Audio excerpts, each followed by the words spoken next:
This boy's name is Min Siwoo. For 100 years, he was trapped in the world of monsters. He suffered alone until he developed infinite regeneration. One day, he returned to the tutorial tower, but no one remembered him, because while he endured a century of suffering, only 10 years had passed on Earth. In this world, powerful hunters are revered. He simply annihilated the monsters in the tutorial, shocking the entire world. Now, with hundreds of years of experience, he can extract the abilities of other players, proving that the 100 years in hell did not destroy him. They only transformed him into a god among men. A voice echoes, speaking of the star that fell into the demon world 100 years ago. She tells the young man he will no longer play with that world using his bizarre power. The dragon then asks the mortal what his wish is, what brought him here. Almost breathless, the young man replies that he just wants to return to his world, to his home. The creature finds it a rather small wish for someone who risked their own life. He says that although the wish is useless, the young man's path has led him in the right direction. Then, the dragon reveals that the crystal to return home is actually in its heart. The protagonist then says he can't imagine the pain he went through just to find it. He fought in that horrible place for an entire century,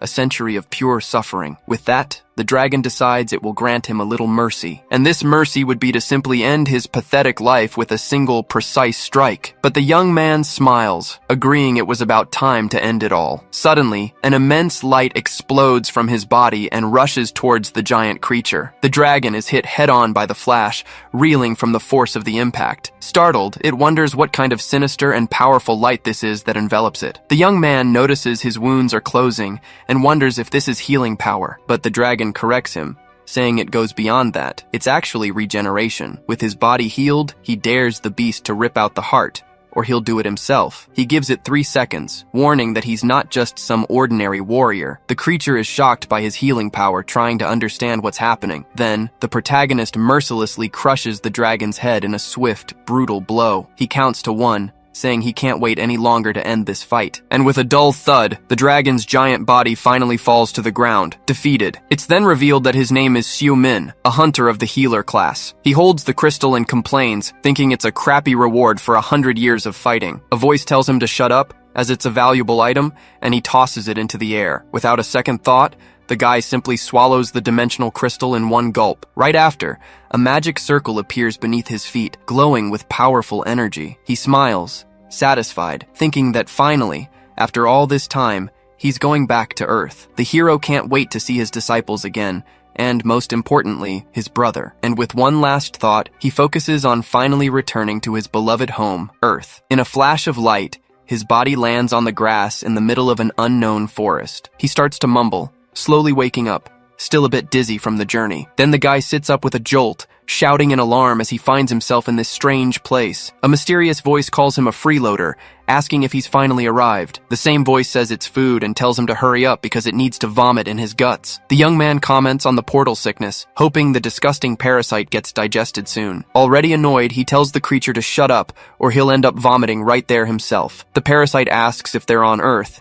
and the young man says yes, but he doesn't recognize the place. He notices a strange mana flow, very similar to what he used to feel inside portals. Suddenly, his mana starts to disappear, and the parasite questions if his power was fake. The hero despairs, shouting that he can't believe this is happening again. He explains it's a side effect of the journey, with his power dropping to about 20% of its total. The parasite gets annoyed by this, and the young man replies that it's not that simple. He recalls it took him decades to recover, which makes the parasite furious with him. The young man tries to say he still has a few tricks, but a scream suddenly cuts him off. We see a girl running breathlessly, lamenting that she got separated from her companions. Then, a giant orc chases her with an axe, leaving the young woman utterly terrified. She ends up tripping while calling for help, falling flat on the ground with no chance to escape. Despair fills her face as she starts to accept that her end has come. But suddenly our hero appears and stops the monster, asking if he can talk to her. He flashes a wide grin and excitedly asks if this place is really planet Earth. The young woman is completely confused by the question,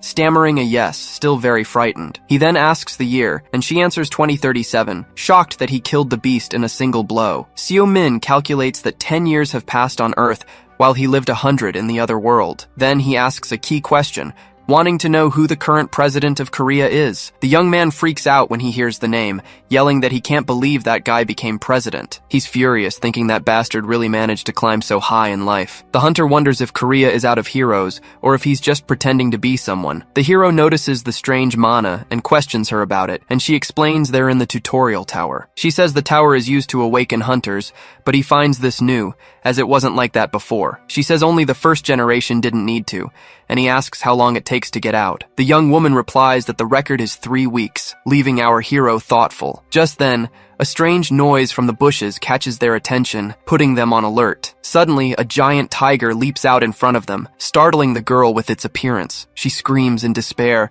recognizing the creature as a trolliger, a very dangerous monster. The hunter suggests they run, but Seo-min thinks 3 weeks is too long. She insists they run, but he thinks his body is still weak from the journey. With the beast roaring, he decides he'll have to take it easy, sending the young woman into a panic. Then he pushes her out of the way and lands a devastating blow to the beast's face with full force. The girl is in shock as he says it will only take him 5 days to finish everything. Seo-min confidently states that this amount of time will be more than enough for him. The scene changes to an office where a man is informed about a group that has returned from the tower. He asks if it's the team that entered 8 weeks ago, finding their time quite reasonable. But the subordinate reveals that one of the members who came out wasn't one of the beginners. And to make matters worse, another employee reports that this person isn't even in their records. The employee adds that this unknown newcomer is causing a lot of confusion. Upon taking the report, the chief's eyes widen, showing genuine surprise. He sees the young man's photo and stammers his name, wondering if it's his brother. The scene returns to the tower, where Seo-min asks the young woman if she's going to follow him forever. The huntress can't believe what she's seeing, wondering if it's all a dream. She doesn't understand how someone cleared the tower in just 5 days, while he feels his strength returning. Just then,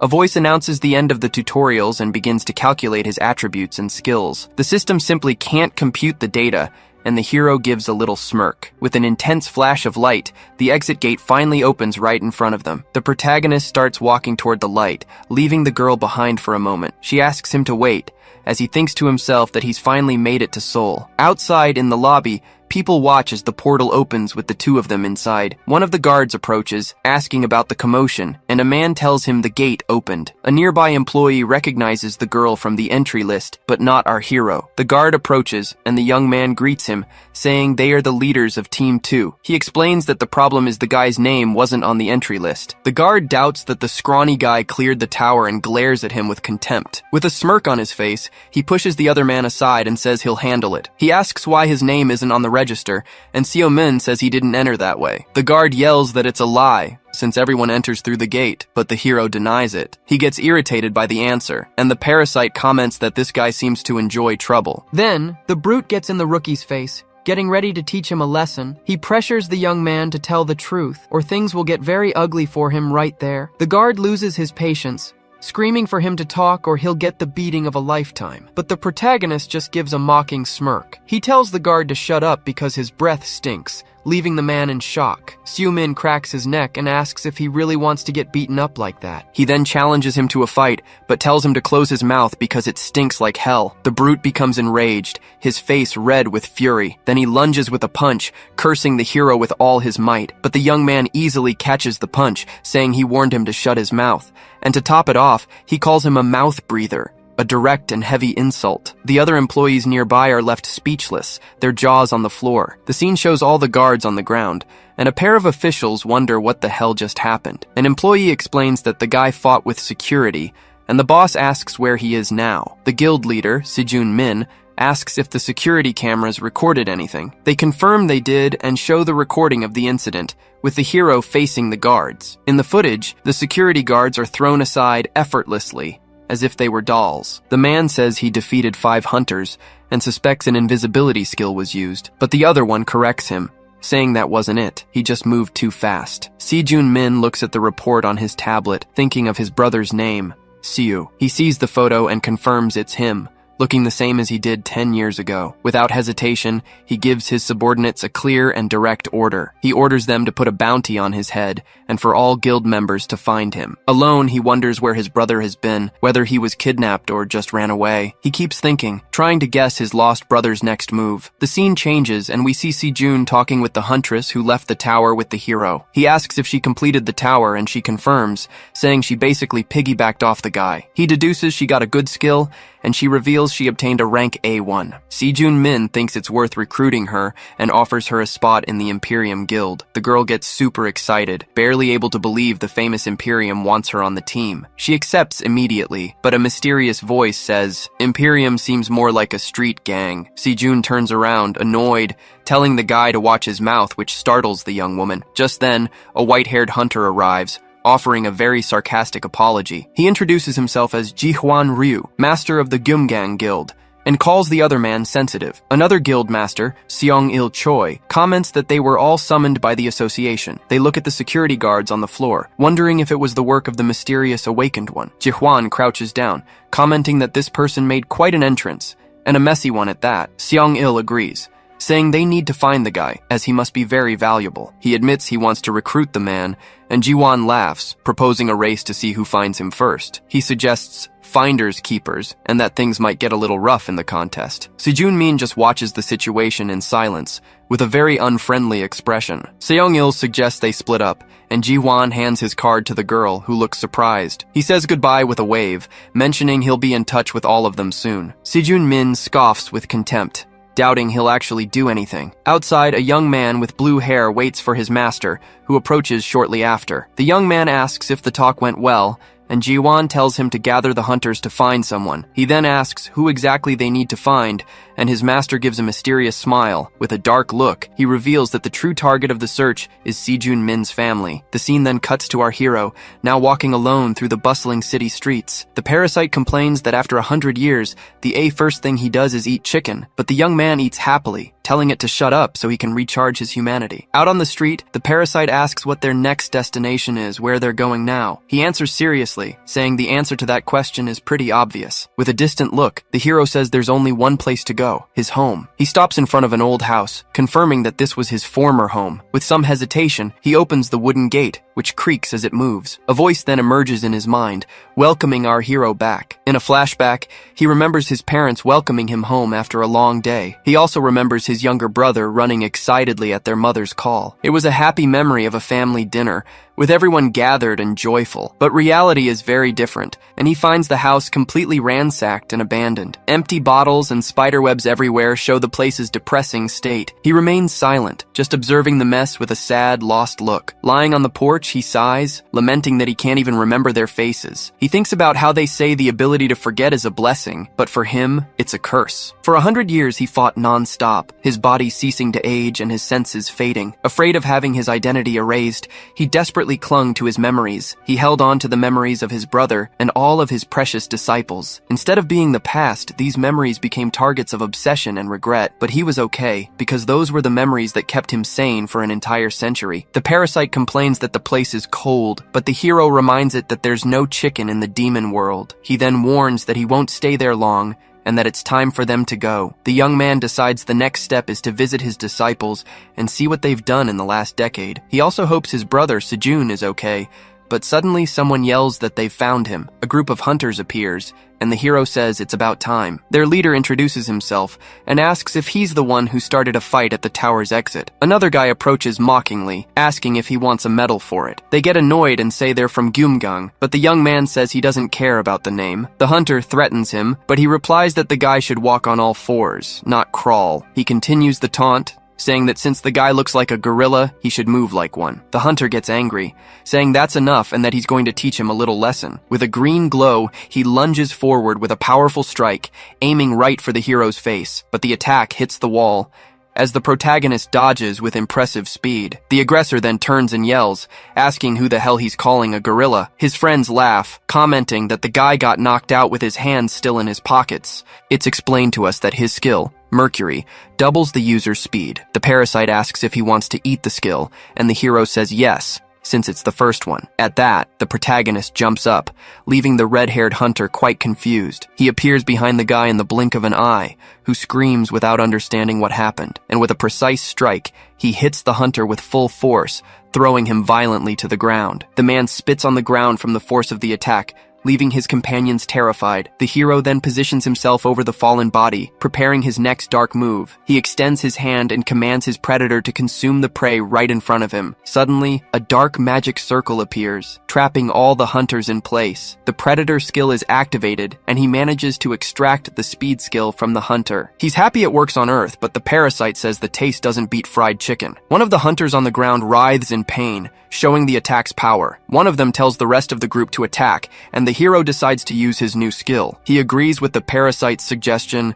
preparing to test his newly acquired power. With the Mercury skill, he moves like a blur and defeats several hunters at once. One of the guys gets angry and charges at him with a knife, using a dash skill, but the hero stops him with one blow, knocking the enemy out with a precise strike to the chin. He complains about the guy's dull blade and extracts his weak point strike skill. Another hunter takes advantage of the distraction to attack, but the young man says he's going to take that skill too. Suddenly, a desperate voice screams his name, causing him to stop his attack. The scene shows the hero holding one of the guys hostage, while the rest are on the ground. He faces his enemy with a serious gaze, the knife held close to the man's neck. Just then, his brother Sejun arrives, panting, as a memory from the past surfaces. He smiles in relief upon seeing his brother, who stares back at him with surprise and confusion. The protagonist recognizes him and asks what Sejun, his brother, is doing in a place like this. A flashback begins, taking us back 20 years, to when a gate appeared on Earth. Monsters poured out from within, spreading chaos and destruction across the planet. But the gate also awakened powers,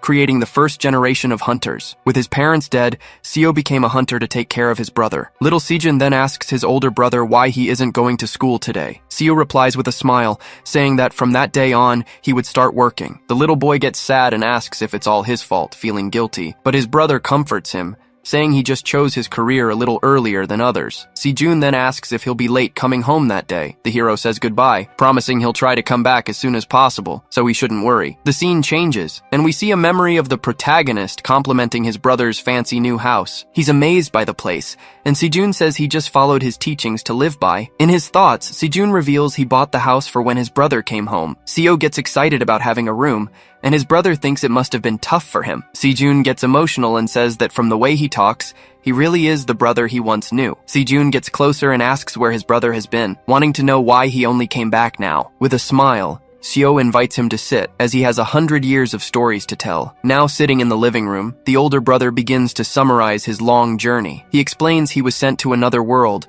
where he found a parasite that extracts skills. With its help, he defeated the dragon and used the crystal to finally return home. He finishes the story while eating, and says that this pred now lives inside his body. Sejun gets scared, asking if he's possessed, but his brother says it's just a parasite. He tries to calm the younger one down, saying it sounds crazy, but he's completely sane. At this, Sejun says he trusts him and that, for now, he's just happy he's back. But then he gets serious and asks how that bastard Dae-soo Choi became president. His brother explains that the guy stole all the credit and used it to rise to power. Seo grinds his teeth in anger while Sejun wonders what their rival will do now. He then asks if the guys who attacked him were henchmen of that one-eyed rat, but his brother denies it, revealing that their guild is a different one and that there are 7 major guilds. It's shown that their guild, Imperium, is also part of this elite group. Sejun says Gyeomgang is one of those guilds, and the hero notices how irritated his brother is. He then takes the opportunity to ask how his former disciples were doing. His brother replies that they went their separate ways,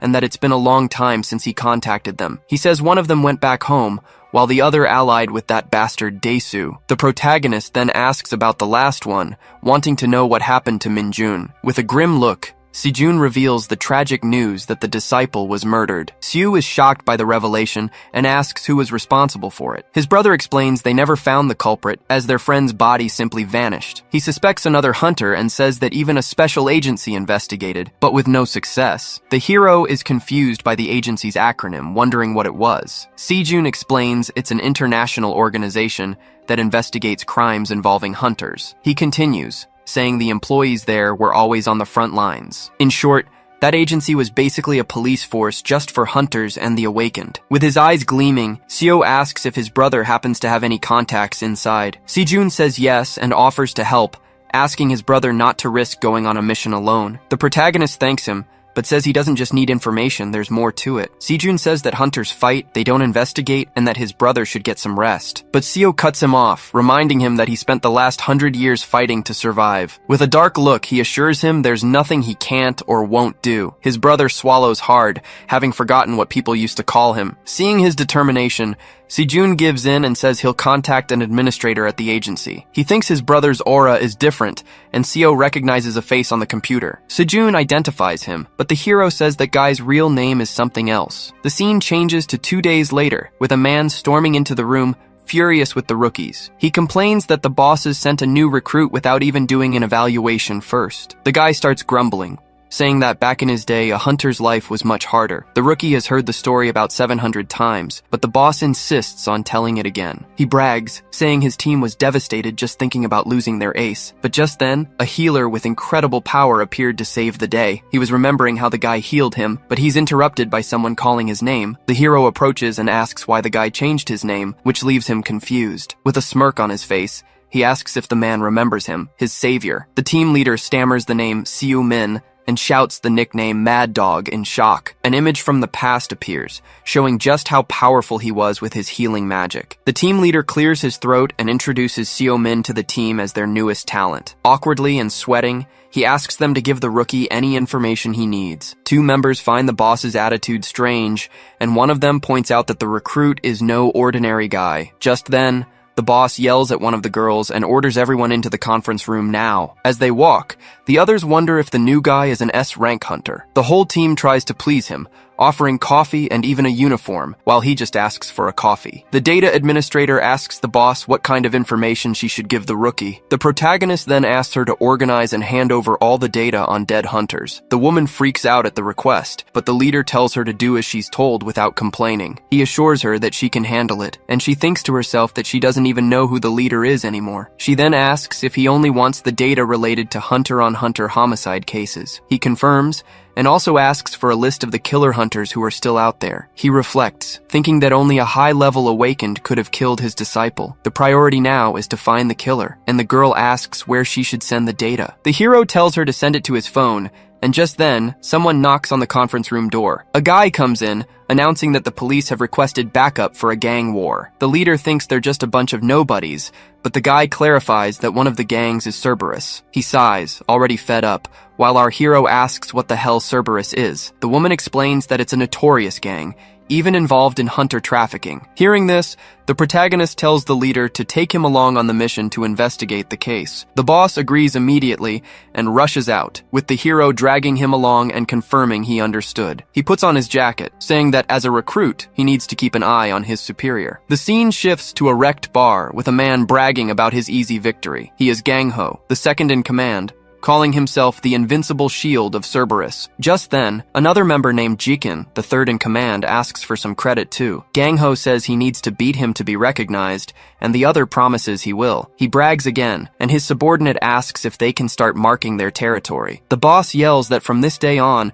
this place was the new territory of Cerberus. But suddenly, a massive explosion interrupts the celebration, hitting one of them. Jikin gets up, shocked, asking who is there, as he thought they had already defeated everyone. The hero tries to remember the agency's acronym, and the parasite corrects him, saying it's HMCS. He introduces himself as the Hunter Police and orders everyone to surrender immediately. Jikin panics, wondering how they got there so fast without anyone noticing. The gang leader calls the man a filthy pig, showing his utter contempt. With a cry of "Die!" he mercilessly crushes the head of one of his henchmen. Jikin is terrified by the scene, asking what the boss just did to the guy. He yells that if the man dies, things will get complicated, but the boss doesn't care. Suddenly, the protagonist appears, cracking his neck, surprising the gang leader. With an evil grin, he challenges him to show more of his power, his eyes glowing. The gang members comment that they've never seen the guy, and Jikin notices the strange look in his eyes. The boss doesn't understand how he survived,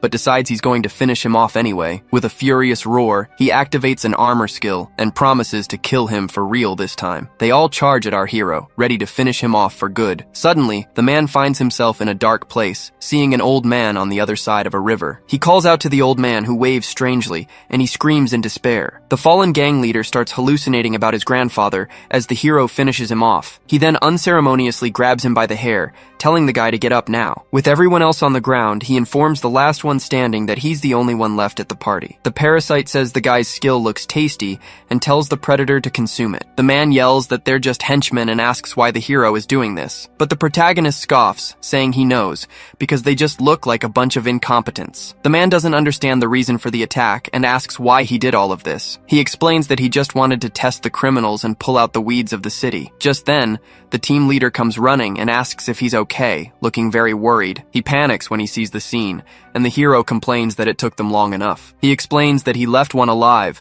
but has already sent the rest of the gang to the afterlife. The boss is terrified, wondering how he can be so calm after everything. The young man remembers he forgot his body cam and that he's on a probationary period. He then asks the boss to clean up the mess, and the man agrees, scared to death. The hero mentions the blood on his clothes, and the boss, hiding, agrees with everything. Someone reports over the phone that Cerberus has been wiped out, and that Jiken also died. On the other end of the line, a hunter from Hong Kong asks who it was that died. At the international airport, the hunter Gert from Hong Kong arrives with his team, heading to the agreed-upon location. An agent from the Korean Association offers his condolences, but Gert just wants to know where his brother is. The agent then explains that the forensics team has the remains of Jiken, one of the suspects in the case. Gert gives a mocking smile, amused by the word they used to describe his brother. He questions if an HMCS agent killed his brother, but the man refuses to comment. Irritated, Gert asks if he can at least leave his lodging whenever he wants, but the agent denies his request, warning that it would violate the law and could even lead to deportation and a fine. Gert gets the message. They just want him to pay his respects and leave as quickly as possible. Then, he calls for one of his men, Ryu, who promptly answers the call. The order is clear. He tells the hunter to find the person they're looking for. Gert walks with a look of hatred, vowing that he will rip out the heart of whoever killed his brother. The scene cuts to Seo Min, who asks Sejun if someone stole Minjun's things. Sejun confirms, explaining that they took everything from his house a couple of days after the murder. He says that a hunter's mana is unique, and the culprit did it to erase any traces. Since Minjun was an archaeologist, anything that could have contained his mana was simply taken. Seo Min questions if the killer really did this, thinking it was just a thief, and Sejun is shocked. He shows the list of missing items, which is full of valuables, and asks why someone would take such a risk. Seo says that if he were the killer and wanted to erase the mana, he would have just burned the whole house down. Sejun then asks if a thief broke into the empty house, and Seo says he's seen similar cases in the files. He decides he's going to check on some fences,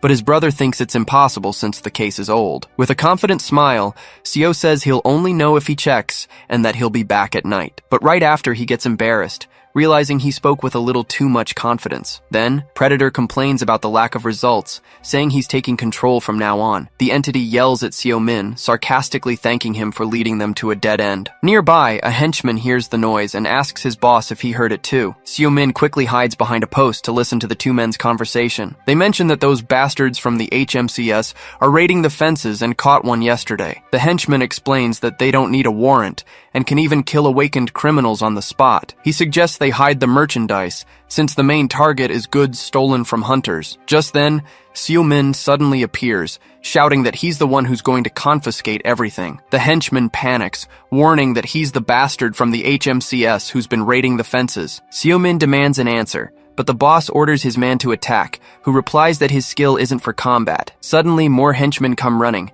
asking if the boss is okay and wondering what's happening. The boss laughs, saying Seo Min made a mistake coming alone, and that his body will end up at the bottom of the sea. Surrounded in the alley, Seo Min just stares at the men with a calm and serious expression, unfazed. He thanks them for saving him the trouble of hunting them down one by one, as a golden energy emerges. Seo tells Predator that vacation's over, asking him to load up the strongest one, and the entity negotiates for food. With a magic circle on the ground, he accepts the deal as the energy grows around him. The thugs are startled by a flash of light, and Seo Min unleashes a powerful shockwave in their direction. An immense blast of golden energy surges forward, completely filling the narrow alley. The light from the explosion is so intense it blinds everything, showing only the raw power of the attack. With the impact, objects in the area fly, and the henchmen are electrocuted by the skill. Lying on the ground and shaking, the man stares at Seo Min, who asks if he's going to show him the way now. Utterly terrified, the henchman stammers and asks what kind of monster he is. With a sinister smile, Seo Min just replies,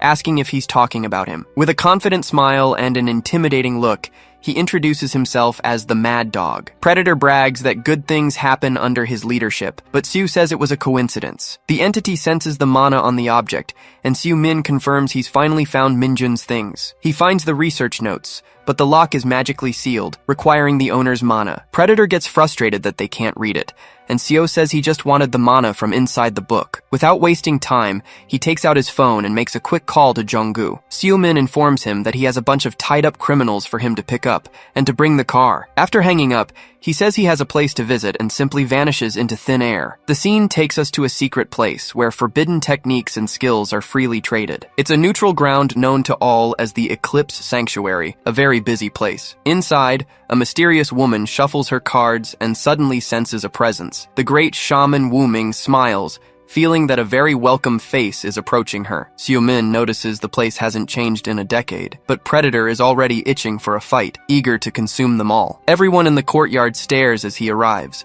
making it clear his presence hasn't gone unnoticed. He warns that this is a neutral zone and they can't fight, so Wu Ming greets him, saying it's been a while. With an inviting smile, she says she was waiting for him and invites him to her room. Once inside, she comments that he hasn't changed a bit in 10 years, and Seo Min says the same about her. Wu Ming then asks with a smile what kept him from coming back, curious about such a powerful reason. But he cuts her off, placing the journal on the table and asking her to extract the mana from the item. She finds his directness amusing, and accepts the job on the spot, since it's something she loves to do. To begin the ritual, she places a chalice and a dagger on the table, telling him to do what he knows. Without a second's hesitation, Seo Min picks up the dagger, preparing for what needs to be done. Reverting mana to its original state is nearly impossible, so he cuts his hand and drips blood into the chalice. Her ability, Mana Rewind, can do the impossible, like separating the ingredients in a curry. As she holds the book, we learn that skills like these use forbidden methods and break natural laws. That's why they are highly sought after by criminals, and must be kept under constant surveillance. Wu Ming finishes the job, complimenting his blood, but Predator finds the woman sinister and terrifying. He thanks her for the compliment and leaves her a tip, creating a golden light in his hand. Wu Ming asks if he's leaving already, but Seo says he's busy and that he'll be back. She lets out a little laugh, thinking he's still such a mysterious man. In the car, Predator says he's never going back there, and Seo asks why he's so angry today. Seo finds it ridiculous since all they did was take a bit of his blood. That's it. Seo Min announces they're heading to the Ancient History Research Center right now. He then reveals that's the place where Minjun was murdered some time ago. Predator complains about trespassing, but Seo Min informs him the place is Imperium property. With a serious look, he thinks about how Minjun's death impacted everyone at the time, and he adds that its impact still affects him to this day. Determined, he says he's going to find out exactly what happened on that fateful day. Predator asks if he's really going to use that, and Seo Min confirms without hesitation. He then activates Mana Recall, a skill that materializes emotions from a target's mana. The mana he got from Wu Ming flows out of the vial, spreading throughout the area. With that, images of the past begin to form right before his eyes. Predator complains that there's not enough mana and the image is blurry, but Seo Min says the skill shows emotions, not memories. With a serious look, he analyzes the situation and states that Minjun was far from weak. This leads him to conclude that the attacker must have been highly skilled to defeat him alone, and so quickly. Suddenly, the image of the fallen Minjun begins to murmur something, catching Seo Min's attention. He manages to hear the words, "Order of V.I." and wonders if it was an order from a VIP. The scene then shows the image of a mysterious assailant, completely hidden by a dark hood. The projection reveals it wasn't a VIP, but orders from someone even higher up. Seo Min wonders if Minjun was working for another organization, and Predator asks if he's okay. The entity remembers he talked about his disciples for a century, and searched for them as soon as he returned. Predator finds it strange that he hasn't shed a single tear, and Seo Min jokes that he learned to be a poet on Netflix. But the entity senses his intense emotions and asks why he's hiding it all. Seo Min just says he's fine, and that maybe his mind broke after a century of fighting. Just then, the door opens and a masked man calls out to him, confirming his identity. The man says it was hard to find him and that someone is very eager to see him now. Seo crosses his arms, thinking the guy is pretty confident for only bringing 6 henchmen. The masked man is startled for a moment, surprised by Seo sharp perception. He composes himself and says he'll get straight to the point, stating the hunter has only 2 choices. The first is to let them tie him up peacefully, and the second is to fight, lose an arm, and be dragged away. Seo then says he'd rather keep his arms, raising his fists as if to surrender. The leader takes the gesture as a surrender and orders one of his henchmen to tie him up. The subordinate promptly obeys, walking towards Seo Min to carry out the order. But suddenly, a dark shadow attacks the henchman by surprise, who screams in pain from the blow. Seo Min smiles, revealing he's going to use his arms to finish them off, and Predator warns that they've fallen into his trap. The other henchmen become furious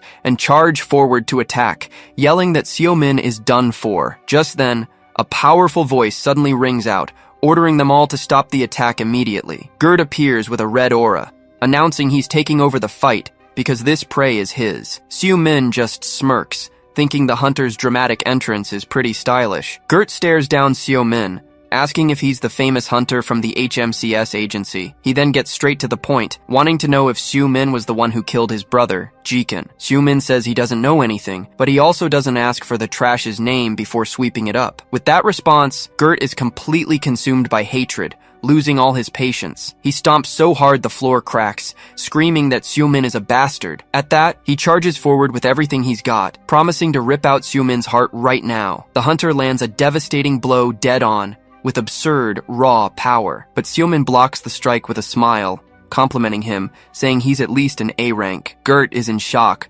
wondering if that's a healing skill and if Seo is a healer. Enraged, he attacks again with a barrage of blows, yelling for the bastard to just die already. The henchmen can't believe it, and one of them yells for the others not to just stand there and to attack together. But Seo Min appears in front of him, warning the small fry not to interfere in the fight. He then dodges every single blow, saying he won't let them ruin his fun. Gert is stunned. He had read all the trajectories and dodged with minimal movement. He realizes the bastard is strong and extremely perceptive, much more so than he had imagined. Gert decides to fight with his all, but Seo Min grabs a henchman and explains how things work. He squeezes the man and warns that those who commit a crime face the consequences, no exceptions. Seo Min confirms he killed his brother and says the ones who should be crying are the victims, not Gert. Gert is furious at the response and asks if he thinks every criminal just deserves to die. He yells that Jikin had no choice and became a criminal just to raise him when they were kids. With his arm glowing with rage, he swears he'll make Seo Min pay for destroying his brother's life. With that,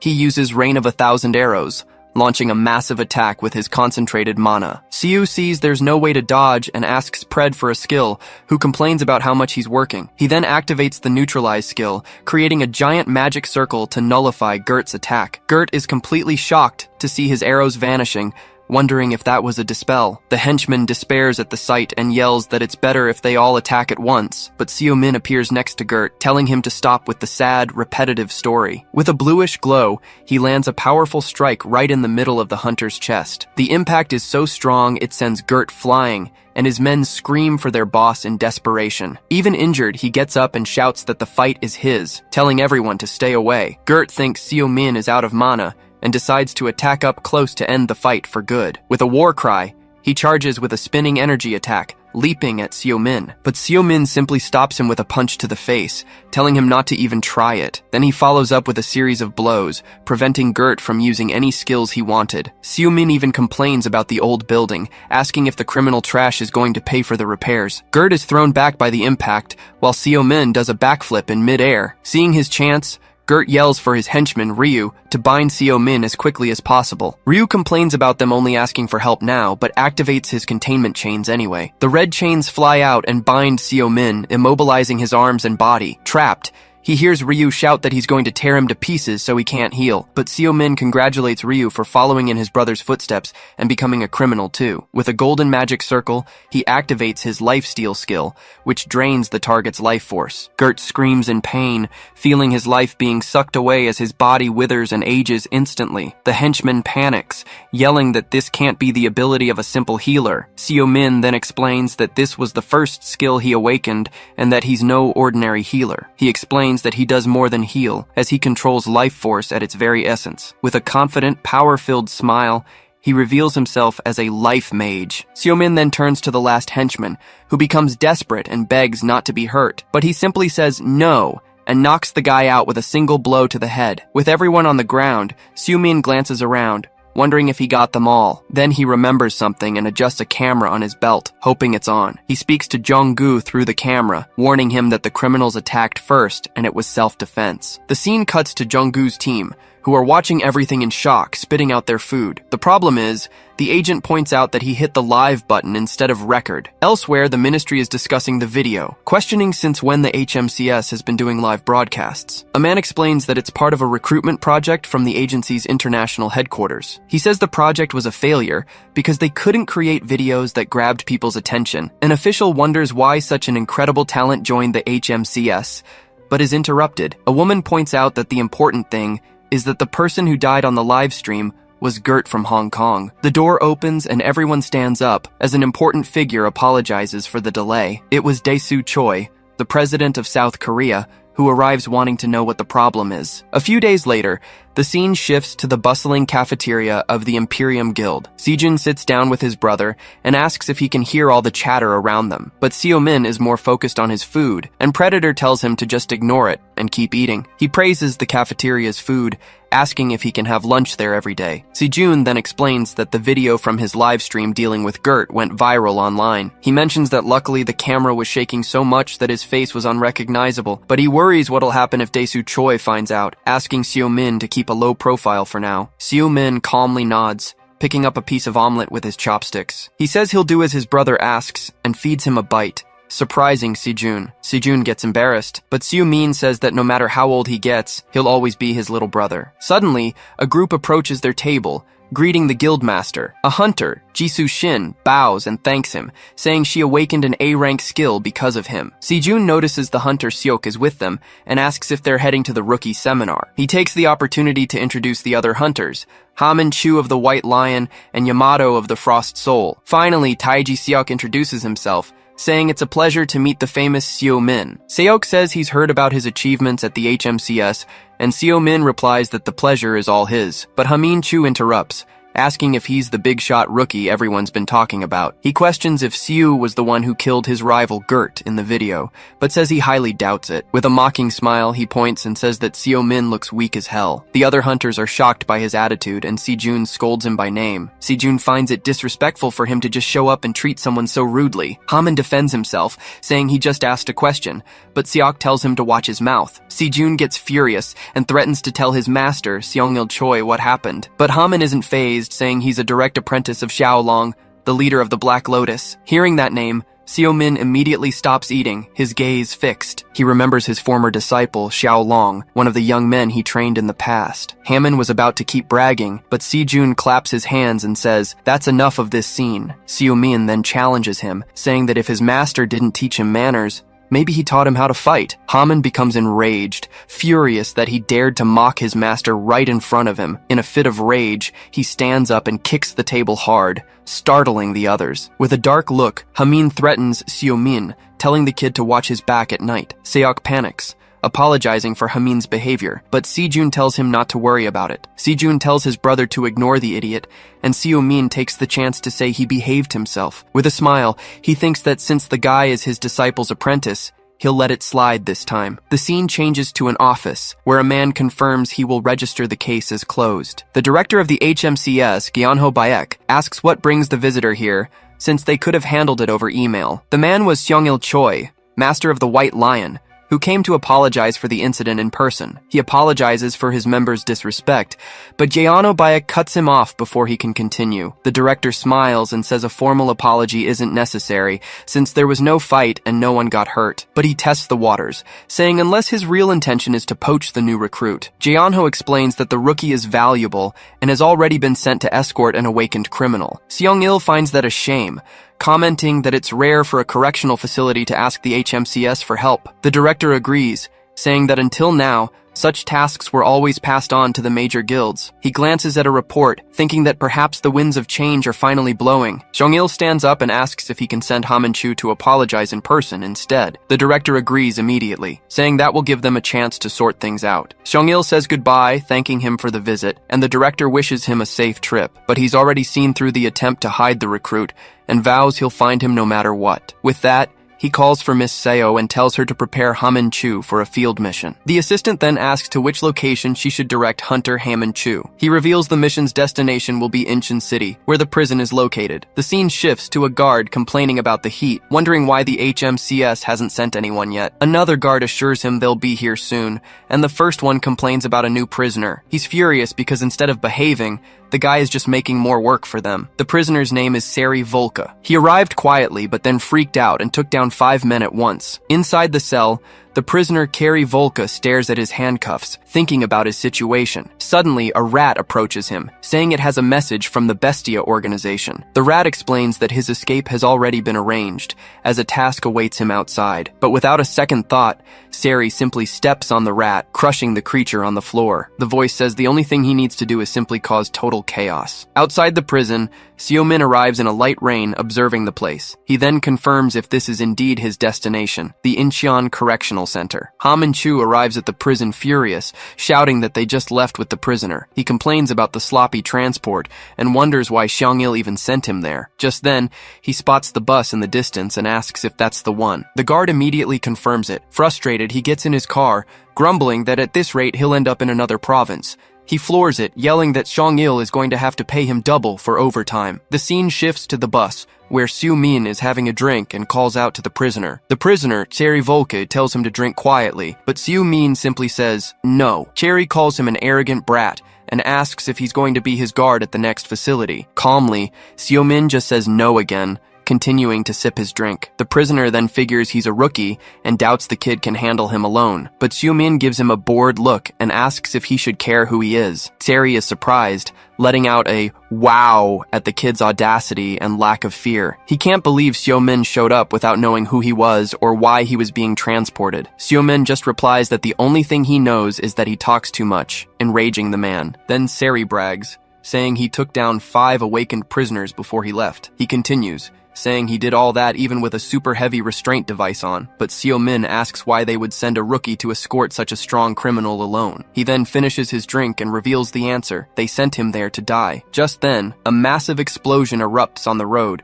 engulfing the bus in a fireball. The impact sends the vehicle flying off the road, flipping over and crashing onto the grass. Outside, a young man observes the wreckage and asks his master if the explosion killed him. Suddenly, Sari kicks through the bus's metal frame, yelling at the wretched old man who was there. He emerges from the wreckage, furious, and confronts the two, asking if they were trying to kill him too. The old man scoffs, calling the gray wolf a little dog, and Sari tells him to shut up. The young man confirms he took care of the guard, saying his brain must be drowning in coffee and blood. The camera focuses on Seo-min's hand, limp and motionless next to his spilled cup on the floor. The boy starts to unlock the cuffs, warning him to stay still, as they are Manatech products. With a click, the cuffs finally break open, freeing the prisoner from his bonds. Sari celebrates his relief, but suddenly a voice yells for the criminals to freeze. Hamin Chu arrives and takes in the whole scene, realizing the bus took the most suspicious route. Hamin scoffs at the rookie, saying Sung-il bet on the wrong person this time. He then cracks his knuckles, demanding to know which organization the criminals work for. The young man recognizes his face, the A+ rank hunter, Hamin Chu, from the White Lion Guild. His master notes that he doesn't sense anyone else nearby, and Sari sees this as a great warm-up. Hamin charges forward, annoyed, but Sari glares back, asking why they should answer him. Then, Sari uses his skill and transforms into a giant, furious white werewolf. Hamin is surprised by the transformation, but says it doesn't matter if he's human or beast. He activates his relentless assault, covering his body in red mana armor. With the skill active, he rushes the werewolf with a sequence of brutal blows. The werewolf withstands the blows, thinking the fight would be much harder if he were alone. But Hamin doesn't understand. His hits are landing clean and dealing damage to the enemy. Even so, the creature remains on its feet, taking every attack without falling. He even mocks him, asking if this is a massage to celebrate his freedom. The old man realizes they can't waste time and tells the young man to end the fight now. The boy obeys,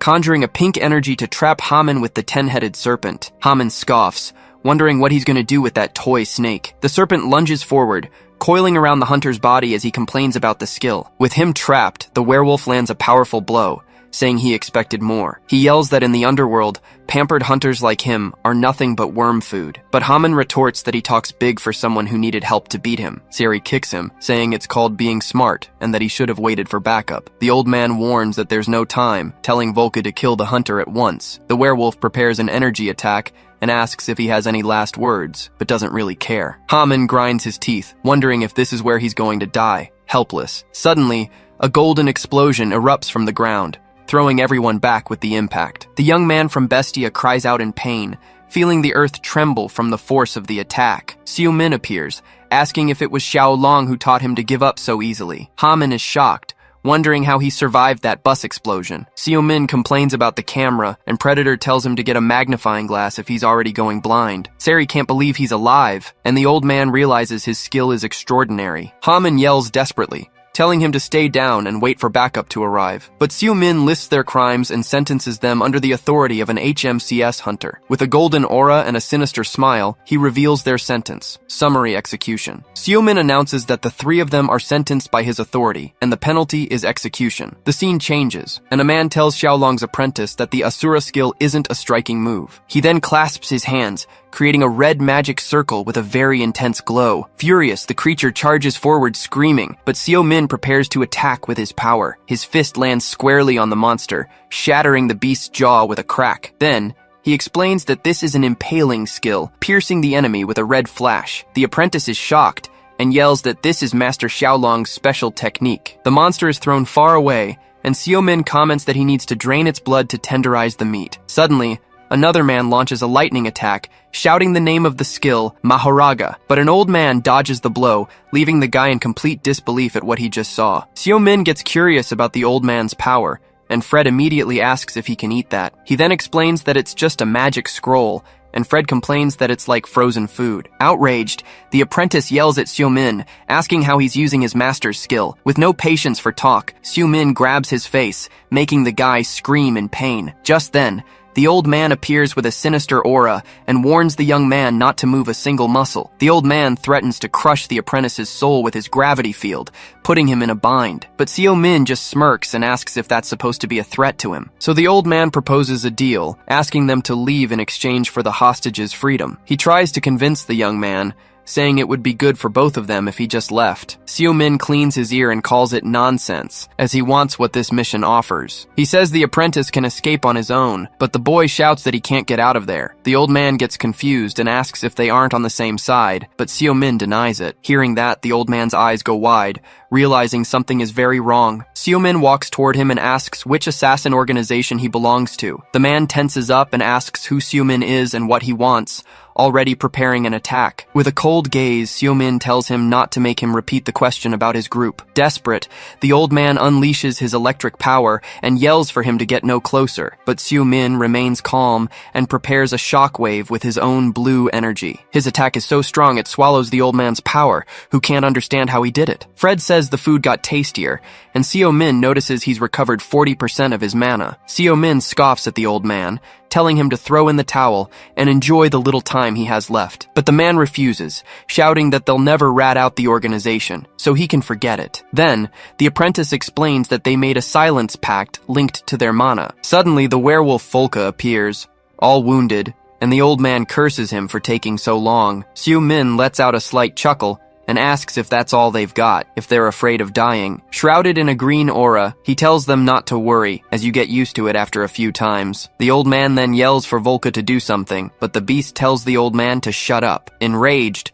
the werewolf warns that he doesn't care about dying because he's going to rip him to shreds. But the apprentice steps in front and blocks the attack, saying he won't let him pass. With a smile on his face, he comments that the fight has just gotten a little more fair. He yells that the monster should have stayed dead, but the creature replies that it's just getting started. With his face covered in shadows, Xiu Min whispers the name of his technique, Boreal Gale, and then a giant ice storm hits the beast and throws everyone far away. He grabs the old man's neck and asks in a cold tone what it feels like, and then he answers his own question, saying it feels like dying slowly. The old man screams in pain, being slowly suffocated by our ruthless protagonist's hand. With a sinister look, Seo Min asks how many deaths it will take for him to finally tell the truth. The apprentice despairs and asks what kind of monster he is to do something like that. Seo Min then breaks the boy's arm and says that apparently one death wasn't enough. In shock, the apprentice realizes that he heals his targets just to torture them again and again. He then moves on to the third attempt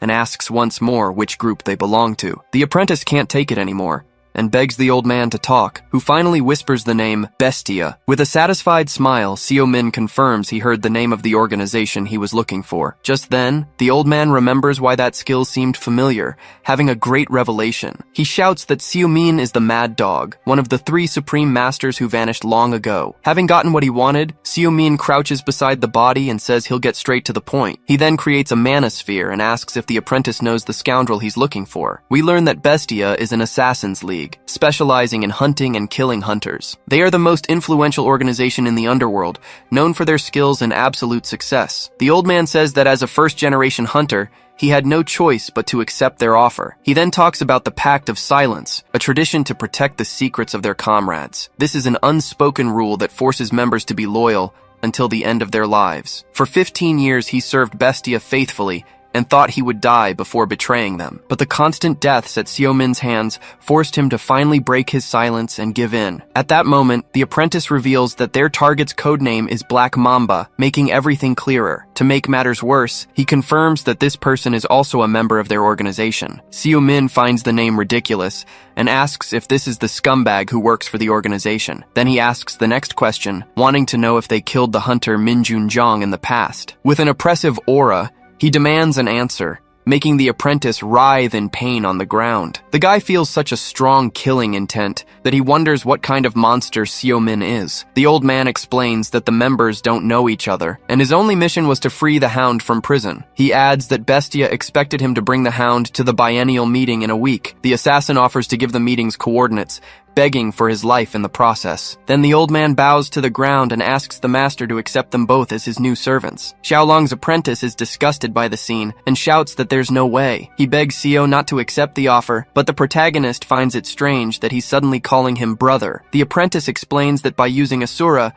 Seo Min met his master, which makes them close. The guy offers to be his apprentice, but an impatient Seo Min tells him to shut up. With a thoughtful look, he focuses on his goal, which is just to get information on Black Mamba, but he realizes that if he lets them go, Bestia might find out about him, which would be a huge problem. Suddenly, he changes his mind and says they have a deal, leaving the apprentice shocked. The old man thanks him happily, but Seo Min warns that there's a condition for this to happen. He says that to ensure their loyalty, they both have to take the Mana Oath. Volky complains that it's a slave contract, but the old man tells him to keep quiet if he wants to live. With little choice, they step into the magic circle glowing brightly on the forest floor. Seo Min then creates a mana disc and tells them to pool their energy and state their names. The old man introduces himself as Crimson Spectre, and the other says he is Carrie Volke, sealing the pact. Fred celebrates that the food servants are now his, and Seo Min names them his subordinates. In return, he promises total protection, and their contract glows brightly on a scroll. With little choice,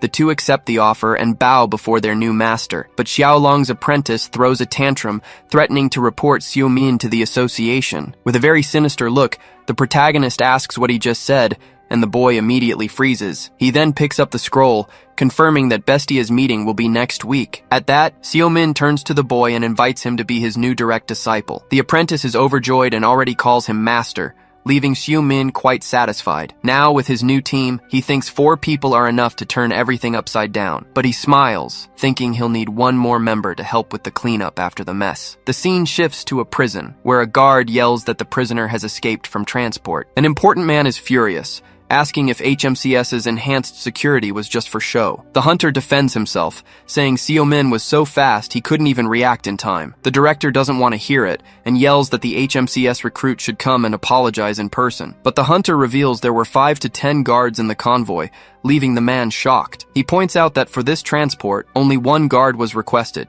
which is very suspicious. The director stands up, annoyed, but the hunter interrupts him with a bombshell. He reveals that the prisoner confessed to bribing someone high up within the prison itself, so he announces that HMCS will start a full investigation into both the fugitive and the facility. With a firm gaze, He asks for the director's cooperation, who is left with no choice but to comply. The scene changes, and we see a man with a forced smile, looking completely exhausted by the situation. Elsewhere, Seo-min hears that the investigation into the bribery case has already begun. Just then, Hunter Hammond-Chu from the White Lion Guild appears, surprising everyone in the room. He also asks who the mysterious old man is, who's just sitting there drinking calmly from a mug. Then he points to the hooded Volka, who's in the corner sweating bullets from nervousness. But Seo-min smacks Jung-gu and tells him to sit down, warning that it's a long story. Now with the team assembled, he sits and announces he will go over the operation details. He explains they will infiltrate Bestia's meeting, an event with 8 elite assassins. Jung-gu is shocked and asks what the point is of invading the place with so few people. With a sinister smile on his face, Seo-min replies that the objective is actually quite simple. He wants the group's total annihilation, making it clear he's not here to play games. At the Bestia meeting, one of the members notes with surprise that the turnout is pretty good today. But a young woman complains that Spectre and Volka have disappeared, and he says he doesn't count traitors. Then, a guy with blue hair announces he'd love the pleasure of hunting them both down. Another girl gets upset, saying Volka promised to take her to the amusement park. How ridiculous. Losing his patience, another member with scars on his face tells everyone to cut the chatter. He warns that the traitor's punishment will be decided by their leader, who watches from the shadows. The leader says he's enjoying the commotion, but admits he's shocked that 3 of them are missing. He then asks if anyone has anything to say on the matter, but no one speaks up. With his hands together, he thinks of a way to resolve this little problem among them, so he suggests a death match to decide who will have the honor of punishing the traitors. A heavy silence fills the room, sending a chill down every assassin's spine. One of the members turns to the leader and says his joke wasn't funny at all. Another guy explains that the real problem is that the traitors know the location and time of the meeting. One of the assassins doubts the 2 weaklings would have the guts to attack, but an alarm goes off. The system announces an intruder in the area, putting all members on high alert. The leader of Bestia asks them to repeat what they said, not quite believing the intruder story. A member then warns that they have company and tells everyone to take one of the 5 routes to investigate. The group splits up, but one of them finds it strange that Porcupine and Black Mamba are staying behind. At that, Porcupine says he takes no pleasure in killing the weak and will just stay here and play a game. The leader laments that he forgot to ask for the heads intact, so he could identify them later. The scene cuts back to Jung-gu, who's complaining about life, having won the worst kind of lottery. 30 minutes earlier, Seo-min's team arrives at the meeting spot, finding the place well hidden. Spectre explains that there are 5 entrances with sensors, and the internal structure is always shifting, but he guarantees they all lead to the main hall, though the time it takes varies. Seo-min then decides they'll each take an entrance to surround the target from all sides. He asks Jung-gu if he brought the walkie-talkie, and the guy confirms he has it right here. Seo-min tells them to stay sharp, and if they find someone too strong, to call for him, and he emphasizes that they should be extra careful if the enemy is Black Mamba, their target. But back in the present, Jung-gu thinks about how everything was going well until it all went south. He explains that he hit a dead end and had to climb into a ventilation duct. He's shocked to see the duct lead straight to the hall with no security nearby. He gets worried since there'll be a fight at each entrance and it'll take time for everyone to group up. With no time to waste, he decides he needs to thin their numbers right now, while he has the chance. Suddenly, a small marble starts rolling across the floor, making a strange noise. One of the assassins sees the marble and bends down, asking Porcupine if he's into slot machines. She says she is, and that she even hit the jackpot yesterday, as she gets closer to the shiny object. But the marble explodes, sending the assassin flying and kicking up a cloud of dust. One of them comments that she's done for, while Porcupine announces that a rat has managed to get in. Jung-gu then throws another grenade, but Porcupine catches it mid-air and praises the ambush. The grenade explodes in his hand, but the villain says he'd rather be attacked head-on. The impact of the explosion is so strong that Jung-gu falls out of the ventilation duct. Without even a moment to breathe, the villain lands a blow and recognizes him as a hunter from the HMCS. He slides back from the force of the blow, trying to quickly recover from the hit he took. With great frustration, he realizes that in the end, he only managed to take down one of the assassins. He analyzes the situation and wonders how the leader, who doesn't even seem to be using any skills, is still standing. Porcupine asks if it was the traitors who told him their location. Jung-gu replies defiantly, asking, what if they did? The villain understands they betrayed the organization, even knowing it would cost them their lives, and he scoffs, saying they allied themselves with a bunch of second-rate awakeners. Enraged, one of the hunters charges at him, but Porcupine defends himself with his claws. He then counterattacks with bone daggers, which fly swiftly toward the enemy. The leader of Bestia watches the scene and says the hunter's ability isn't half bad. At that moment, Porcupine realizes this is his opponent's signature skill, telekinesis. Jung-gu curses the monster for his tough skin, which heals too quickly, using only mana. But the villain announces that the warm-up is over, and charges at him with everything he's got. And with a single blow, he smashes the hunter against the wall, breaking everything in his path. He then asks the leader for permission to finish him off, and she tells him to go ahead. Badly injured,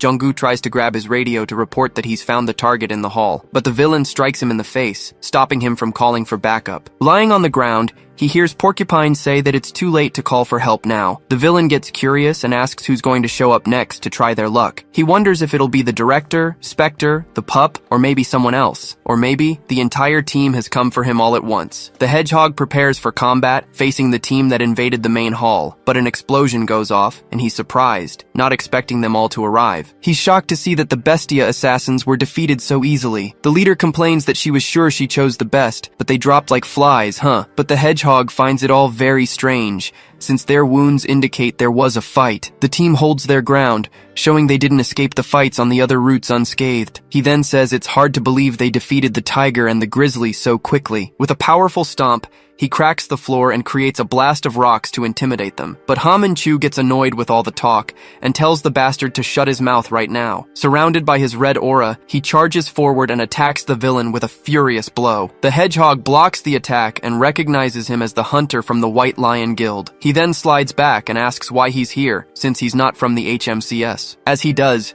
he bumps into someone and apologizes, saying it was his bad. Lying on the ground, the Spectre coughs and remarks that this whole situation makes no sense at all. The villain says their teamwork is terrible, and their stats are too different for a team. The hedgehog wants to know who the leader is, the person who gathered this group for the attack. Then, we see Seo Min holding one of the assassins by the hair, showing his dominance. The scene changes, and Ha Manchu wonders how Seo Min got there so fast, but it's explained that the master appeared mid-fight and told him to run to the center. He figures the same thing happened with Volca and the old man, and now they need to hold the target. Volca complains that facing an A+ awakened without killing them is nearly impossible, especially that snake. The Spectre agrees, talking about the Black Mamba, a shapeshifter with brutal speed and strength. He suspects they've set a trap, or that the leader, the crow, is just watching from a distance. With that, he slams his staff into the ground, creating a luminous mark to track the mysterious leader. He then tells Volca to focus on capturing the snake, and the werewolf complains about the hard work. Ha Manchu leaps to attack, but the hedgehog slams him to the ground with a quick, powerful stomp. But the Spectre traps him with his magic, warning him that he's not going anywhere until the master arrives. He then activates his skill, the Binding Zone, to trap all remaining enemies. Ha Manchu tries to cut the mana chains, but they're too resilient and won't break, and the leader, the crow, is also caught, trapped by the Crimson Spectre's magical chains. The Spectre warns that even if she's strong, the crow won't escape his legendary Binding Zone. With a smile, she says his new master sure knows how to show off, but reminds him that he's a traitor. Suddenly, the Black Mamba breaks free from the chains, surprising the old man with his absurd strength, and then he charges toward the Spectre, leaping at him without a shred of mercy. Just then, the assassin who had been blown up reappears, leaving Jung-gu in total shock. The hedgehog tells them not to waste any more time and shatters the chains holding him. He says they need to prepare for reinforcements and erase their tracks from this place. With his draconian skill, he transforms into a lizard man and tells them to just die already. Jung-gu warns that Ha Manchu's ribs are broken and that normal weapons won't work. With few options left,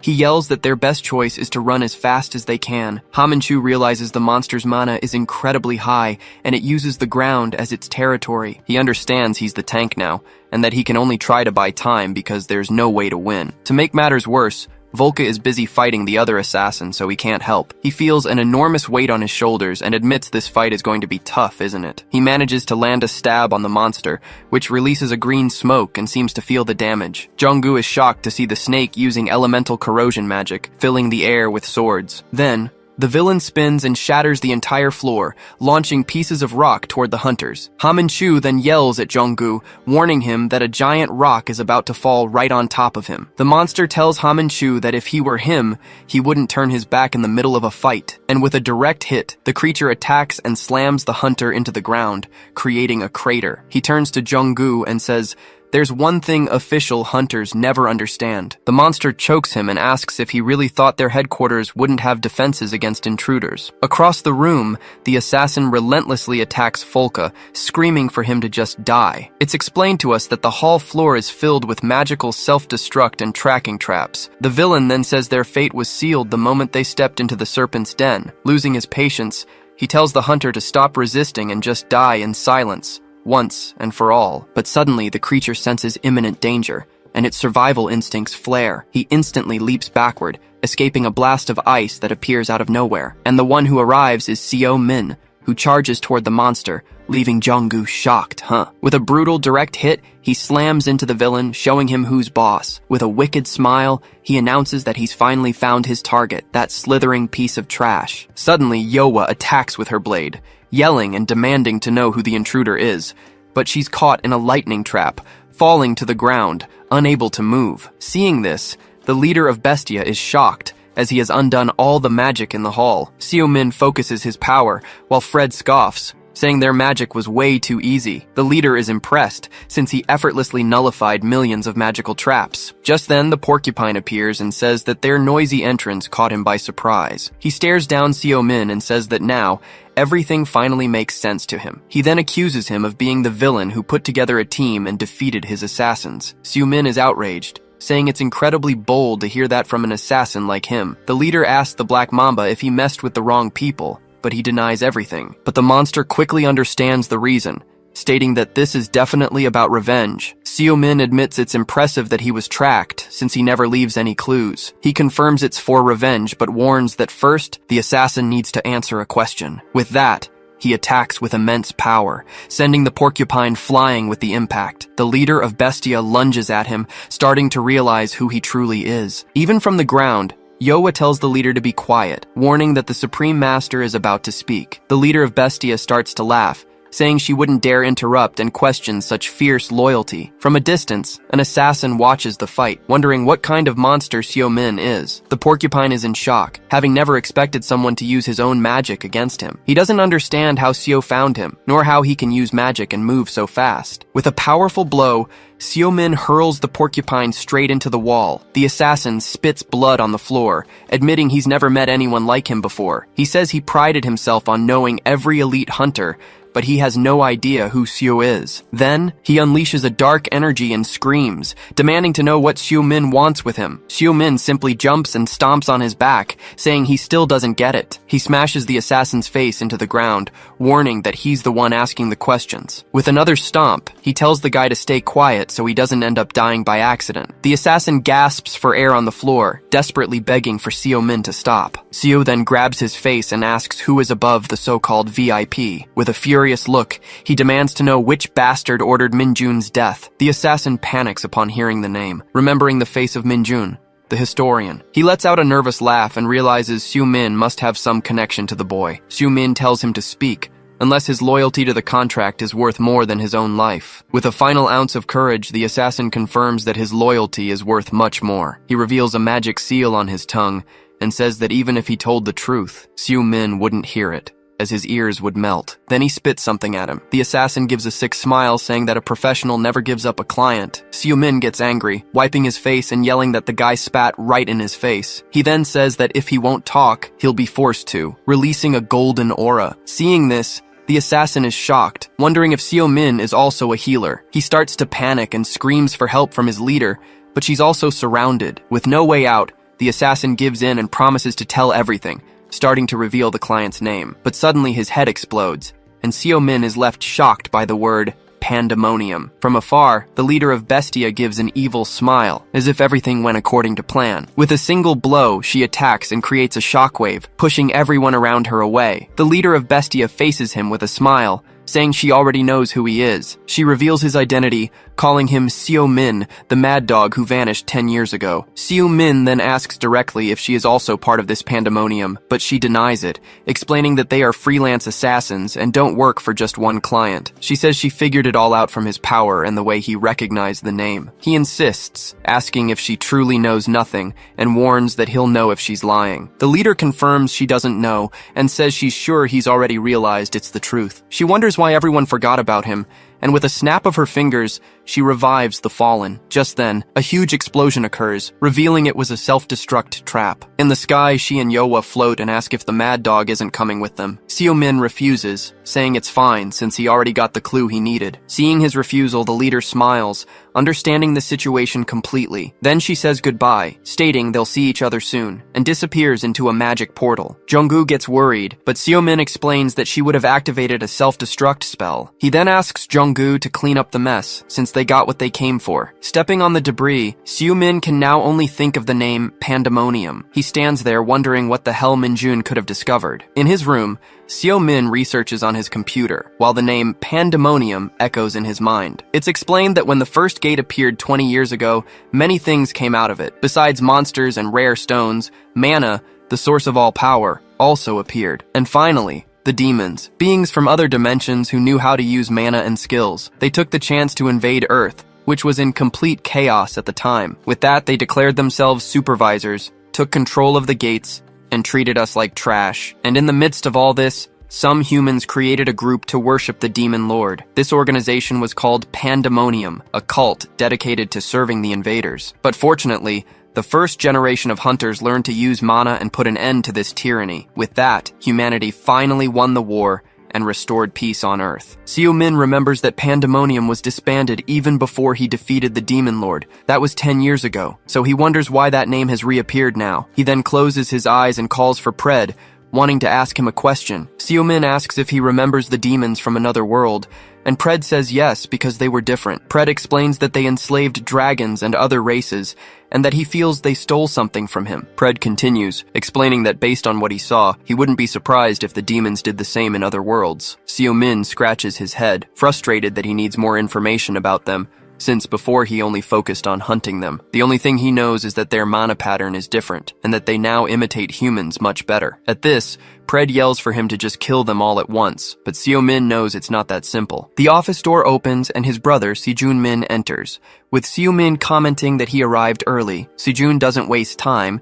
and immediately asks what exactly his brother did in the office he lent him. Seo-min replies that he just used it as a base to investigate Min-jun, but Sejun already knows everything. He questions him about the team he assembled and why he's hiding it from the Hunters Association. Worried, Sejun reminds him that if President Dae-soo finds out about him, the situation will get ugly. But Seo-min doesn't seem to care and says that Jung-gu covered for him and that he's not afraid of Dae-soo. He even reveals that he was already planning to pay him a visit, making his brother even more tense. Sejun is shocked by the idea, but Seo explains that he wants to avoid playing games and has questions to ask. His brother sighs, reminding him that he hasn't even recovered all his mana and asks him not to be reckless. Seo-min stands up as Sejun says the world has changed a lot and that he doesn't want to see him in danger again. To break the tension, he grabs him and ruffles his hair, telling him to relax because everything will be fine. Sejun gets annoyed and asks him to just keep his promise to train the new hunter. He then mentions Jisoo Shin,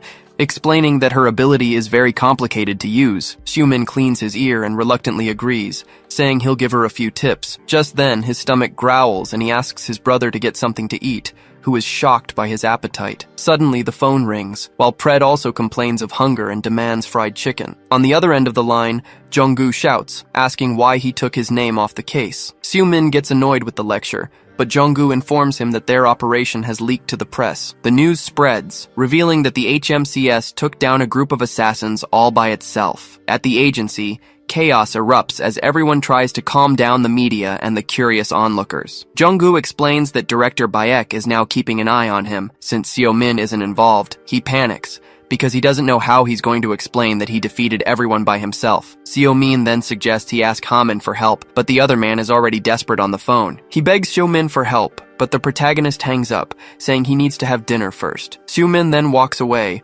muttering and asking for a minute of peace after everything. He throws himself on the couch and tells his brother that Jung-gu is super happy with the job. Changing the subject, Seo-min settles on the couch, wanting to know something. He asks his brother how the demons are doing, if they are still the same as 10 years ago. Sejun replies that they aren't, and explains that they asked for a peace treaty right after their great defeat. Since then, They've moved to Antarctica, setting up a base to research mana. He continues, saying they don't cause any trouble and hardly ever appear in public these days. Because of this, many children now think that demons are just a legend. Seo Min becomes suspicious, finding this whole peace treaty story very strange. At that, Pred shouts that it's a sham, and Seo Min agrees that he thinks so too, but he gets up, thinking that maybe there are some decent demons out there, right? He then remembers Crow's mana, which seemed like a mix of demon and human. Looking at the photo, he says that at first, all he wanted was to avenge his disciple, Minjun. But as he followed the clues he left behind, he started to realize something else. The scene changes, showing a young Minjun heading towards that same base in Antarctica. Seo Min then understands that his battle would be much longer than he had imagined. In a flashback,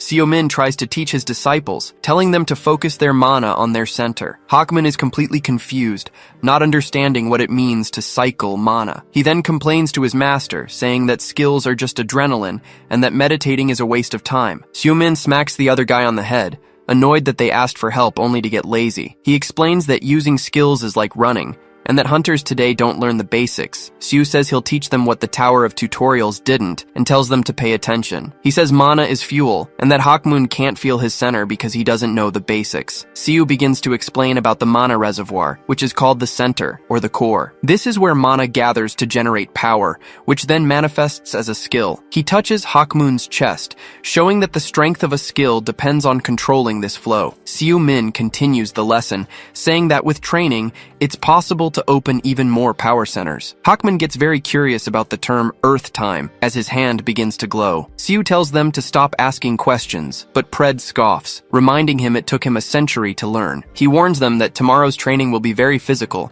but suddenly the bedroom door opens. Junggu appears looking desperate, shouting that he's been looking for him everywhere. Seo Min complains that the guy wouldn't stop calling, and Junggu tells him they need to go to HQ right now. As they walk, he gets curious and asks what the regional director wants with him. Seo Min suspects he's been ratted out, but Junggu denies it and says it's about the prison case. On the way, two guys stop in front of them, and one of them taunts Junggu Huang. Changwon Xiang continues the taunt, mocking Junggu for being a desk jockey. Junggu gets annoyed, as he doesn't understand how the man returned from his mission so quickly. He tells the two to stop bothering them, but the guy says he just wanted to say hi. Then he points at Seo Min and mocks him, saying he heard he'd caused a huge mess. Seo Min is already losing patience with the conversation, showing his boredom with the situation. Junggu loses his cool and tells the guy to get out of the way, telling him to stop provoking them. His partner scoffs again, saying they wouldn't understand since they've never left the country. Seo Min grits his teeth, listening to the two mock his team for doing the dirty work. He then turns and gets the recruit's attention, with a less than friendly look on his face. The rookie adjusts his glasses and scolds him,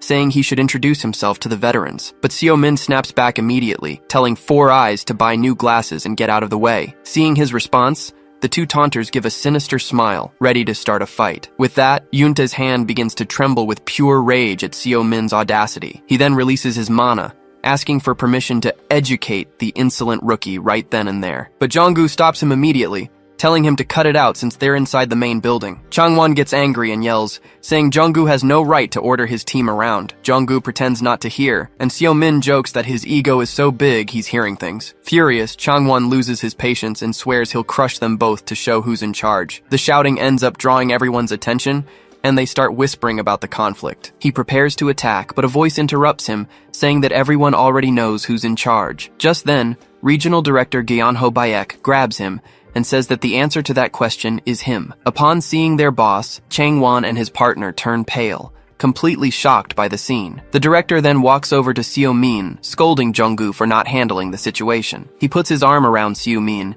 inviting him for a rare tea he prepared for him. Changwon tries to protest, but the director calls him by name, cutting him off immediately. With a smile, he reminds him of the privileges he requested in Japan and tells him to focus on his work. With nothing to say, the two swallow the director's scolding and stand there in silence. From a distance, Changwon wonders what the deal is with that rookie and why Director Bayek seemed so excited. Now in his office, The director says it's a pleasure to finally meet Hunter Min in person. Seo-min says the pleasure is his and asks what he wants, making Jung-gu break out in a cold sweat. The director laughs, liking his attitude of getting straight to the point. He then reveals he called him in to talk about the escort mission at Incheon prison. Thanks to the incident with Bestia, they now have the authority to investigate the corruption in the prison. He continues, saying they now need to focus their resources on finding the escaped prisoner. Then, he questions Seo-min, finding it hard to believe that someone like him lost the criminal. The director then asks Jung-gu to give them some privacy, and he stands up immediately. Before leaving,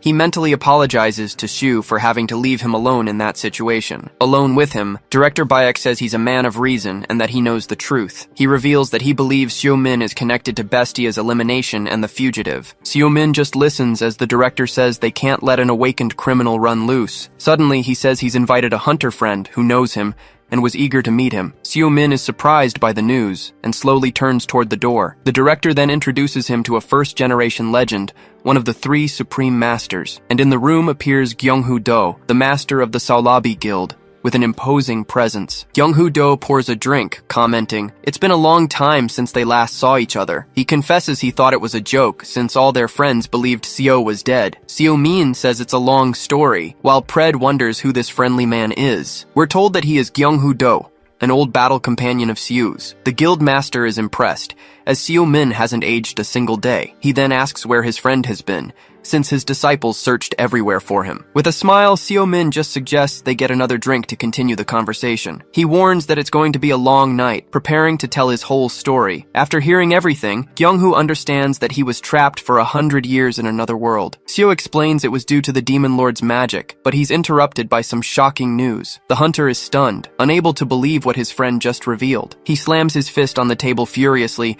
questioning how they made a peace treaty with the monster still alive. The master tells him to calm down, explaining that the Demon Lord is like a living corpse. He says the demons proposed the treaty, blaming only the former lord for the war. Seo-min says they were just scared, but Gyung-hoo reminds him that humanity couldn't take any more fighting. He recalls how the world was in ruins after the first gate and the monster attacks. On top of that, there was the war against the demons, so everyone was exhausted. Surprisingly, they offered to help rebuild the world and teach them how to close the gates. In return, they only wanted to retrieve their Demon Lord's remains and stay in Antarctica. Back then, people just wanted peace and to quickly adapt to the new power of mana. That's why the nations accepted the treaty, and Dae-soo Choi was the one who represented Korea. Since then, the demons have kept to themselves, only coming out to help. But some first-generation hunters didn't like the treaty and simply disappeared. Gyung-hoo admits he didn't care anymore either, but now something feels very wrong. He then reveals why, saying that Seo-min's name and title have vanished from history. All records of him from the last decade were erased, and rumors point to Dae-soo Choi. It was done so well that even he only managed to remember Seo's face today. To him, it's very strange that a war hero like Seo could be forgotten like that. Seo-min then asks if he thinks the demons and Dae-soo made some kind of deal. Gyung-hoo confirms, saying Dae-soo always did everything to surpass him, and that hasn't changed. Pred is disgusted by the betrayal, while Seo-min processes the idea of Dae-soo Choi working with the demons. He wonders why that bastard would ally with them just to erase his existence. Seo-min questions what the demons would gain from this, besides avenging their former leader. But Gyung-hoo says it's just a theory, and ultimately, they need more information. Seo-min gets angry, remembering that the demons started the war in the first place. At this, Gyung-hoo suggests he look for his old disciples, as they might know something. Seo-min hesitates, explaining it's not that easy, since they've all gone their separate ways. His friend then reminds him that Yeohwa is in Korea, and she's become an S-rank hunter. The scene shows how the young Yeohwa grew into a strong woman and the leader of Azure Bloom. Seo remembers she used to be attached at his hip, and finds it strange that she now works for Dae-soo. He takes a sip, saying that people change and she must have her reasons. Suddenly, he complains about the drink's taste, and Gyung-hoo teases him, saying he needs to grow up. The guildmaster regrets not calling Sejun, but Seo says it's better this way. Without them noticing, someone snaps a photo of Seo-min, a suspicious smile on their face. The scene cuts to a man who informs his boss over the phone about Seo-min's meeting. On the phone, a mysterious woman praises his good work and tells her agent to return. Suddenly, Yeohwa's phone gets a notification, leaving her with a dark expression. She looks at the screen and is shocked, confirming to herself that it's him. The photo reveals Seo-min's face, and she can't believe he's still alive. With this, she finally understands why so many strange things have been happening in the tutorial tower. Her legs give out, and she slides down the wall, stammering that her master has really returned, and she starts crying right there, completely overwhelmed by emotion. We're told that she always suspected something, as Sejun had been hiding things from her from the very beginning. Yeohwa recalls that she never gave up looking for him, even when everyone else had lost faith. She looks at the photo again with a smile, realizing he hasn't changed at all. Determined, she jumps to her feet, saying she needs to go find him right now. But suddenly, Dae-soo Choi appears in the hallway and calls out to her, terrifying the hunter. The president approaches her with his imposing presence, staring at the young woman seriously. He asks why she's in such a hurry and reminds her to call him uncle. Yeohwa grips her phone tightly, trying to play it cool and saying it's nothing important. But he touches her shoulder, telling her that her face says otherwise and that it's something serious. The president looks deep into her eyes and realizes the reason for her desperation. With a sinister smile, he confirms that the rumors are true and that Seo-min has returned. Dae-soo teases her, saying her excitement is like a puppy waiting for its master. He then pets her, calling her foolish and naive for thinking that way. The president reminds her that she's his only niece and that he wouldn't let her go so easily. Enraged, she slaps his hand away and yells that she only joined him to find Master Seo. Dae-soo reveals he knew everything, but let her investigate because she had become more valuable. She's shocked by the revelation, while he says hunters are precious assets. Yeohwa explodes with rage, yelling that he was never her family and that Seo-min saved her, but he blackmails her, asking what the master will think when he discovers her past. He warns her to choose carefully, as Seo-min doesn't forgive criminals like her family. As he walks away, he says she can try, but she'll never change her rotten origins. Alone in the hallway, she clenches her fist and curses at him, feeling completely trapped. The scene changes to a hangar, where Jisoo Shin and other hunters are gathered for training. She seems to be looking for someone, while another hunter tries to get her attention. Jisoo speaks with Seo-min, saying she knows the guild master chose him to lead, but she asks who the other two are, who appear with unfriendly faces. Seo-min explains they are his associates, and that they're like the rookies, only more experienced. With that, Jisoo Shin and her partner, Byung-guk Kim, formally introduce themselves to the group. The huntress is impressed by the older man's presence, a very rare sight. But suddenly the old hunter breaks into a super friendly smile, leaving the girl confused. He praises her manners, and a very excited Jisoo guarantees she'll give it her 100%. Seo-min then scolds him, reminding Hakmun that this is his second chance at life. With everything settled, the group starts walking toward the entrance of Gate F5. The rookies confess they're nervous, but Seo-min explains it's just a passage between dimensions.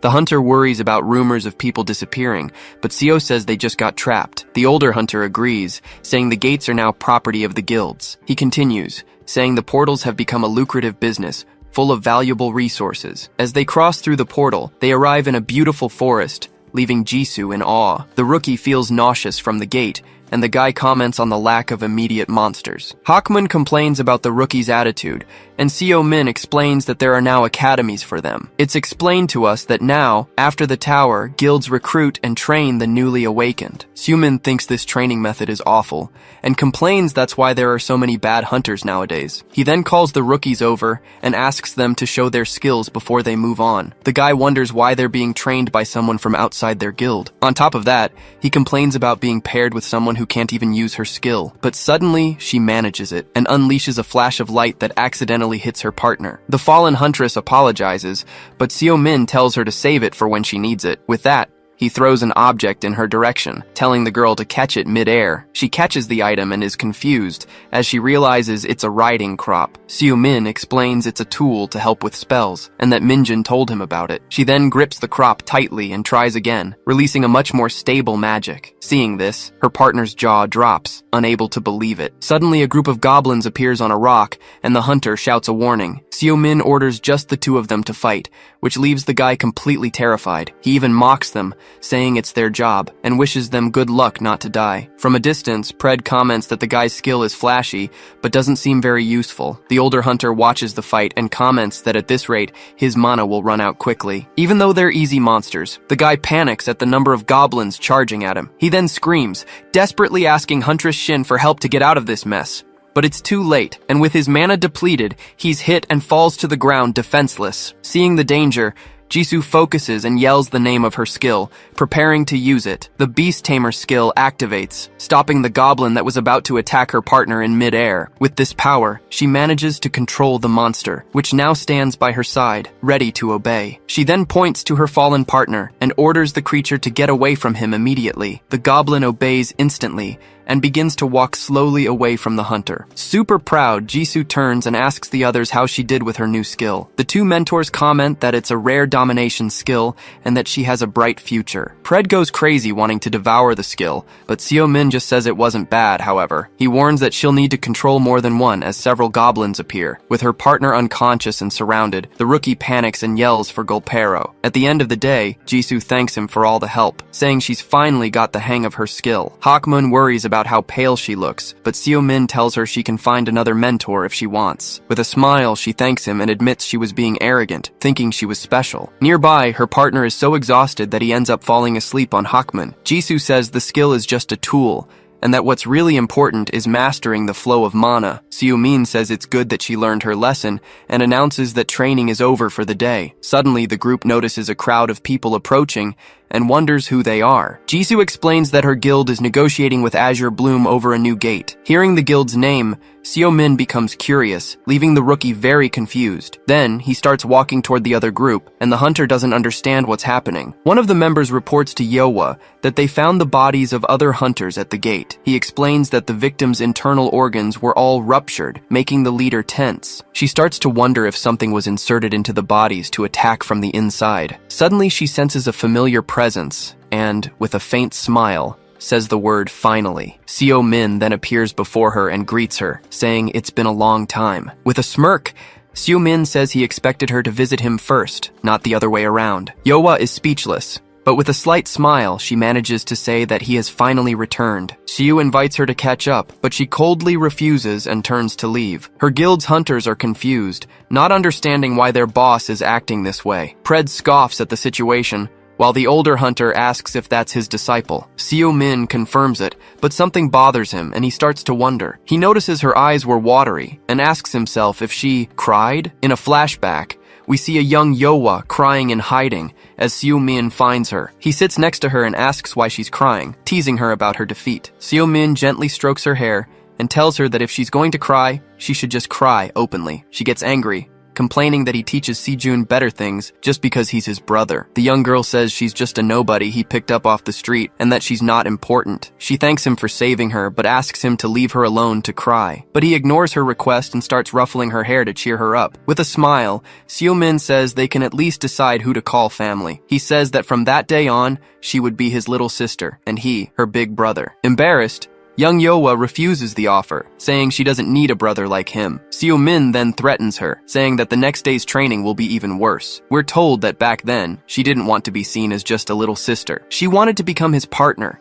his equal, and help him build the world he dreamed of. But she knows that's impossible, being the daughter of a criminal with a dark past. Even with a broken heart, she decides to fight for him, the man who gave her a new life. The scene changes, and we see Yeowa entering Sejun's office, who is surprised by her visit. She calls him by his name, and the young man, a bit nervous, asks what brings her there. With a serious expression, Yeowa says she needs to talk to him, as the matter is very important. Elsewhere, Gyeonghu tells Dae-soo that, despite everything, he still has faith in him. He recalls that the three supreme masters always fought together to maintain order in the world, but Dae-soo cuts him off and tells the old hunter to get straight to the point. Without hesitation, Gyeonghu faces him and asks if he has met with Seo-min. The guildmaster scoffs, saying a decade was enough to tame the mad dog. Dae-soo reveals that everyone misjudges him, as he doesn't work for the peace of humanity. He grinds his teeth in anger and calls the title of Three Supreme Masters a joke. With a shout, Dae-soo reveals his ambition,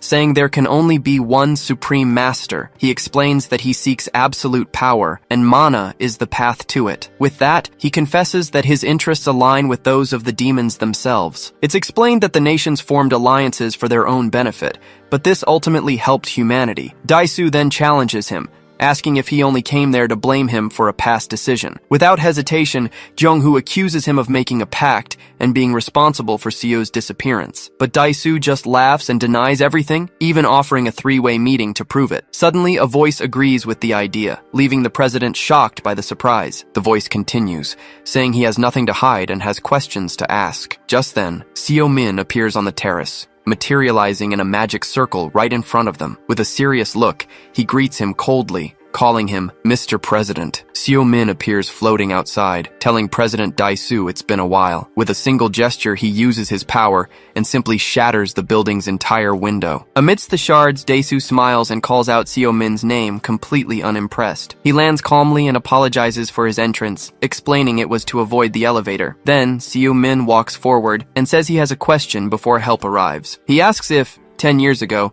Dai-su allied with the demon and sent him to the other world. The president scoffs, saying he's lost his touch asking such a foolish question. But Seo Min is dead serious and demands that the one-eyed freak answer him now. Dai-su starts to laugh, asking if he enjoyed his vacation since he hasn't aged a day. Suddenly, an object flies through the air and shatters violently right next to the president. Seo gets angry and threatens to tear Dai-su to pieces, asking if he wants to live long enough to answer. He asks if the president allied with the traitors or if he took part in Minjun's death. A dark aura surrounds him as he warns them not to threaten Yowa and her disciples. With a sinister smile, the president just lets out an "aha," not looking scared in the slightest. He bursts out laughing and yells that now, this is the mad dog he knows. Seo Min powers up, saying he's missed the thrill of the battlefield. At that, Dai-su unleashes a red aura, explaining he used his power to get stronger. He then challenges his old rival, saying that if Seo Min wants answers, he'll have to fight for them. With a smile, the hero accepts the fight, knowing it's the only way to make him talk. But suddenly, Jung-hoo-do appears between them, and the president yells for him to stop. He tells them both to calm down, saying they can't have a serious fight in a place like this. In the background, Ji-hwan Ryu is completely confused, while his guards are in position. Kyung-hoo scolds Seo, reminding him that a fight here would attract too much attention. Seo Min clicks his tongue in annoyance, but the master tells him to back down for Sejun's sake. Seeing this, Dai-su gets bored and complains that, as expected, this whole thing is a buzzkill. He remembers the past, when they used to fight and compete without any remorse. To him, that was a glorious era, much better than these boring times. With that, he decides to answer, stating that he had nothing to do with Minjun's death. Dai-su also explains that Yowa joined him of her own free will, and it's not his fault. He then turns his back and tells Seo Min to schedule an appointment if he has more questions. Seo Min remains silent, processing the answers he just received from the president. Beside him, Kyung-hoo-do breathes a sigh of relief, as the fight was finally avoided. The scene changes and Dai-su gets on the elevator, telling his assistant to shut up and mind his own business. The young man cringes in fear and stammers an apology to his boss. Then, the president orders him to prepare an A-rank gate and to bring Yowa to him. The scene cuts to a full moon night, in a flashback from 7 hours earlier. We're shown that Yowa went to Sejun and questioned him about the IZ Guild. She says the hunters found at the gate had all their internal organs disintegrated. Yowa explains that it was either a unique skill or they all ate the same thing. She reveals they were all connected to a mysterious guild called EZ, which no one had ever heard of. Sejun listens intently, then shares a rumor he discovered about the place. He reveals, shocked, that he heard this guild is led by a demon master. Sejun asks where she heard that, and Yowa says he's free to use the information. She turns to leave, saying she'll continue to investigate and will keep him informed. But before she goes, she asks him not to look for her, because Dai-su is watching him, and she's worried. She asks Sejun not to tell the master she was there, as she doesn't intend to go back to him. Sejun then confirms he was right. Yowa joined Dai-su to track Seo, but he's confused, as he sees no reason for her to stay with him now that Seo is back. He remembers that Seo trusted his disciples blindly, but to him they always seemed full of secrets. Worried, he sighs, and wonders what Yowa and Xiaolong are really up to. Suddenly, Seo Min enters the room and Sejun jumps out of his chair, startled. The younger brother is speechless, stammering out an, without knowing what to say. With a serious look, Seo tells him to spit it out and asks if something is going on with Yowa. The scene changes to show Yowa on the street, near a black car, waiting for someone. Just then, some agents arrive and inform her that the president has requested her presence urgently. She mutters, "That bastard," under her breath, but in the end, tells the men to take her. In a flashback, we see Dai-su 10 years ago, right after Seo Min disappeared. A demon named He-Katan explains that Seo is very dangerous for nearly killing a lord. He says that a lord almost losing to a human is a threat, and proposes a good relationship, but Dai-su isn't impressed, recalling that despite the treaty, it was the humans who won the war. He questions why he would help demons who would soon be banished to Antarctica. The demon then reveals they've been watching Dai-su and know he's disheartened by the end of the war. He continues, saying that Dai-su wants to test his strength without any restrictions. He-Katan hits the nail on the the head, saying the hunter's only desire is to fight stronger enemies. With that, he offers to help Dae-soo reach his maximum power and completely master mana. Dae-soo clutches his stomach, realizing the demon wants more than just to erase history. He asks if the demon has considered that by becoming stronger, he would become a threat. But Hikatan explains that the demons only want to unravel the mysteries of mana and the portals. He turns and leaves, saying he will eagerly await Dae-soo's answer. It becomes clear that there, South Korea's strongest hunter made a crucial decision. The scene returns to the present, with Dae-soo at an F-rank gate, a completely empty and desolate place. An assistant appears through a portal and informs Dae-soo that they've prepared the gate as he commanded. He explains that the location is now his guild's property and that no one alive is there. Dae-soo praises their good work, then asks if the invitation he requested was sent. The young man confirms, but reminds the chairman that the summit is happening tomorrow. He cuts him off, says he already knows, and tells everyone to get out of there. The assistants withdraw, and one of them sighs at being dismissed so coldly. Just then, Yohwa emerges from the portal and asks why he summoned her to this place. Dae-soo reprimands her and tells her to watch her tone as people are listening to their conversation. But she's unfazed and tells him to get straight to the point, no messing around. He then reveals he knows she suspects he played a part in Seo Min's disappearance. He says that 10 years ago he didn't accept the demon's proposal, nor did he cooperate with them. But Dae-soo admits he let Seo's records be erased because he didn't care about his legacy. Yohwa is outraged by his coldness, saying he has to be kidding her. He continues, explaining that he felt a sense of unease, but it wasn't guilt for becoming the chairman. The real uncertainty was never knowing who was stronger, him or the so-called mad dog. Furious, Yohwa calls him a bastard and unleashes her powerful aura at him. She charges forward, screaming that he really was involved with the demons all this time. Enraged, she realizes he knew everything that was happening from the very beginning. Then, she leaps to attack, shouting about her master's disappearance and the destruction of his legacy. But Dae-soo stops her attack with a single hand, showing he's much stronger. He says she's just like her mother, reckless and slow, and throws her back with one blow. The impact is so powerful it kicks up dust and carves a crater in the ground. As she lies fallen, she hears that she's just a tool to make the mad dog even more filled with hatred. He then confesses that a feeling of inferiority has always haunted him like a ghost. And now that Seo Min is back, it's time for him to finally clear away this remnant of the past. Even wounded, she laughs and doubts her master would fall for his little game for someone like her. With one step, he replies that he will, because he believes Seo will do exactly that. He steps on her and says that he never believed in the master's little family act. But the look in Seo Min's eyes that night proved he was wrong about his feelings, so now he's using her as bait, as she's the only card he has to ignite the fight. Dae-soo materializes a glowing magic chain, preparing to bind his hostage. The chains then wrap around Yohwa's body, and she cries out in pain, unable to react. He explains the item is so strong that not even an S-rank hunter could escape it. With a smile, he tells her to stay alive until her rescue arrives, as that is her mission. She struggles and screams that none of this changes the fact that he's still a piece of trash. Suddenly, a massive noise startles her, coming from somewhere very close by. From the sky, Seo Min descends like a meteor, hitting the ground with a violent impact. The collision causes a massive explosion, sending dust and rocks flying everywhere. But Dae-soo shouts excitedly that today, history will finally be set right. He boasts that everyone will witness the death of a relic and hail him as the strongest. With a dark smile, Seo Min appears and says that this is all a bunch of nonsense. He then attacks with all his might, shattering the ground and rushing the chairman with full force. Dae-soo manages to defend himself and laughs, but the force of the blow pushes him back. He calls Seo mediocre, saying that the 10-year absence has created a power gap between them. The Predator warns they can't fight like this, but Seo Min simply replies that he doesn't care. With his power at its peak, he tells the Predator that they're going all out for this fight. Seo tells Pred they're going all out, but he warns that Dae-soo is a monster. The parasite continues, warning that if he goes past his limit, there will be nasty side effects. But Seo Min calculates that 50% of his strength is enough to win. Then,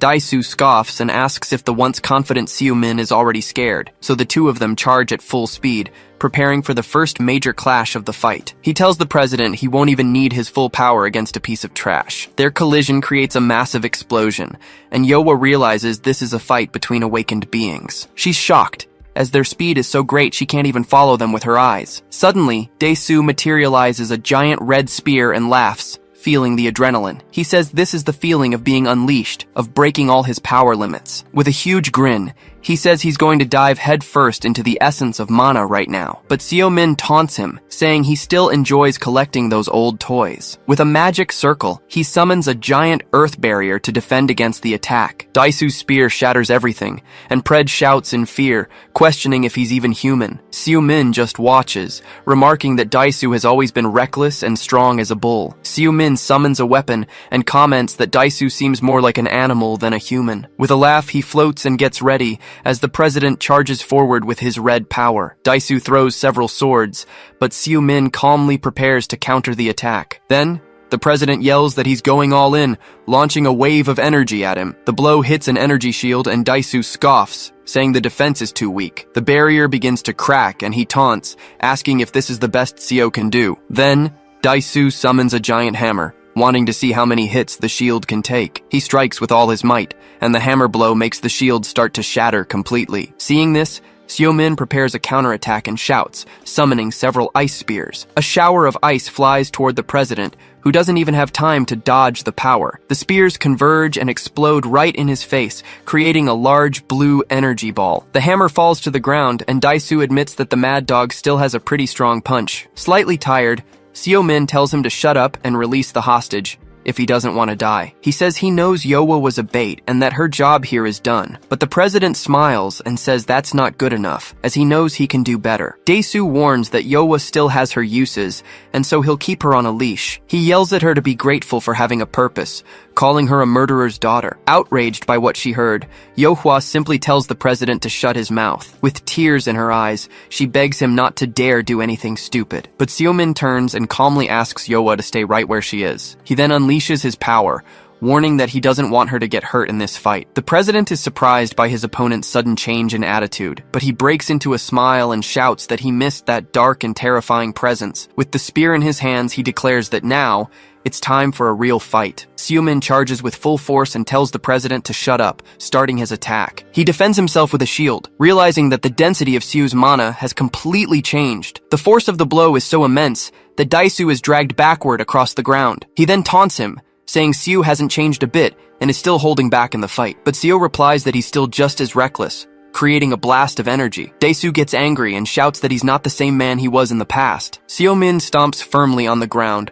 planting a sword and saying he's learned a lot over time. But Daisu raises his weapon, warning that their last clash made one thing very clear. Suddenly, a red energy surrounds Seo-min, catching him completely by surprise. The president then charges with an energy sword, shouting that Seo is no longer... He completes the sentence with hatred, screaming that the hero is no longer a match for him. With that, the blow lands a direct hit, causing a gigantic red explosion on the scene. Seeing the scene from a distance, Yowa desperately screams her master's name. She keeps watching apprehensively, not knowing what happened in the middle of all that smoke. Then a voice thanks Daisu for saving him the trouble of saying that. It's Seo-min, holding back the blow and warning that the president doesn't stand a chance. The president is shocked. His legendary sword, capable of slicing through buildings, was stopped so easily. He can't believe Seo-min blocked the attack with just one arm, but Seo mocks him, saying that fighting against weaklings for 10 years was no big deal. Then, he pulls Daisu in close and reveals he survived in hell for over 100 years. The president takes a full-force blow, feeling the absurd power of the impact on his face. The blow is so powerful it sends him flying, creating a wave of energy. He slams violently into a stone wall, shattering everything around him. Even while bleeding, he starts to laugh, finding it interesting that someone has finally injured him. He then gets up and presses his watch, saying he'll have to take the fight to the next level. We're told that a law forced SS rank hunters to wear a special bracelet. This item suppresses their mana and abilities, so they aren't a threat to society. So, Daisu throws the device on the ground, getting rid of the problem that had tired him out for so long. With a smile, Seo-min taunts him, saying the collar suits an animal like him. He calls him pathetic, asking if he became president just to take off the bracelet. But the president replies it wasn't just for that, and that this is the perfect opportunity. He yells that this is the perfect chance to test his strength against a worthy opponent. Seo-min clenches his fist and remarks with disdain that Daisu was always the loudest one. With his energy flowing, he prepares for battle and challenges the president to bring it on. Then, a giant flash of light fills the scene, and the impact of the energy shakes the ground. The two collide with absurd power, creating a violent shockwave at the gate. The pressure is so intense that Yowa is thrown hard to the ground, unable to even react. She realizes their mana is damaging the gate, which could collapse at any moment. Worried, she fears her master's power will harm innocent people outside the portal. With this in mind, she struggles with all her might and manages to break her chains to intervene. But the exchange of blows continues frantically, with both of them moving at an incredible speed. Dae-soo summons a giant hammer and smashes it into the ground, kicking up several rocks with his fury. In response, Seo-min uses a skill and creates several clones who charge the enemy together. The clones' combined attack makes Dae-soo's shield begin to crack under the blows. He's shocked by the power difference, as he didn't expect this to happen without the limiter. But even wounded, he starts laughing like a madman and summons a rain of swords to attack. Dae-soo grips the handle of his spear tightly, preparing to use a secret technique. He then hurls the weapon with all his might towards Seo-min, releasing a red energy. The spear then transforms into a giant energy tiger, which roars loudly in the arena. But Seo-min grabs the monster by its mouth, realizing it's the artifact's sealed power. He then yells for Pred to use his tamer ability and control the beast for him. Dae-soo is shocked and asks what kind of power Seo obtained in the last decade. With the skill, the energy tiger is now on Seo's side, completely under his control. With a smile, he announces that he's the new master and orders the beast to bite his enemy. The president is furious at Seo-min's audacity and curses him with pure hatred. Suddenly, Yohwa runs toward them, desperately screaming for them to stop. She begs Seo-min to look around, trying to show him the danger they've caused. It's explained that the gate is collapsing and the magic could leak to the other side. She warns that even though Dae-soo is the president, he'll have to answer to the international court, but he ignores her warning, calling her an insolent brat with a mocking smile. Then, she reveals that she's already contacted the association and the gate will reopen soon. Yohwa gets closer and, with a tired voice,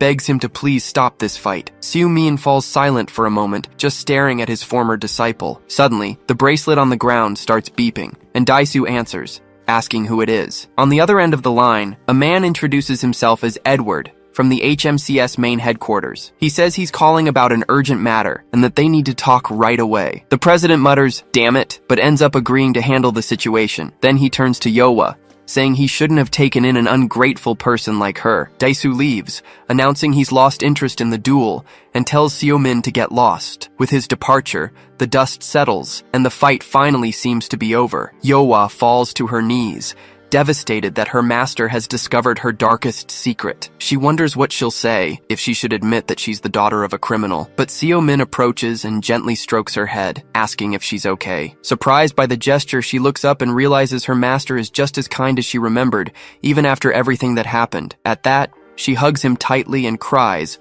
while he jokes that she still has some energy left. On the call, Dae-soo lies, saying the hunter's information is completely false. He blames Yohwa, stating he'll take responsibility for her false alarm. He scoffs, claiming it was just a training session inside a closed gate, and that they're overreacting. But on the other end of the line, HMCS Vice President Edward Blackwood doesn't seem convinced. He counters that this was before the president released his power limiter. It's explained that SS rank hunters are forbidden from fighting under private circumstances. If a fight is unavoidable, they must contact the association to prevent bigger problems. Edward reminds him that, given his position, he could even face a court trial. Even if his nation allows it, the international regulatory body could hold him accountable. With a smile, he says there's no reason to escalate the issue and disturb the peace. He then asks Dae-soo to resolve the incident internally and appropriately, and the president agrees. Edward warns that they'll let it slide, but they still need to interview the person he fought. With a coffee in hand, he says he's looking forward to speaking with the insignificant hunter. Dae-soo hangs up,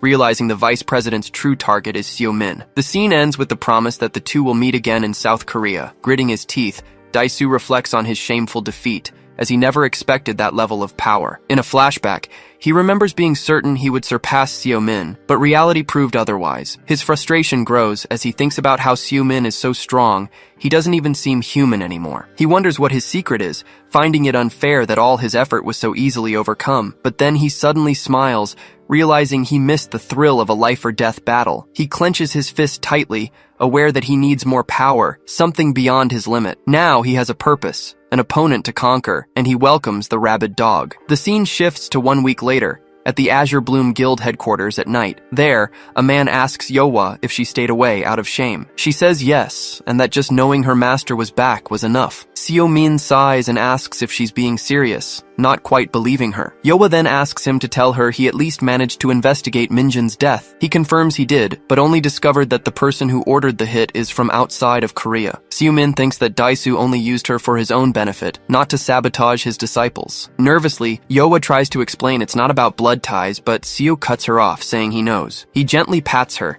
saying he wouldn't defend anyone who treats him like trash, even if they're family. With a smile, Yoa thanks her master, saying he helped her get back on her feet. But Seo-min says it's not alright, and that she needs to cut those family ties. He advises her to do good and be proud, because she did nothing wrong. In a memory, we see him promising to help her overcome all her problems. She then smiles, realizing she was never alone and always had people helping her. At that, Yoa picks up her phone, determined to apologize to Sejun for everything. She knows rebuilding trust will take time, but that the fault is hers alone. Seo-min scratches the back of his neck and agrees that she should meet with him tomorrow. The idea startles her, but he informs her that he's already spoken to Sejun about it. He looks at his phone and sees 9 missed calls, when suddenly someone calls his name. Jung-gu appears and explains that it's an urgent matter, which is why he sought him out. He then reveals that he just received a call from the HMCS International Headquarters. Jung-gu says that Vice President Blackwood is coming to Korea to meet with him in person. Seo-min gets annoyed, grumbling that this Edwin guy found out about the fight and what a pain. Seo-min asks what on earth the HMCS Vice President could possibly want with him. The agent explains that they didn't give any details,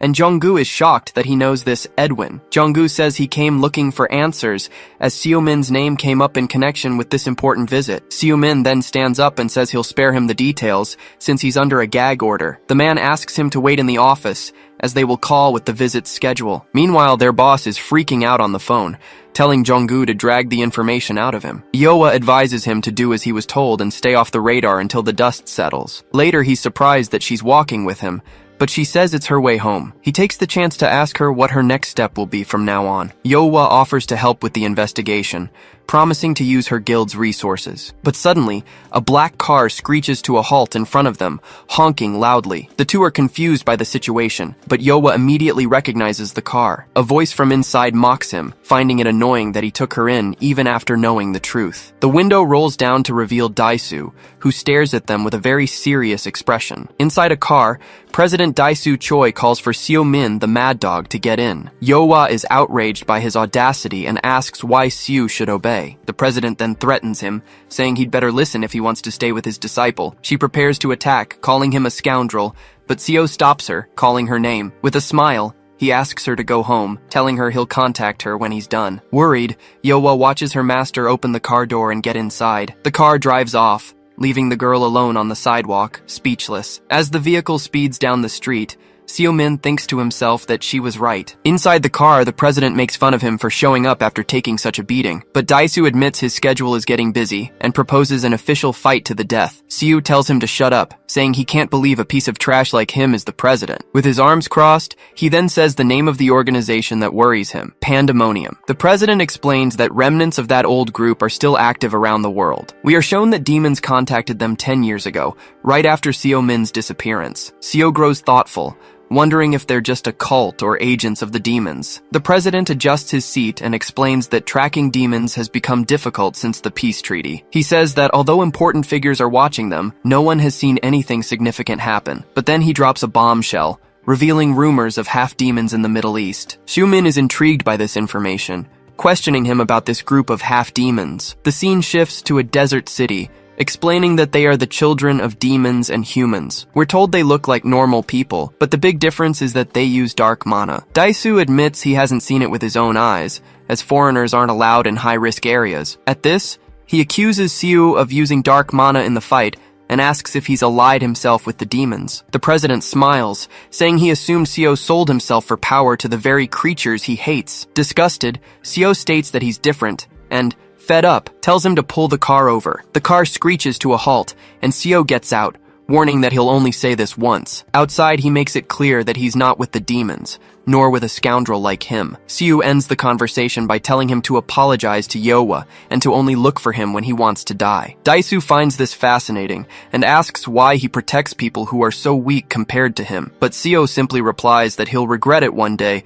and tells him to mind his own business. The car drives away, leaving Seo Min alone on the sidewalk, lost in thought about their conversation. The image of a half-demon with a sinister smile comes to his mind. The scene shifts to the HMCS headquarters, where employees are surprised by a visit from the international head office. The staff starts gossiping, commenting that they're here to inspect the branch and that there's something new every day. At the door of Director Gaeonho Bayek's office, he welcomes a Mr. Blackwood. The director then introduces Seo Min, explaining that he is the branch's new hunter. The blonde man, seated, formally greets the newly arrived hunter, but Seo Min gets straight to the point, asking the director what Edwin is plotting. With a smirk, Edwin politely asks Director Bayek to leave them alone. The director is very curious about the situation, but he knows he needs to please the executive, so he leaves the room saying he'll wait outside in case they need anything. As soon as the door closes, a huge shout echoes, making Seo cover his ears. In an instant, Edwin grabs him by the collar, demanding to know where he's been for the last 10 years, and without waiting for an answer, he punches Seo in the chest, calling him a bastard. After calming down,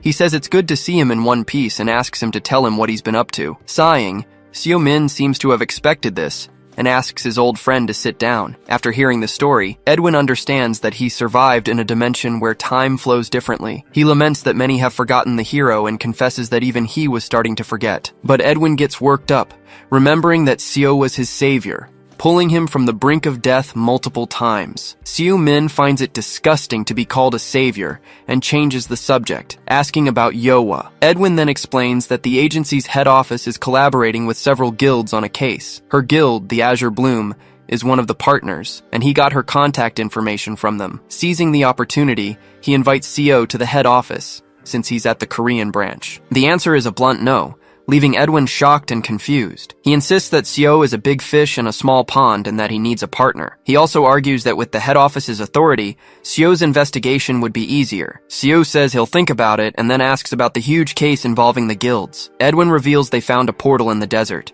with several hunters dead from poisoning. The autopsy concluded that the drugs they took were illegal enhancers. Seo Min questions the existence of illegal enhancers for the awakened, clearly surprised. Edwin confirms, but says headquarters has been investigating deaths around the world for over a year. He reveals that the forensics team discovered the victims' organs ruptured at a cellular level. That's why they didn't go public, since the victims were criminals and they couldn't find any traces of the substance. But fortunately, a witness from a similar case in China came forward to help with the investigation. She testified that the awakened inhaled a black powder, went insane, and self-destructed. Seo Min then connects the dots, realizing the black powder is related to the bodies in the desert. Edwin says related is an understatement, as they've designated the area as Ground Zero for the case. But Seo finds it strange, since the portal was just found, and the cases are over 6 months old. That's when he explains that the Master of Azure Bloom found the original form of the powder at the site. She also saw a vehicle from a mysterious guild called Eyes, which seems very suspicious. Hearing this, Seo throws himself into his chair, lamenting what his disciple has gotten herself into. Edwin smirks, revealing he knew all along that Yowa was his disciple, and now that she's involved as the first one to find the substance, there's no way out for her. He finishes by saying that Seo can help with the case, and in doing so, make her life much easier. Edwin pressures him, asking if he's really going to ignore the mess his apprentice is in. With a grim face, Seo Min's reputation as the mad dog seems to speak for itself. He sighs, admitting to himself that this was, without a doubt, checkmate, so he agrees to help, saying he had business in the Middle East anyway. Clapping his hands, Edwin celebrates and offers to handle the dispute with Chairman Choi, but Seo leans back and says that Scoundrel is just a power-hungry addict and nothing more. Despite all his anger, he concludes that, in the end, the chairman is still only human. The scene changes and Sejun finds his brother packing, asking about the new case from headquarters. Seo confirms it is, revealing it was a specific request from Edwin himself. Sejun is surprised and wants to know how the two of them suddenly started talking. His phone rings, and Seo says some things went down, and that Yowa will explain everything. With the phone in hand, his brother answers the call with a very serious expression. As he walks away, he asks Yowa how she got his cell phone number. Already preparing for the trip, Fred asks where they're going, and the answer is the European headquarters. But the entity gets serious and asks if he'll have to use his mana to the limit again. Seo-min jokes with Fred, but the entity reveals its concern is for its own body. The hunter is intrigued by this revelation and asks what kind of change it would be. Since returning to Earth, Fred says he's adapted, but is slowly losing control. He's also suffering the effects of the journey and suspects the last fight was the trigger. The pact between them prevents him from attacking Seo, but he feels the situation is going to get worse. He has a premonition that things will get worse as his host recovers more mana. This could mean his power won't be available at the most crucial moment in battle. Seo-min falls silent for a moment, processing the gravity of this information, but he quickly recovers and says it won't be a problem, as he's now self-sufficient. He explains that he'll need his power against demons, but that's not the case right now. Stretching, Seo admits that, as annoying as it was, the fight with Daisu helped him. He then thinks about the enhancers, and the name sounds familiar in a very bad way. The scene cuts, and 2 days later,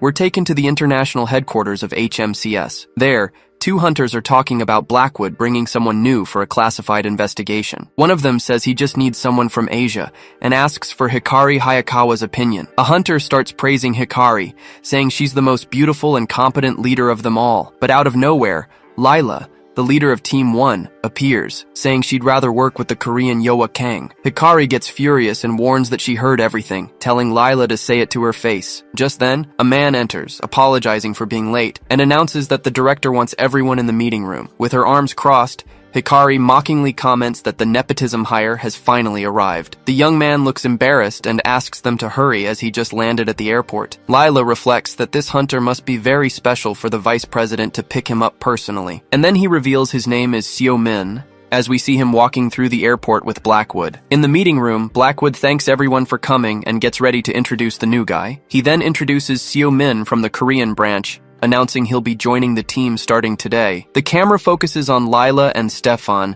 the representatives from the European division at the table. On the other side are Hikari and her subordinate Kumo, both representing the Asian division. Without wasting any time, Blackwood says the case is urgent and skips the formalities. He then asks Lila to bring the unexpected recruit up to speed, and she promptly stands up to comply. But as he's talking, an assistant arrives to let him know it's time to leave. With a smile, he says his goodbyes and leaves the case in the hands of Investigation Team 1. With his departure, an awkward silence hangs in the meeting room for a moment. Lila breaks the ice by clearing her throat, preparing to finally begin the case presentation. The projector turns on and she starts talking about the use of illegal enhancers among the awakened. The team was sent to a location where a rank A portal was found with 6 bodies nearby. The autopsy revealed the same internal damage as in the other cases, and enhancers were found with the bodies. Signs of a battle were seen near the portal, but nothing has been detected inside so far. And to make things more suspicious, a vehicle from a guild called IZ was found nearby. Research on the IZ guild shows it's small and legitimate, with nothing of interest. Given this, Lila explains that the main plan is to explore the portal and investigate the area. She finishes the case presentation and then asks if anyone has any questions. But Seo-min interrupts her, saying his question isn't about the case itself. He then asks if they have any information on a group of half-demons. Lila is surprised and asks if he really believes demons are involved in this. Seo says he's not sure yet, but it would be a good idea to keep an eye on them. He argues that if humans had created the drug, they would have already found its original formula. That's why he's asking for any information they have, past or present. Hikari butts in, asking why he's looking for something unrelated to the case. He replies that he just shared what he heard, and questions how she can be so sure. The girl lets out a mocking laugh, finding his suggestion completely ridiculous. She asks if they should follow a lead based on what some random hunter heard, and she adds that if the half-demons were important, HQ would have already warned them. Hikari finishes her tirade by pointing out he's an unranked hunter, hired purely through nepotism. Hikari gets angry and reminds everyone of the peace treaty with the demons from 10 years ago. The argument heats up, but Lila stands up and puts an end to the fight at once. Stefan tries to calm things down, asking everyone to maintain their composure at the start of the investigation. Lila agrees, saying they are all the best and must work together to solve the case. She then asks Hunter Min to focus on the investigation, and he agrees, but only for now. With the fight over, she announces she will pass along the details of the environment where they are heading tomorrow. The meeting is adjourned, and she says goodbye, telling everyone to get ready for the airport. Even after leaving the room, Hikari is still fuming, wondering who that man thinks he is. She doesn't understand how someone so rude and self-centered managed to get on the vice president's good side. Lila tells her to go easy on him, but Hikari accuses her of taking his side, but she denies it, saying that despite everything, You can tell he has a lot of experience. Back in the empty room, Seo-min yawns, looking completely bored with the whole situation. He thinks the trip is going to be more boring than he expected, but he just doesn't like beating around the bush. The door opens, and Edwin enters, commenting that he got quite a welcome from the team. With a smirk, Seo greets him sarcastically, calling him Mr. Vice President. Edwin sits down and vents, saying that running an international organization is not easy at all. But Seo stands up, reminding him that reality takes a while to sink in, and with great power comes great responsibility. Curious, Edwin asks him what he thought of the investigation team he just met. He replies that some of them are annoying, but it's fine as long as they stay out of his way. With a smile on his face, Edwin comments that this is the same old Seo-min who hasn't changed a bit. He then warns him not to cause any trouble, as he's carrying HQ's reputation on his shoulders. The scene changes, and the team arrives at the HMCS headquarters in the Middle East, where they are greeted. A man welcomes them, informing them that their rooms are ready for them to rest. He also mentions that a vehicle has been prepared for them to use at the site the next day. While Lila expresses her thanks, Fred complains to Seo about the unbearable heat of the place. Seo scans the area and sees no sign of demons, hoping that Dae-soo didn't mislead him. Just then, he approaches Hikari and says he's going to say what he couldn't before. She cuts him off and tells him to keep his guard up, unless he wants to die a stupid death. With his hand on his head, Seo already realizes that this girl is definitely going to be a pain in the ass. Alone with a local, Seo-min begins his private investigation by asking about the half-demons. The man says he's only heard of them, and that their village is deep in the desert. Another young man on his phone denies knowing of the Eyes Guild, or any other guild run by demons. A young woman explains that they look like humans, and only a mana analyzer can tell them apart. She continues, saying the hybrids born during the war 10 years ago weren't welcome anywhere. That's why she doesn't blame them for hiding, and thinks they could be disguised among everyone. Seo scratches his head. He hasn't found anything useful, and wonders if he should go deeper into the desert. Suddenly, Fred calls him food, and asks if he's being excluded by the rest of the group. The entity explains that everyone moves in a pack, and he's the only one acting like a lone wolf. He sits down and says it's his free time, and he has personal matters to investigate right now. Just then, a voice calls his name, unexpectedly interrupting his thoughts. It was Lila, who asks him why he's out here alone instead of enjoying the HMCS building. He explains he's using the time to investigate, and asks her the same question. She replies that Stefan went to get the licenses for the gate, as the government is still evaluating it. Lila then comments that if he's from the Korean branch, he must work for Director Baek. Seo-min replies that he joined the agency very recently, which surprises Lila. She says she thought he was a veteran, as he has the aura of an experienced hunter. To change the subject,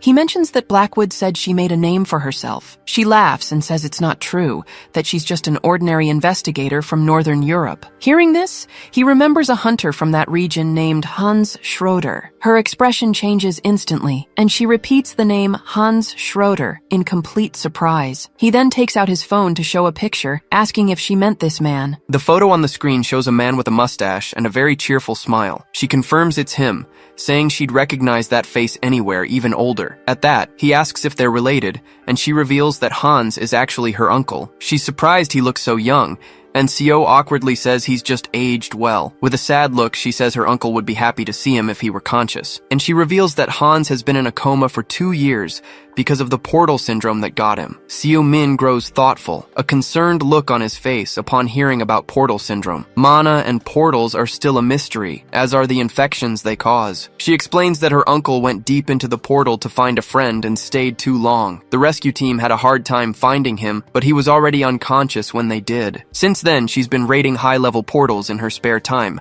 but hasn't found anything useful. Seo-min then asks if she's looking for rare items like elixirs inside the portals. She confirms she is, because even if it's foolish, her uncle is her only living relative. Just then, Stefan arrives, announcing that the authorization is complete and they can access the portal. Lila stands up and says she'll go get Hikari, arranging to meet them outside. Watching her leave, Seo thinks to himself that he should visit Hans soon. The scene changes, and now the whole team is in a car, driving through the middle of the desert. Inside the vehicle, Hikari complains about the sand and asks how much longer until they arrive. Stefan explains that the weak GPS signal delayed them, but they're almost there. Sitting in the back seat, Seo comments that preparing for a night attack is already a challenge, but he quickly corrects himself, saying that a portal connects 2 very different dimensions. Inside, they could find a paradise where the sun never sets, or a lightless hell, and he finishes his thought by saying they'll only know once they're finally inside. Hikari says everyone knows that, but Seo interrupts her.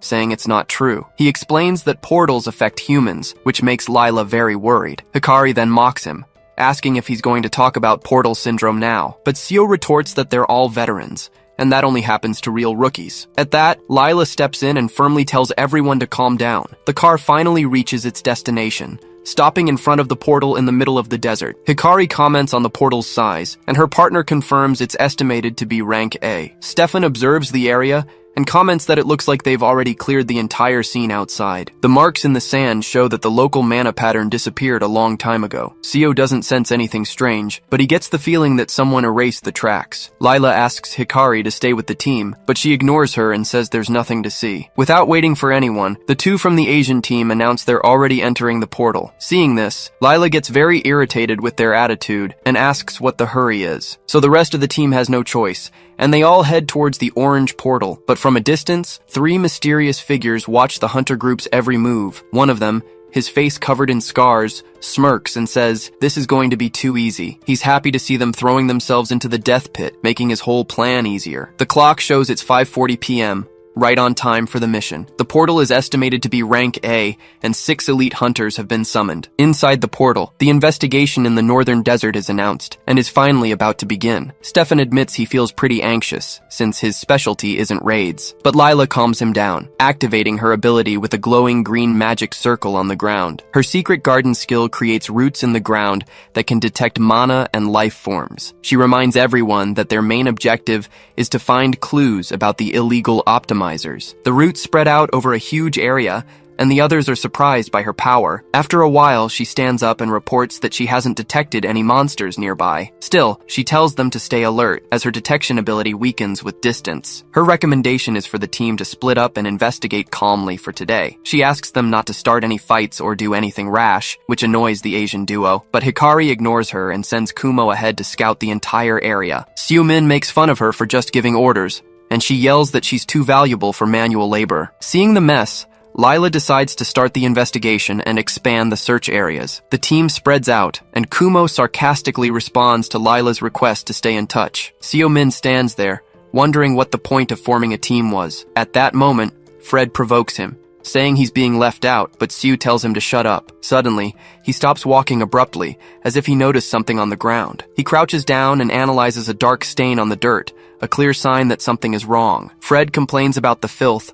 and Seo agrees that someone brought it from outside the portal. Taking a bit of the dirt in his hand, he wonders if the energy he feels is demonic. Without wasting a moment, he shoves his hand into his pocket to quickly grab something. The scene changes, and an old man answers his cell phone, taking a call from his master. The master, a bald man, asks from outside the portal if there's any news. He replies that he saw a suspicious group near the portal, and the master asks how many there are. The servant confirms there are 5 people, as we see the team entering the orange portal. The master is revealed to be Seo, and his servant offers to come in and help with the mission, but Seo tells him to stand guard to prevent them from calling for reinforcements or blocking the exit. Fred is shocked to learn the old man is here, and Seo says he arrived with them. Seo recalls telling his servant to keep his distance, and he was very discreet at the airport. Fred accuses him of bossing people around, but Seo says that if someone commits a crime, they must pay. He scuffs the dirt with his foot, trying to find what was planted with that tainted mana. Seeing the sun set, he realizes the night will make everything much harder. In another part of the desert, Kumo returns to Hikari to give his report on the search. He says, out of breath, that he didn't find anything, no monster tracks, and definitely no optimizer. Hikari is outraged,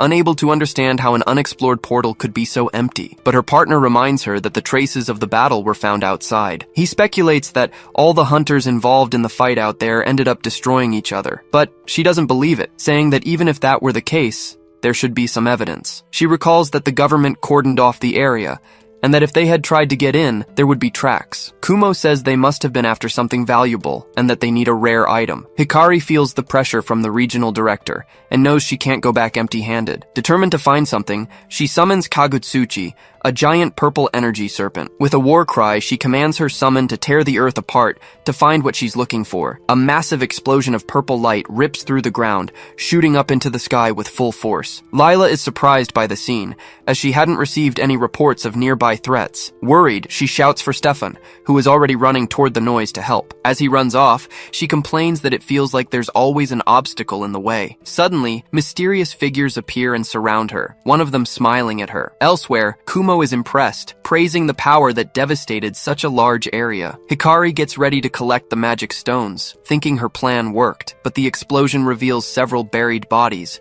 causing the hunter to scream in shock. Kumo runs over and corrects her, explaining that they are actually monsters, not human corpses. He explains that they are creations of darkness, and the creature's hands begin to move. In the blink of an eye, a horde of ghouls rises from the earth, ready to attack. Suddenly, a group of ghouls surrounds them. A hunter wonders how they were hidden there. Her partner notes that it's strange, as the undead don't usually travel together like that, but she decides to attack first, summoning her spirit Kagutsuchi to take care of the threat. At her command, a giant serpent made of purple energy appears. The creature charges forward, smashing the ground and sending the monsters flying with the impact. The serpent's electric attack hits dead on, frying the ghouls in its path. With a victorious smile, she says they got what they deserved for catching her by surprise. Her joy is short-lived, as more monsters begin to rise from the sand. Her partner panics, wondering if an entire army was buried there. He freezes for a second, unable to believe the number of enemies that keep appearing. Just then,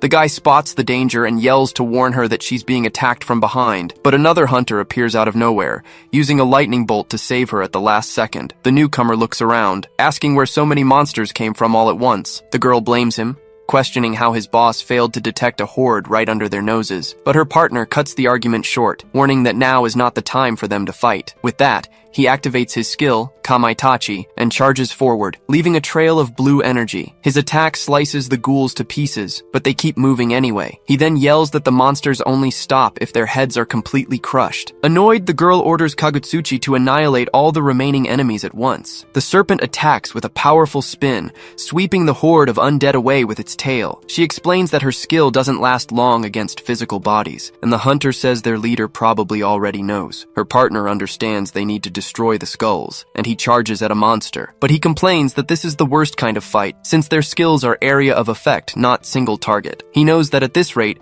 the sheer number of enemies will soon overwhelm them. From the shadows, a mysterious voice conjures a storm of arrows. Red energy arrows rain down from the sky, piercing the ghouls' heads with precision. The girl is shocked, wondering how he can hit every target so perfectly. Across the entire battlefield, the mysterious attack eliminates the horde of monsters without a single miss. Xiu Min appears amidst the chaos, sizing up the situation with a cold, calculating gaze. Impressed by his power, the hunter wonders what kind of hunter he is. Tired, Stefan remarks that he understands why Lila didn't detect them, since they don't emit any life signs. He then suggests they leave the portal, prepare better, and return at sunrise. The girl's partner agrees with the idea, but she still seems a bit reluctant to retreat. Xiu Min tells her to stop being stubborn, as continuing will only damage the mission site. With a flushed face, she silently agrees, knowing they're just wasting mana and time. But suddenly her companion yells, pointing fearfully at a nearby ditch. Another horde of ghouls emerges from the hole,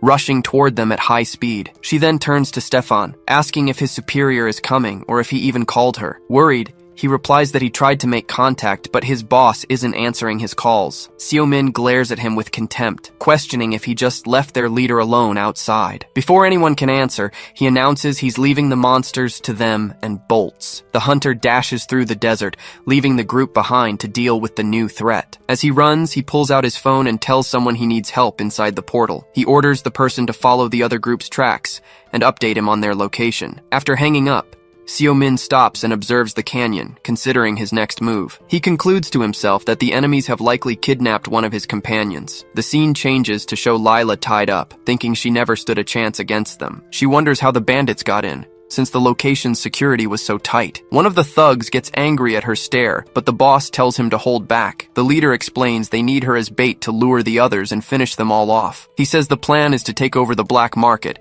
and tells his man to focus on the bigger picture. But the thug complains about having to follow orders from a weakling like that guy. A dark voice then scolds him, telling him to be careful what he says about the master. The necromancer cuts his own arm, letting his dark blood drip onto the desert floor. The blood spreads, and suddenly a ghoul's hand violently bursts from the ground. The white-haired man readies himself as the undead rise around him. The voice finishes by saying he may seem weak, but he's actually a powerful necromancer. We're told that necromancy is an art that defies the natural laws of life and death. And even among these forbidden arts, the ability he uses is one of the worst. The group's leader thinks he's a despicable being, unlike anything he's ever seen before, but he admits he needs the necromancer's connections to rebuild Almacht, his father's legacy. Just then, a curious henchman asks to smell the drug, but the boss immediately shuts him down, asking if he's lost his mind. Another man explains that the vial's contents can amplify a weak skill to the level of an S-rank hunter. He continues, warning that the body becomes a ticking time bomb, destined to eventually implode. The leader then turns to the necromancer,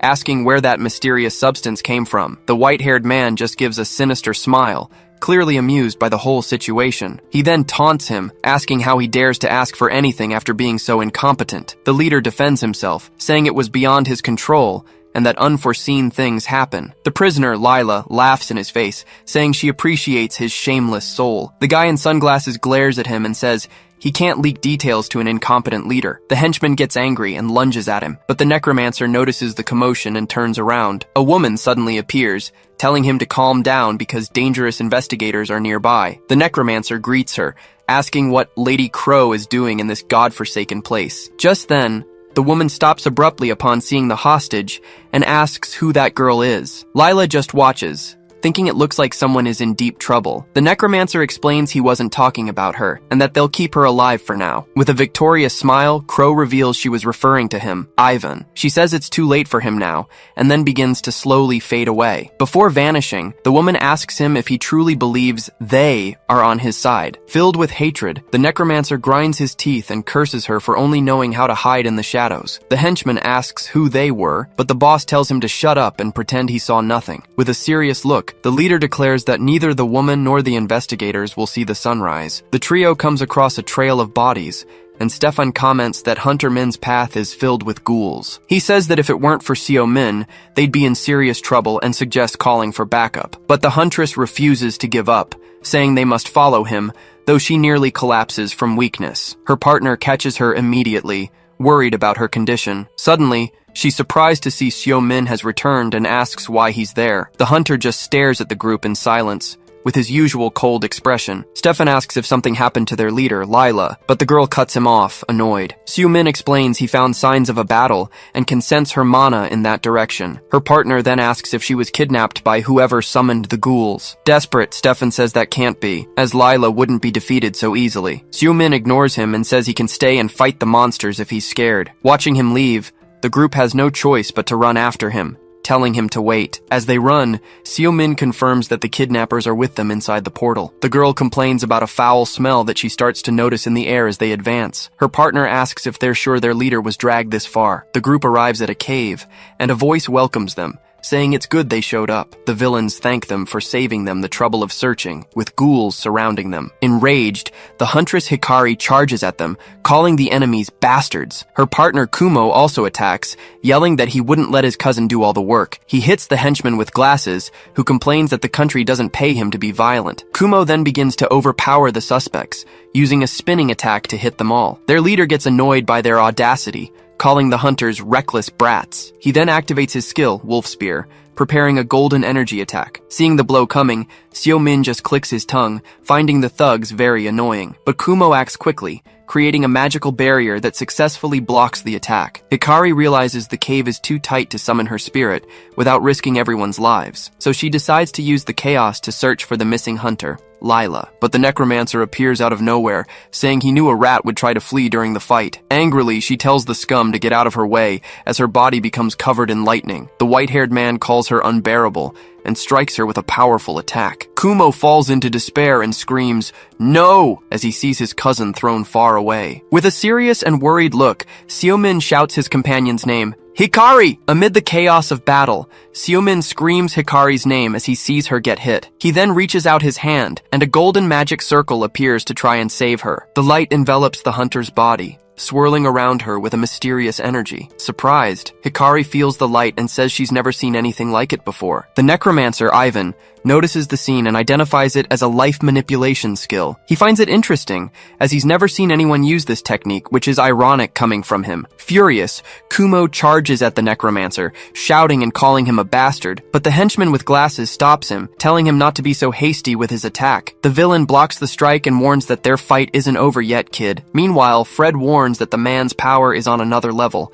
and that he's no ordinary human. Seo Min knows he has no idea what tricks the man is hiding, and that this fight will be tough. Seeing his stance, Ivan compliments him for being brave enough to still stand before him. He then orders the ghouls to attack, to see if the young man has what it takes to be good material. Seo-min retaliates with the boreal gale skill, slicing through the undead with blades of wind. Standing amidst his magic, the necromancer admits that he knows how to eliminate his children efficiently. Curious, Ivan asks what kind of work he does to be so skilled on this planet. He then lets out a laugh and questions if he's some kind of human-devouring monster. Seeing more ghouls rising, Fred is disgusted and shouts that the guy is creating an army. But Seo-min warns that it's time to level up and unleashes a powerful lightning bolt against the horde. The electric attack hits the undead head-on, frying them all with the discharge. With a smile, Ivan says he never thought he'd see a human master mana like that. Seo-min replies that he's impressed too, since he didn't think an addict could speak so well. The necromancer gets angry,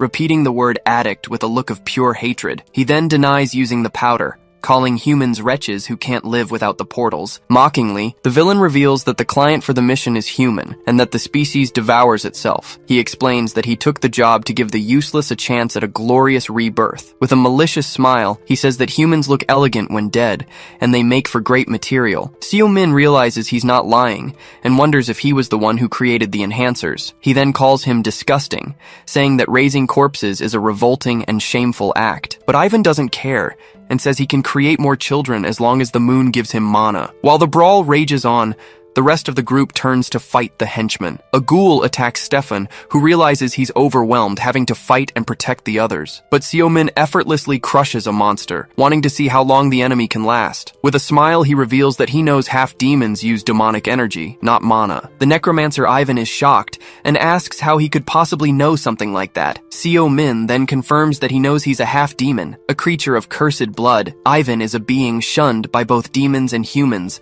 an outcast in both worlds. Our hero taunts him, saying he can feel his energy from a mile away, and asks who the mutt is now. Completely unhinged, the villain starts laughing nervously, his hands trembling with rage. Then, he unleashes his full power, calling Seo-min a despicable and disgusting human. Fred warns that his energy is very dense, but his attacks have now become more predictable. Seo-min decides to go all out, but Fred warns him, asking if he's going to overexert himself again. He says he just wants to use the skill with a bit more style, and tells Fred not to chicken out. The entity just screams no, and a wave of purple power erupts from the magic circle. With a smirk, Seo-min says this is the kind of fight that gets his blood boiling. Seo-min activates his skill, Tamer, and chains of purple energy emerge to bind the enemies. The chains pierce through the undead, paralyzing all of them instantly. Startled, Stefan celebrates that the ghouls' attack in front of him suddenly stopped. The villain's leader doesn't understand why the ghouls stopped, and notices Seo-min's action. Tired, Kumo deduces that he was somehow controlling the enemy's monsters. And just like that,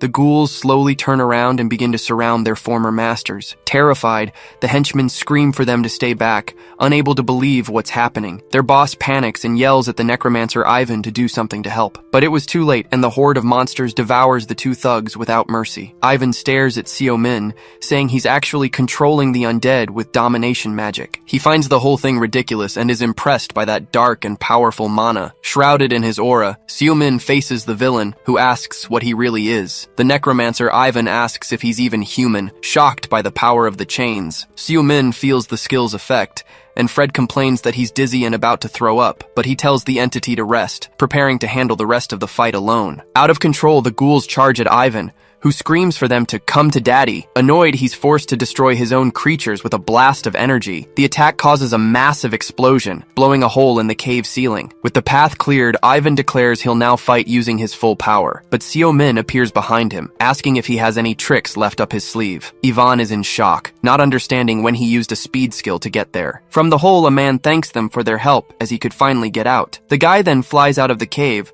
causing a second explosion of golden light. Suddenly, Crow appears with an unconscious Ivan, saying it's been a while. She faces Seo-min with a mysterious smile, keeping the villain protected in her barrier. Seo-min asks if he can't just kill the guy, since he thought she wouldn't interfere, but she tells him to let it go, because the man is important, and she doesn't want to fight. Seo-min thinks Ivan is connected to the enhancers, and it would be best to finish him here. But he looks at his injured friends and decides he needs to sort out his priorities now. Besides, the hero knows Crow is much stronger than the necromancer, so he backs down. He then questions her, asking why the half-demons are doing this dirty work. With an air of mystery, She replies that he knows a lot, but has it all wrong. She explains that the moderate party is in charge, and Ivan acted on his own. With a smile, the woman adds she has no idea who his client is. Seo-min doesn't believe her, saying it's a lie since she was helping him the whole time. Flustered, she denies it, and says she only intervened because her group needs Ivan alive. The woman admits he has questions, but swears she doesn't know much. The hunter then turns his face away, trembling slightly from the exhaustion of the long battle. In the background, the rest of the group starts to get up,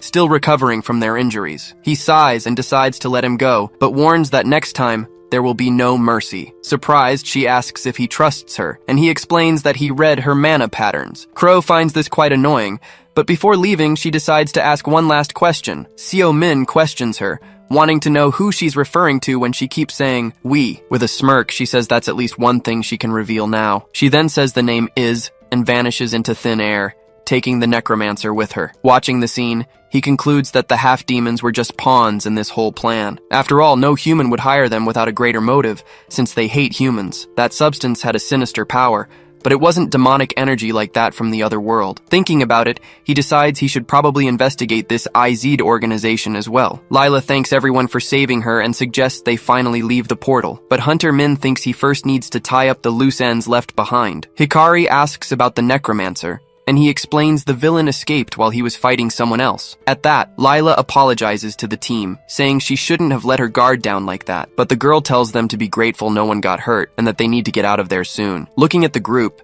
he thinks this is why he prefers to be alone, but that he never truly was. With a smile, he asks if that isn't right, referring to his partner, Pred. But when he calls out, our hero gets no answer and is left alone in the vastness. The scene changes to the HMCS headquarters 2 days later, and Edward C. Blackwood seems shocked by the news about the ghouls. He then asks about the necromancer, and Seo-min confirms that from the way he spoke, this was just the beginning. Regretfully, Edward blames himself for being careless and apologizes for putting everyone in that situation. But Seo-min says it's fine, since no one expected it, and the important thing is that everyone made it out okay. Edward thanks him, saying that because of him, the team can get back to work, especially Hikari. With a smile, he says the mad dog is still active, but Seo-min is already turning to leave. He cuts off Edward's farewell, saying he's busy and is heading back to Korea. Outside, he stops on the street when called by a familiar voice waiting for him. It was Hikari, who came to thank him for healing her and admits her performance was terrible. She then promises that next time,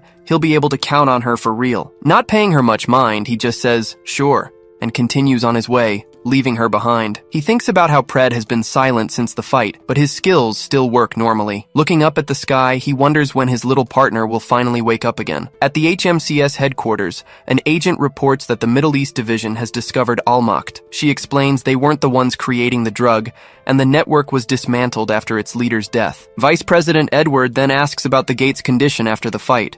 The agent informs him that it's badly damaged and will be closed, which leaves them vulnerable. Tired, he sighs.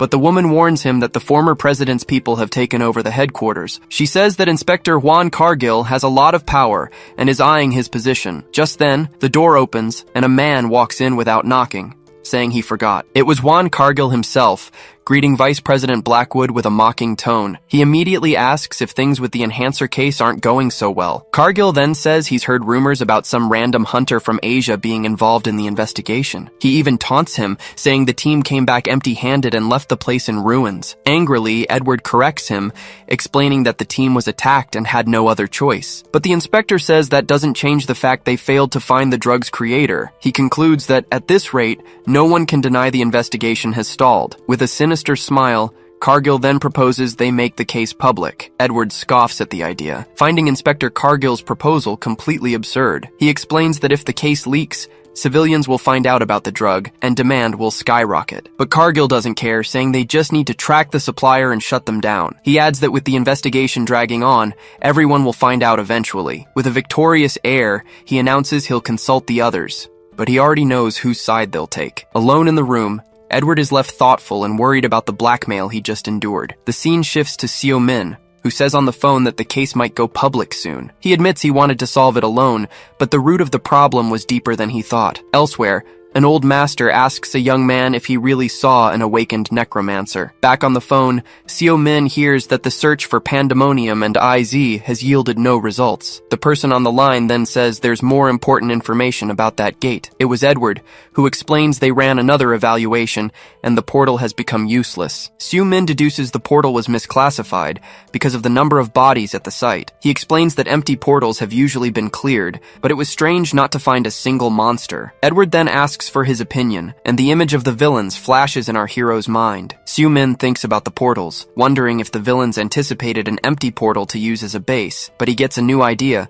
and raises the hypothesis that the portal might not even be real. He then theorizes it could be an illusion, created just to distribute the enhancers. On the other end of the line, Edward laughs, finding the idea completely impossible, but he promises to investigate and asks Seo-min to keep helping with the case, and he agrees. With a sigh, our hero hangs up the phone after the long, tiring conversation. A hunter then invites him to train, suggesting a 3-on-1 fight, but Seo-min accepts the challenge, saying he could really use a good warm-up. Meanwhile, the old master pulls another young man aside, saying that without him, they would all be doomed. He then stretches, hoping a good workout will help Pred finally wake up. The scene changes to night, in front of a fancy club with a large crowd outside. Inside, the party is in full swing, with loud music and many people dancing at the bar. We see a man with a neck tattoo, who seems to be the center of attention. He stops in front of the VIP area, telling the security guards he has business inside. One of the guards then gives the password, saying that shadows carry no color, and the man completes the phrase, replying that their blood is red all the same. With the password confirmed,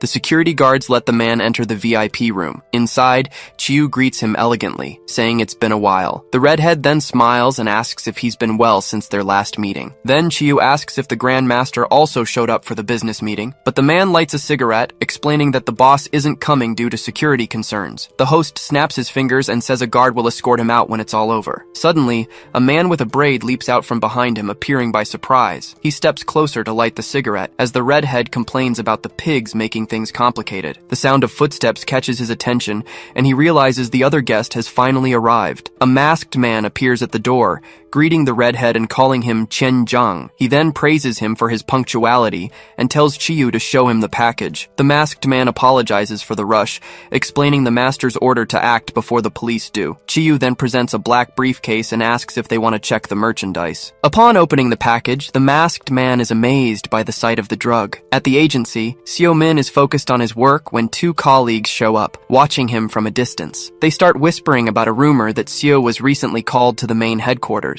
Other employees are gossiping too, suspecting he has some connection to the agency's top brass. Just then, Jung-gu approaches his desk, welcoming him and asking about the new official document. Seo asks if it's about the enhancer investigation, revealing he already knew about the case. Jung-gu looks awkward and explains that the regional director knew nothing about the operation. The hunter says he kept it a secret on higher orders, making his colleague even more frustrated. He explains that headquarters went over their heads, which could look really bad for their director. Suddenly, a female hunter approaches the desk, getting the team leader's attention. She then informs him that the branch director is calling for him, and for Hunter Min as well. The scene shifts to the director's office, where the two are now standing, awaiting orders. The director stares at them with a very serious expression, preparing to start the meeting. He begins by explaining that international headquarters sent a cooperation request to all branches. An illicit substance, he continues, is spreading, and he asks if Seo confirmed this on his mission. Seo-min then responds calmly and directly, confirming the information is correct. The director then gets straight to the point and asks what the hell happened on his mission. Suddenly, he freaks out, yelling and demanding to know why headquarters expects so much from the Korean branch. Seo-min and Jung-gu are completely confused, not understanding their boss's over-the-top reaction at all. Jung-gu points at Seo-min, accusing him of screwing something up on the mission. The boss despairs, saying their country has almost no drugs to investigate. And to make matters worse, the order came from a rival faction, ruining his chance for a promotion. Seo-min scratches his face and asks point blank if he wants him to quit, but the director immediately refuses and tells him to never forget he was part of the Korean branch. He calms down and gets back on topic, warning that the branch needs to score points in this investigation. With that, he renames Jung-gu's team as a task force, leaving the leader shocked by the news. The director gives a sinister smile, reminding them that all their reputations are now on the line. Seo then pats his colleague on the back, saying this could be his chance for a promotion. But Jung-gu is still worried, questioning if the other teams won't complain about this. The boss doesn't care and already authorizes Seo's next mission, but demands results first. Satisfied with the deal, he claps his hands, ready to assign the new team's first case. A giant pile of papers appears, and the director tells them not to be surprised by the case. He explains that the analyst, Seung-ah, pulled an all-nighter preparing the paperwork, poor girl. Seo and Junggu start reading the report, which points to an abandoned warehouse on Manhwa Island. The director explains the place used to be a spot for users, but now it's become a distribution center. To make matters worse, a nasty fight broke out there between the Awakened, and the atmosphere has been tense ever since. Junggu gets worried about the scale of the case, but the boss already went ahead and called for backup. He got approval to bring in private guilds, and tells the team to just focus on results. Min becomes thoughtful, wondering which private guilds would be involved in this. The scene shifts to the abandoned warehouse, where Seo is already waiting for two familiar figures. It was the people the director had called, two very familiar guild leaders. The guild master jokes that the big cases always end up landing in Seo's lap. Seo questions why the leaders came, and they reply that his work is a priority. The master then looks around and asks where the rest of Seo's team is. It's shown that the team is on lookout in the car to ensure a clean entry and catch any runners. The female guild master agrees, since half the people there are probably just civilians looking for stimulants. Seo Min explains the fight was likely between awakened dealers, not the addicts. He shrugs, saying it wouldn't hurt to teach them a lesson, and points to the main warehouse. But the guild master suggests an infiltration plan, while the other prefers a quick, direct assault. Seo turns to them, interrupting the argument with a comment about this so-called special merchandise. Just then, he signals for silence, telling them to listen to a nearby conversation. The trio hides to listen, and Seo seems very disappointed with what he hears from the dealers. One of them complains that the world has turned upside down,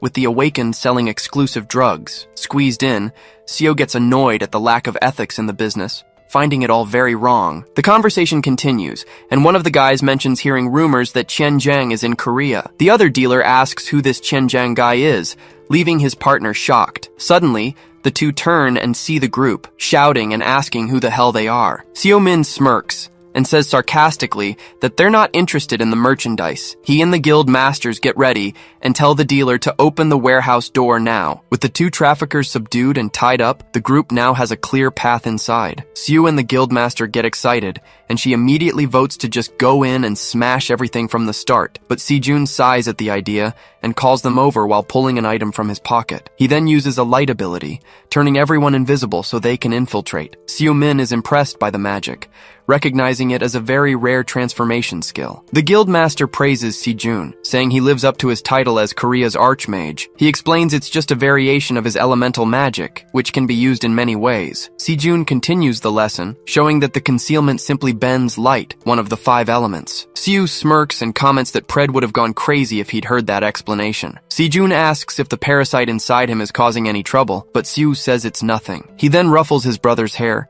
telling him he's grown up so much, which surprises their partner. Sejun gets all flustered, and Seo ignores them both, announcing it's time to go in. The invisible trio walks past the traffickers, with Seo saying he wants to get this over with and leave. Inside, they witness a negotiation, with a guy asking for a discount on a large quantity, but the seller won't budge, saying he's not running a charity, leaving the buyer very frustrated. The situation inside is tense, with one man passed out on the floor and another in despair. The guildmaster notes that most of them aren't awakened, but they're still criminals. So, Sejun suggests the best tactic is to listen in and find where the awakened make their trades. He warns that the place is big, and just arresting the pawns won't do any good. The organization would just continue. Meanwhile, Seo Min keeps watching the deal, completely focused on his main target. Suddenly, the two guild masters are startled by a noise coming from the back of the warehouse. An addict comes running out of a room, screaming in terror that he saw something in there. The guy flies past them, leaving Sejun and the guild master clueless about what's going on. The traffickers think it was just a hallucination and complain about the addicts using the basement, but one of them finds it strange that it only happens to people down there, and Seo gets a bad feeling. The guild master agrees,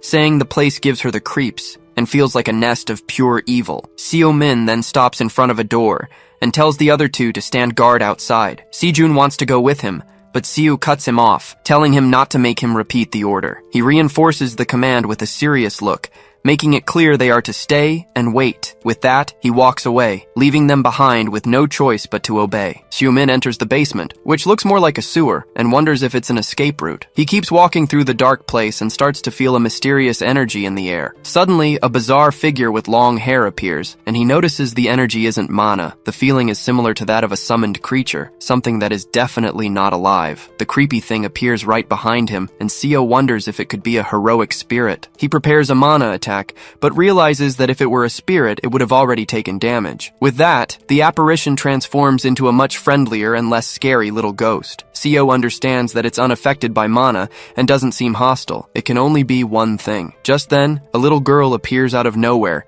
asking him not to hurt her ghost friend. He's in shock, wondering how the hell the girl can see him through his invisibility. There, in the middle of that dirty, dark labyrinth, stood a child holding a teddy bear. Seo then asks what she is, but the little girl turns the tables and asks him the same question. She points her finger at him, calling him an outsider and warning him that this is her home. He can't believe she calls the sewer her home, and she replies that wherever she is, she's in charge. Xiumin sighs and decides to ask what matters most, wanting to know where her parents are. He crouches down and asks why she has so many bruises, wanting to know where her parents are. The girl explains that her parents trade her for powder and that she got hurt trying to find food. Shocked, Xiumin uses a light power to heal the poor little girl's injuries. A golden light completely envelops her, cleaning her clothes and healing all her wounds. She is amazed, saying that his power is warm, unlike the cold power she has. The girl says that her ghost friends protect her from the bad men by showing her where to hide. Xiumin gives a small smile, understanding the child and her guardian's situation a little better. Then he asks for her name, and the little girl replies that she's called Cyan. With that,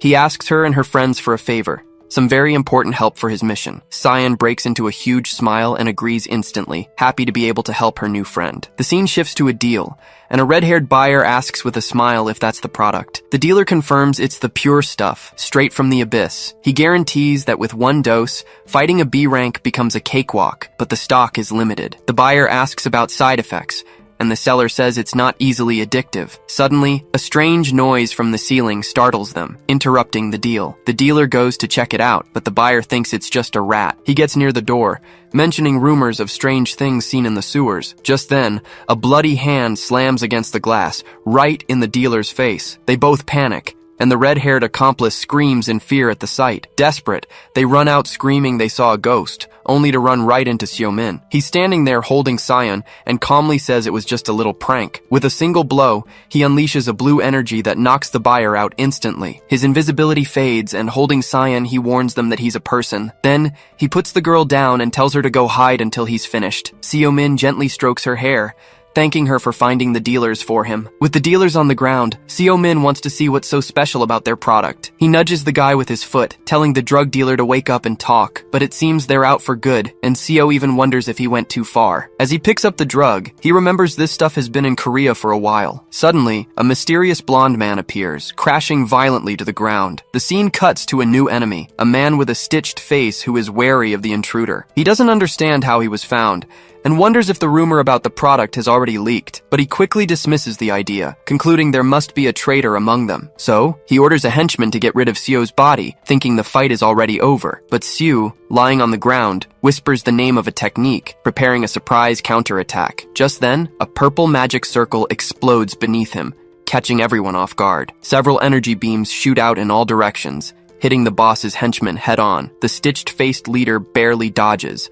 shocked by the hunter's power. Sio gets up and faces the trio, commenting that they're much faster than they seemed. He notes they're tough and used to fighting, even after a surprise attack like that. Xiumin gives a slight smirk and bluntly asks who sent them. The stitched-faced leader senses the danger, seeing the hunter healed his damage and used a powerful skill. He accuses Sio of playing dead, but gets the reply that hiding in the ceiling is what's truly dishonorable. One of the henchmen then shouts, demanding to know which guild our hero works for, but Sio just gives a mocking smile, not caring about the question at all. He activates a containment spell, saying he asked first and now he wants an answer. The ability instantly traps the henchman, who starts screaming in pain as it tightens. The leader tries to de-escalate, but is already preparing a blue energy skill in his hand. He then unleashes Lion's Roar, creating an energy barrier to protect his team. With the shield active, the henchmen retreat behind the barrier, trying to protect themselves. The boss asks if they're okay, while Seo stares them down from the other side of the shield. Seo Min chuckles and says this defensive skill will be a good warm-up. The henchmen are wrecked,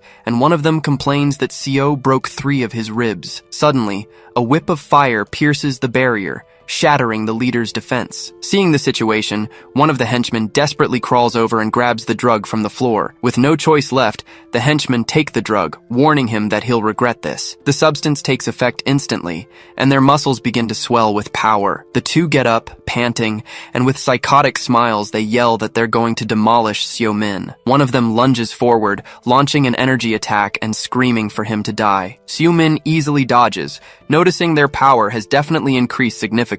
The other henchman doesn't waste time, launching a cross-shaped attack at the hunter, but he dodges again, and notes that the attack's potency is also much stronger. From the air, Seo taunts them, asking if they'll quit drugs after this. He prepares an imprisonment skill, joining his hands to trap them both at once, but suddenly, the hunter finds himself trapped inside a blue energy cage. With a small smile, he realizes his mistake, remembering there was one more enemy. The stitched-faced leader lets out a crazy laugh and orders his henchmen to finish the intruder. Suddenly, a female voice is heard as she prepares a fire arrow to save the day. With that, a perfect shot hits the leader right in the head, who never saw it coming. The guildmaster appears through the smoke, complaining that Seo always rushes ahead. She and Sejun arrive as backup, announcing that this time they'll help their master. Sejun adjusts his suit and remarks that the henchmen actually fought pretty well in the end. The guildmaster stretches, saying the power from that substance is completely unnatural. But even with the extra power, she says, they were no match for S-rank hunters. Seo Min then turns to them and asks how they knew where to find him. Sejun starts to say that his partner came running down, but she denies it, embarrassed. She changes the subject, explaining that the little girl guided them through the sewers. Just then, Sion appears at the door, commenting that a 3-on-1 fight wasn't fair. Seo pats her head, thanking her for making the fight more balanced in his favor. Sejun and the guildmaster grow concerned, remarking that this is no place for a child. The hunter looks at the ground and sees the illegal enhancer has really made it to Korea. His partner analyzes the bodies, explaining that the drug is addictive and slowly kills its users. Sejun asks about the demon hunters, and Seo suspects they're connected to the drug's manufacturer. The scene shows the 3 henchmen, now unconscious and tied up, ready to be taken away. With this, Sejun wonders if demons might be behind this as well. Seo Min agrees with the suspicion, as his gut tells him this isn't just the work of humans. The scene focuses on the warehouse, and the suspicion hangs in the air that someone from the underworld is working with demons. Sejun notes that Seo's name vanished for 10 years, and this could spark another war. Looking at the henchmen on the floor, Seo notices they're called by numbers and guesses there are at least 10 of them. He crouches down, saying he'll find out everything when he interrogates the dealers he knocked out. Suddenly, Sion senses danger and bolts, yelling for everyone to be careful. Sejun and the guildmaster are startled and on alert, not understanding what's happening. Just then, a massive explosion erupts, but Seo shields Sion with his body at the last second. The 2 dealers who were unconscious die in the blast because they hadn't been tied up yet. From the smoke, a new group of enemies emerges, revealing themselves as the ones truly responsible for the mess. Seo Min immediately realizes it's the rest of the squad, and Sejun uses his magic to protect the group. He warns that their mana capacity is huge, at least A rank or higher. A new enemy approaches, saying they've saved them the trouble of having to hunt them down. The trio of hunters prepares to fight, and Seo Min asks if he's the leader of this group. The guy in sunglasses instantly recognizes the 2 guild masters, showing he's well informed. He then gives the order, telling his henchmen to kill the 2 S-rank hunters and their lackey. Vials of the drug shatter on the floor, spreading blue powder all over the warehouse. The leader smirks and warns they'll be leaving in body bags, then charges in with everything he's got. Sejun says he'll cover the rear while the guildmaster provides support with her bow. Seo Min steps forward, and the fight begins with an exchange of blows right in the middle of the room. He recognizes the enemy's martial art, but scoffs, saying his master must have been terrible. The leader is enraged by the taunt, and prepares a full-power energy attack. The 2 then clash in a flash of power, with arcs of energy flying everywhere. Seeing the clash, the guild master despairs and yells for him, preparing an arrow. The shot hits the leader square in the shoulder, who feels the impact and pain of the attack. Enraged, he creates a sphere of energy and launches it at the archer in revenge. The guild master is confused, wondering if he used her own power to strengthen the attack. Just then, one of the henchmen appears behind her, ready to strike while she's distracted, but the blade stops against a magic barrier, protecting the huntress at the last moment. Sejun tells her he'll handle the small fry and neutralizes the other henchman. He yells for Seo to get a move on, but the hunter is on the ground,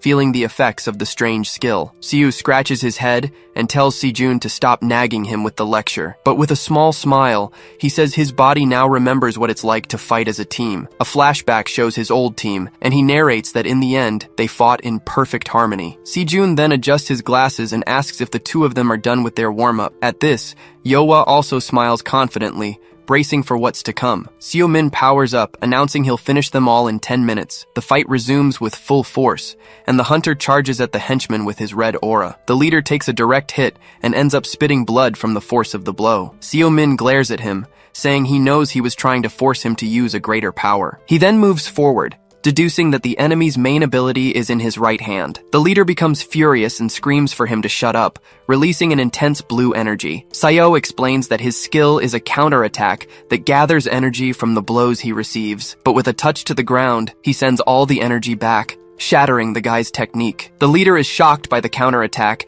and curses in anger for being tricked. With a victorious smile, Seo Min declares that it seems the enemy is now disarmed. Seo Min unleashes a flurry of powerful strikes, shattering the ground with the force of his attacks. The leader gasps for air, wondering how a piece of trash like him reached the level of an Asura. With his red aura flaring, Seo charges the enemy without hesitation. He then braces for the next blow, asking again how he achieved such a feat. The answer comes as a punch to the face, because Seo himself created this technique. The impact is so strong, the leader is sent flying back with no chance to defend himself, but he still tries to fight back, preparing a red energy attack with his hand. Seo explains that Asura is the name he gave to the ways he manifests his mana. Seeing he's about to lose the fight, the leader realizes he needs to find a way to escape. He tries to escape through a hole in the wall, but Seo Min yells for him to get back here now. Just then, the hunter appears right in front of him and asks if he's getting distracted. A barrage of attacks begins, hitting the enemy in midair from all sides. With a final blow, the leader is slammed against the wall, cracking it completely. The fight is over, and Seo Min bends down to pick up one of the drug vials from the floor. He glares at his enemy, complaining that he answered the question, and this is how he gets treated. Seo Min approaches the fallen enemy, warning him that if he doesn't cooperate, he'll be the one asking the questions now, and he's going to have to answer for every one of his comrades who died in the battle. Sejun and Yowa are shocked, and the guildmaster can't believe what he's seeing. But Seo ignores the question and forcefully grabs the leader's face to intimidate him. He then scoffs, asking why he chickened out after forcing his henchmen to use the drug. Seo knows he didn't use it because he knew the risks, and demands to know who the manufacturer is. But the leader calls him a pig, saying he's wasting his time and it won't change anything. He explains that this is the law of the jungle, and only the power of the awakened matters. That's why people will do anything to get stronger, and attacking dealers is useless. He yells that the drug is a gift to the weak, letting them shine for a moment. Seo Min loses his patience with the nonsense and grabs him forcefully by the neck. With a sinister mask, he says that to the master, the leader is nothing but a weakling. The leader starts spitting up a black goo, feeling the hunter's dark power. Seo Min gives him one last chance, telling him to answer before he's eaten alive. He asks who made the drug, and a scream of pain echoes through the darkness of the warehouse. The dust settles, and Sejun watches from a distance as Yowa holds little Sion in her lap. He gets his partner's attention, who seems deep in thought with the little girl in her arms. Sejun asks if she doesn't think Seo has changed a lot since he disappeared 10 years ago. Yowa agrees, saying he's definitely gotten stronger and much more ruthless than before. She explains that Seo spent the equivalent of 100 years in another world, all alone, but Sejun feels he's lost something along the way, and sometimes doubts if he's still human. Yowa assures him that deep down he's still the same, and that he'll find himself again in time. Just then, Seo Min appears out of nowhere and asks if they think he's lost or something. Sejun plays it cool and asks what he found out, but Seo rubs his face and says it wasn't much. He says the distribution started simultaneously, and that the Asian hub is in the neighboring country. But the thug exploded before he could say more, probably because of a mana contract or something like that. They then decide to take Sion with them, to try and find her parents or a safe place for her. The group knows they need to act fast, as the warehouse was likely just bait for them. Seo-min deduces that if the Asian hub is in the neighboring country, there must be a local base here. The scene then shifts to a chic and bustling nightclub, a private club called The Abyss. Inside the club, a shocked Chen Zhang gets the news and asks if the factory really fell. His henchman confirms the attack by the HMCS and reports that they've lost contact with the team there. Seeing the police surrounding the warehouse, he gets worried and asks what happened to Chio. It's explained that he's shaken by his brother's disappearance, but is still firmly following the master's orders. Chen Zhang is pissed off by this setback, since his return flight was already booked. Suddenly, his phone starts vibrating on the table, startling him even more. He answers the phone awkwardly, stammering as he speaks to the Grand Master on the line. On the other end, the boss calmly says his men reported a small problem in Korea. Chien confirms that he followed orders,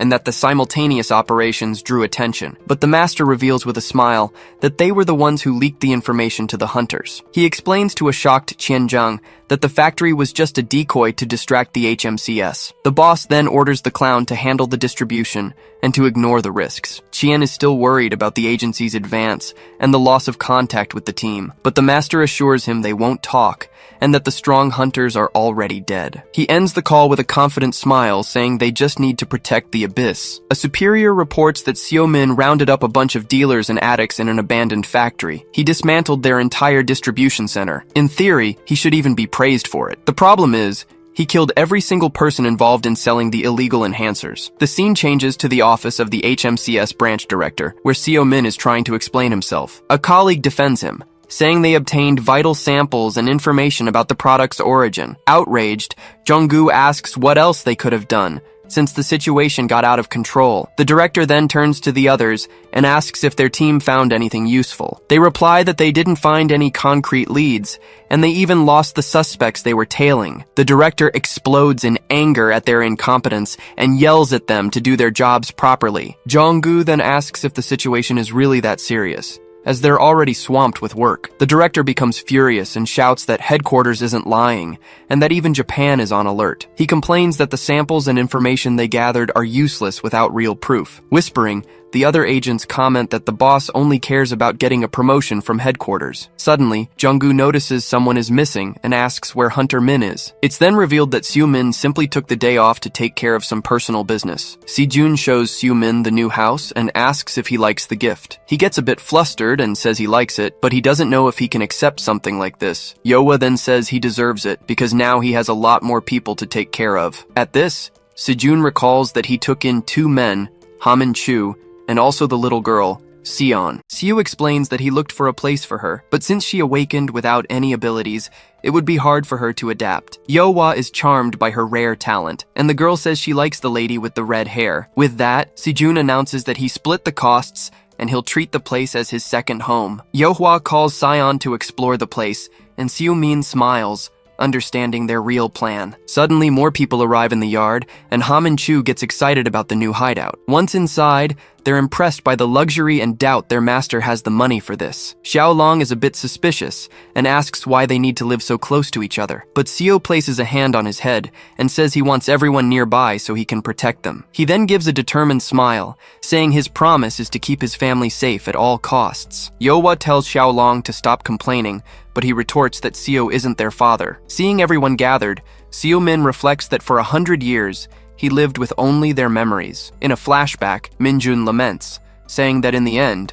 he failed one of his own. Back in the present, Seo-min's family walks toward the new house, a fresh start. He then looks on with determination, thinking that this time, things would be very different. Just then, little Sion pulls him by the hand, complaining that he's walking too slowly. Seo-min gives a smirk, thinking Pred is in for a big surprise. He tells the little girl he's coming and follows the rest of the group into the house. The scene changes to night, with Sion sleeping peacefully next to her teddy bear. Meanwhile, Seo-min calls Jong-gu, wanting to know if the drugs have any connection to the demons. Jong-gu confirms the mana in them is unknown, but says that doesn't prove anything. He also mentions that this type of mana isn't even that rare anymore, and that his conclusion matches headquarters. Before hanging up, he comments that no one wants to stir up trouble with the demons over mere rumors. Seo-min gets angry, realizing the demons have earned humanity's trust over the past 10 years. He feels like the investigation is at a dead end, with all the leads going nowhere. With that, he picks up an old journal and wonders if Minjin ever researched demonic energy. He then sits down in front of his laptop,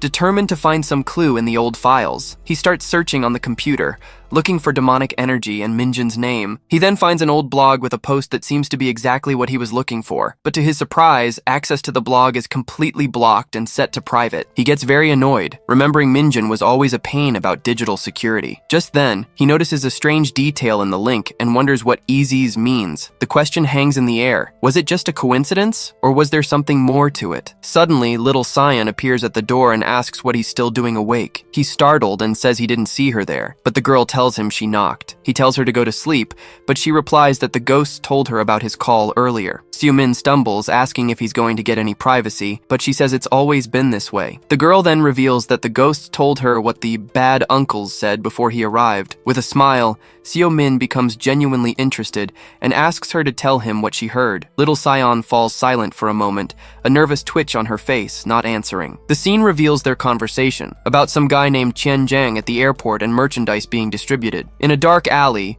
a blue-haired hunter runs desperately until he trips hard on the ground. He slams onto the concrete, hitting his head and getting completely stunned by the impact. With no strength left to run, all he can hear is a voice saying, "We finally got you." Just then, two men appear, and one calls him a useless C rank for stealing the guild's gate. The young man says he had no choice, as he needed cash to buy something specific. Suddenly, he pulls something from his pocket, but the guys don't pay it much mind. But the hunter holds the object in his mouth and yells that as long as he has this, they're nothing. And in the blink of an eye, a massive explosion erupts, engulfing the entire alley and its surroundings. The scene shifts to an emergency meeting, where news of illegal enhancers has come to light. At the HMCS main headquarters, one of the leaders warns that these cases are going to spread like wildfire. Vice President Blackwood admits the situation isn't good and asks if anyone has made any progress. One of the attendees then mentions the factory case in Korea, making the director from there shrink in his seat. He continues, saying the reports show no progress,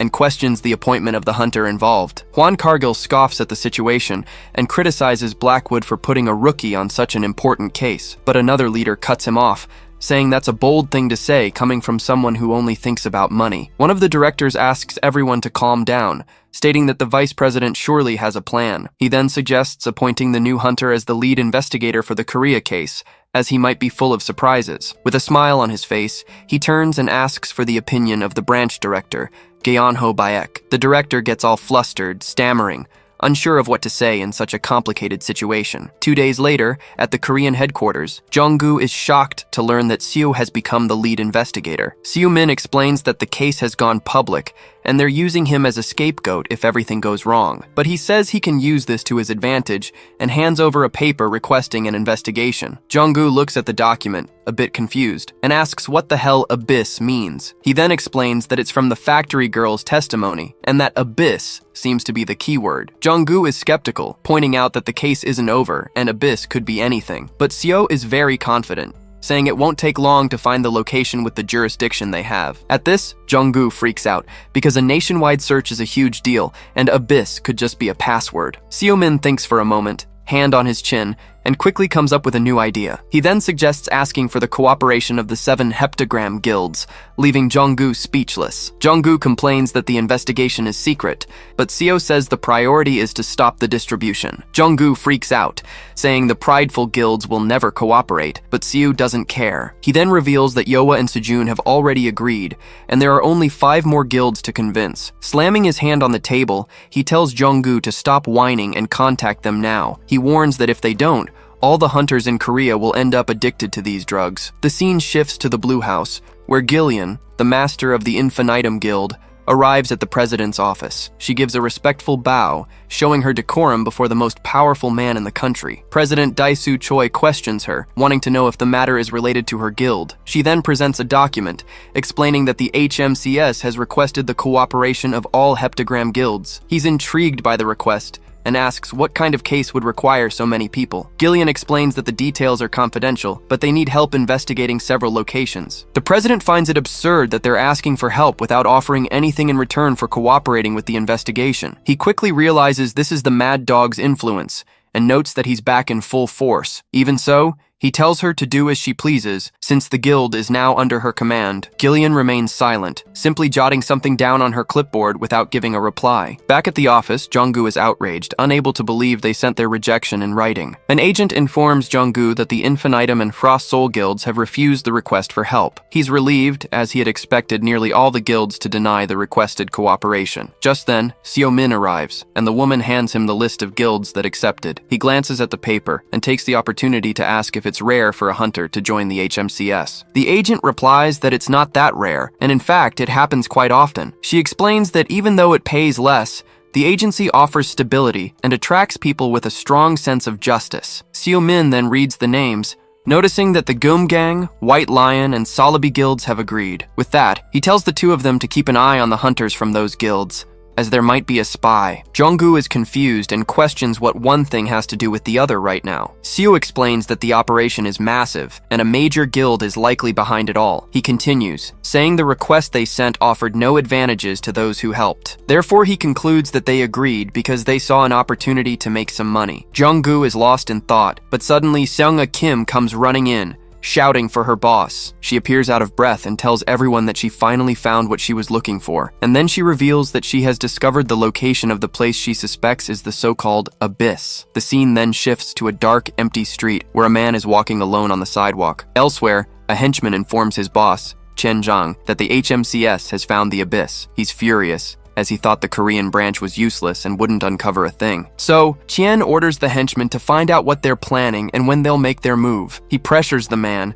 telling him to do the job right or go back to his life of misery. The henchman then reveals a rumor that the investigators from the factory case have joined the team. He also mentions that one of the members is a rookie with direct connections to the vice president. Chen tells him to keep an eye on them and says he'll transfer the money to continue the service. The scene cuts to the henchman, who now goes to speak with Chiyu, a man in a blue robe and glasses. Qian Zhang then hands over the list he had requested, with all the investigators' names. He tells Chiyu not to do anything stupid and holds on to the paper, preventing him from taking it. Chiyu gets suspicious and asks what he meant by "for now" and not "forever." He explains that he knows about his thirst for revenge, but something big is about to happen. It's then revealed that the HMCS has discovered the abyss, and that there might be a traitor among them. Chiyu asks if the Grand Master already knows, but Qian tells him to go deliver the news himself. As Chiyu walks away, Qian Zhang takes out his phone to make an important call. He calls his contact and tells them they have a serious problem on their hands. The scene then shifts to outside of Korea, where a voice says that the beginning was not good at all. Inside a car, the masked man, the clown, asks what's going on, but his smile vanishes when he hears the news that their hideout,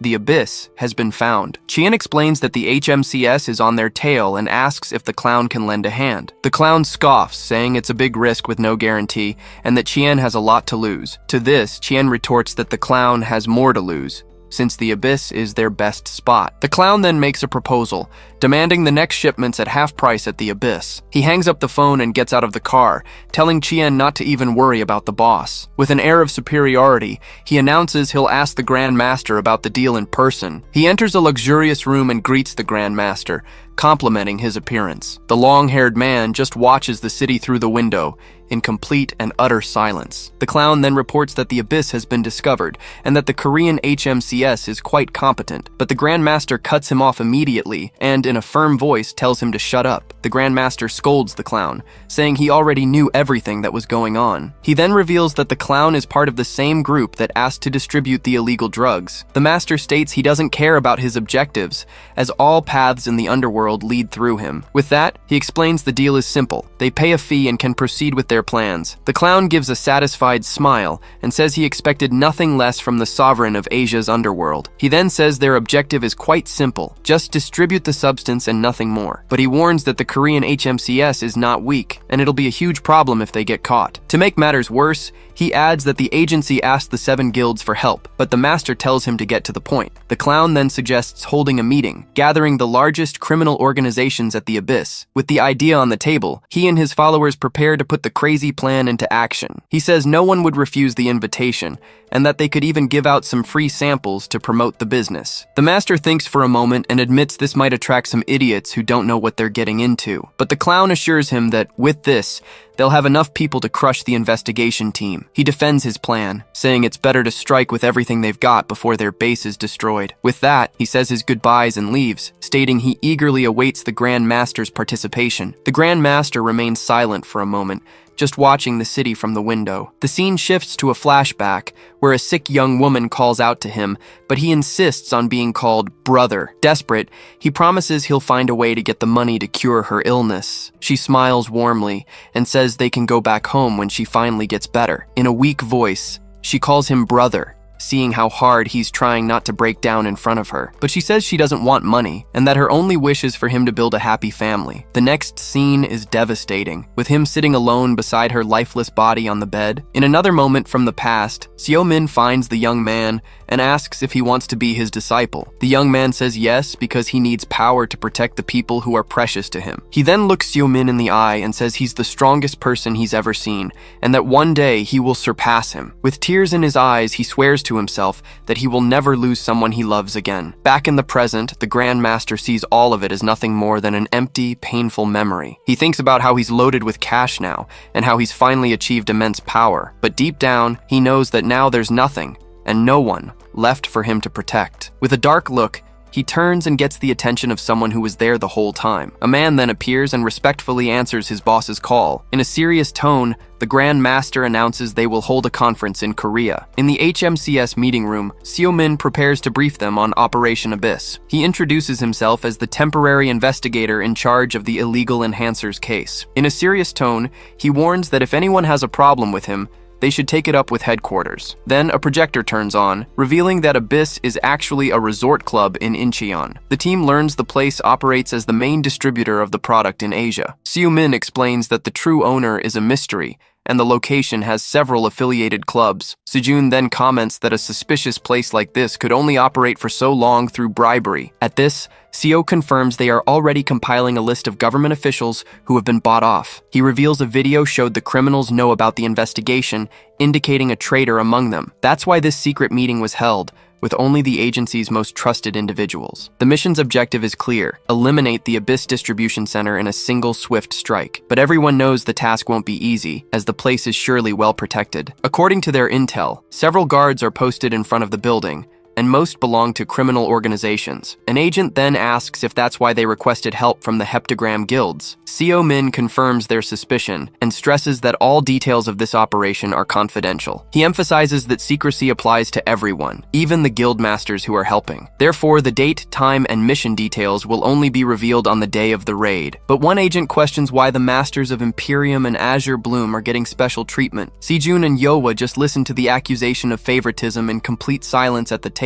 It's then explained that the two guilds already knew about the case, even before it reached Korea. The agents understand the situation and agree that Seo-min's decision seems fair. With the context explained, he prepares to share the most important details of the mission. He then reveals the official name, stating they will begin Operation Doberman. The scene shifts to the guild masters, waiting somewhat impatiently in a separate room. Ji-hwan Ryu complains that it's frustrating to be left out, waiting on the agency's goodwill. He even scoffs, saying they aren't some third-rate guilds to be treated this way. But Master Gyeong-hoo cuts him off, saying if he was going to complain, he shouldn't have accepted. Ji-won gives a slight smirk but doesn't respond to the veteran master's taunt. At this, Seong-il agrees the situation is far from pleasant, even though he understands the point. He then understands why the other guilds refused, but Seo-min finally enters the room. Seo-min formally introduces himself as the hunter and lead investigator responsible for the case. He then thanks everyone for accepting the request, despite their busy schedules. He then announces he needs to make an official statement, but he'll be direct. The operation's objective is to neutralize the distribution center for illegal enhancers for the Awakened. With that, Seo-min asks them to form teams and, if possible, lead them personally. He says he expected large guilds wouldn't have a problem, but they can refuse at any time. But Ji-won Ryu smirks, saying his expectations were low, but this is too much. He then starts talking about Seo Min, the rookie who cleared the tower in just 5 days. The Gyumgang master asks if it's true he's a hunter who vanished a decade ago. He continues, saying the records were erased, but Siu was one of the 3 supreme masters. With a curious smile, he asks why Seo Min disappeared and has now returned as a rookie. Seo Min replies that it doesn't matter, and his past has nothing to do with the case. The other masters are confused, wondering what the hell the title Supreme Master even means. Suddenly, a memory from 10 years ago flashes into the mind of the White Lion's master. Back then, the world was in chaos due to the portals and the war against demons. Seo Min turns and asks them to get in touch as soon as they're ready. He then leaves the room talking on his phone, leaving the guild masters behind. Ji-won Ryu finds it fascinating that a legend like him could be forgotten by the world. The scene then shifts to Japan, at the local HMCS headquarters. An agent approaches the team leader, Hikari Hayakawa, to deliver a message. Another agent reports that an illegal enhancer was found in a recent riot case. She grows worried, because if they don't act fast, it will spread like wildfire. She asks about the culprit but is informed that the leader of the Akai Kitsune is out of the country. This makes her find the situation very strange, and she becomes suspicious of the information. She thinks about how several crime leaders have left Japan and wonders if there's a connection. Suddenly, Kumo comes running in with an official document from international headquarters in his hands. He explains the paper is a direct order regarding the investigation into illegal enhancers. At this, Hikari tells Kumo to pack his bags, because they're catching a plane right now. With a mischievous grin, she says it's finally time to settle an old debt. The scene changes to the airport, where Lila is complaining about being sent there in the middle of her work. On the phone, Seo Min complains about having to pick up reinforcements he didn't even ask for. Just then, Lila and Hikari arrive, and the blonde greets him with great excitement. He retorts that their attitudes are as sharp as ever, and reminds them they're not on vacation. Yohwa is shocked, realizing he brought her there to meet not 1, but 2 young women. The scene shifts to the Abyss, where several luxury cars are arriving for the grand conference. One of the guests is impressed, commenting on his phone that the place is packed with people. He realizes no one had the guts to turn down an invitation from the Grand Master himself. Inside, the party is in full swing, with rumors flying about a new enhancer that boosts mana. A gray-haired man watches the scene from a distance, finding the whole mess pathetic. He suspects the Grand Master wouldn't do something like this, and that the clown has a hand in it. Another guy, with orange hair, thinks this is a drastic measure due to pressure from the HMCS. It's shown that they killed the Black Mamba, a guy who shouldn't be underestimated. With that in mind, he speculates that maybe the master is using the party to distribute the goods. But the gray-haired man disagrees, since he hasn't received any orders and thinks the idea is an exaggeration. A young woman then chimes in, saying this could be a warning that failure is not an option. The redhead is disgusted by the arrogance, and swears he'll crush the master when he's no longer useful. Suddenly, a man approaches their table, with a not-so-friendly look on his face. He walks up intimidatingly, and asks what organization they're from. He then warns them that this is Akai Kitsune territory, and no place for mutts. Before he can even finish his sentence, the guy gets punched square in the face. Then, the man in black kicks the aggressor, commenting that the place is full of idiots. The head of Akai Kitsune is enraged by the attack, and his henchman cries out for him in desperation. Another member of the group smashes a chair, calling them low-level awakened trash. With a woman with electric powers right behind him, he tells the guy to shut his mouth or he'll regret it. Suddenly, Chiu appears and orders them to stop fighting, threatening to kick out anyone who continues this nonsense. The man asks who the hell they are, and finds out they are the hosts of the conference. One of the henchmen is outraged, but Seo Min, who was there the whole time, just watches. He remains silent, analyzing the whole mess unfolding in the middle of the hall. The redhead wonders what Seo is doing there, and how many secret identities he has. Meanwhile, the head of Akai Kitsune admires one of the enhancers, fascinated by its power. Just then, the clown grabs the microphone and says the house is packed and the party is lively. He then introduces himself as the owner of the Abyss and the supervisor of the Korean operation. Qianzhang just watches as the clown says the invitation was to introduce a new product. With that, he opens the briefcase and reveals that the enhancers quadruple the user's mana. With an intense glow, the new product's name is finally revealed to everyone, Lux. The clown then explains that the rumors of side effects were just from prototypes, and this version is perfect. He says that, honestly, no one there is meant to use the product, but to do business. With that, he claims that every smart mind there can already see the damage this will cause in the underworld. He then changes the subject and reveals the real reason he gathered everyone there. The clown reveals that the HMCS headquarters has been investigating Luce from the very beginning, and to make matters worse, he warns that the Korean branch has discovered the exact location of the abyss. Because of this, he needs everyone's cooperation to make the launch a success. One of the guests scoffs, having heard that the Korean branch of the HMCS is just a bunch of losers. Another guy gets worried, but his partner tells him to stay quiet and just follow orders. The clown admits they are weak, but they've been causing trouble and have even called for reinforcements. With that, he concludes that a major attack from the agency will happen within a week. He then fires up the crowd, calling on everyone to unite and show them who's boss. And as a bonus, he suggests that their own henchmen use Luch to get a taste of its power. He ends the speech by guaranteeing they will crush the HMCS and make them scurry away like rats. One of the guests stands up and questions the speech, wanting to know what's in it for them. The clown then makes an offer, promising double the loot to anyone who supports their plan. He adds that the order comes from the Grand Master, a chance for everyone to make a name for themselves. The men are startled by the audacity, realizing that Luke's will truly change the entire world. At that, the henchmen begin to distribute the boxes, and the clown announces that the time to choose has come. He reminds everyone that power has always been the rule ever since the portals appeared. With a smile on his mask, he finishes his speech and tells everyone to choose their side wisely. The hall erupts in a stir, with the criminals whispering and mulling over the irresistible offer. The redhead gives a slight smile, remembering an old saying from Lord Oribus. The gray-haired man then says that humanity's power doesn't come from the mana of the portals. It's then revealed that the true power that drives them all is pure and simple greed. The scene changes, and an agent reports over the radio that it's finally midnight on the dot. On a rooftop, Seo-min reports to the control tower, initiating the operation. Yowa confirms that the vanguard is in position and just waiting for the attack signal. With that, Hikari and Lila report that all units are ready to advance on the mission. He says that to catch the traitors, the best way is to flush them all out of their hole at once. With that, he prepares his magic and shouts the skill's name, Meteor Shower. A trail of light then cuts across the city sky, marking the beginning of the great attack. With a confident smile, he announces the start of the long-awaited Operation Doberman. The scene shifts to a bar, where two men are toasting with beer, celebrating a successful conference. The boss says it's time to make some cash, and tells his partner to go ahead and contact the merchants. We see the face of the man with a neck tattoo, Qian Zhang, who looks very serious and focused. Elsewhere, a masked man is praised for hiring mercenaries and infiltrating a spy. The masked man, nicknamed the Clown, laughs and says he only managed it with the help of the Grand Master. Just then, Qian Zhang says his goodbyes, and the clown wishes him luck cleaning up the mess. Qian then explains that he's already delivered everything he needed to, so there's no reason for him to stick around. The clown warns Chiu that his brother's killer is coming, but Chiu says he'll be right back. In a serious tone, the masked man asks him to try to be back within a week at the latest. But suddenly, a huge explosion goes off, startling everyone in the meeting room. The clown is on high alert and asks what that noise was, his eyes gleaming in the darkness. A woman runs desperately down the stairs, screaming that they have a huge problem. She arrives out of breath, warning that an unknown enemy is bombarding the building from the outside. One of the men is shocked,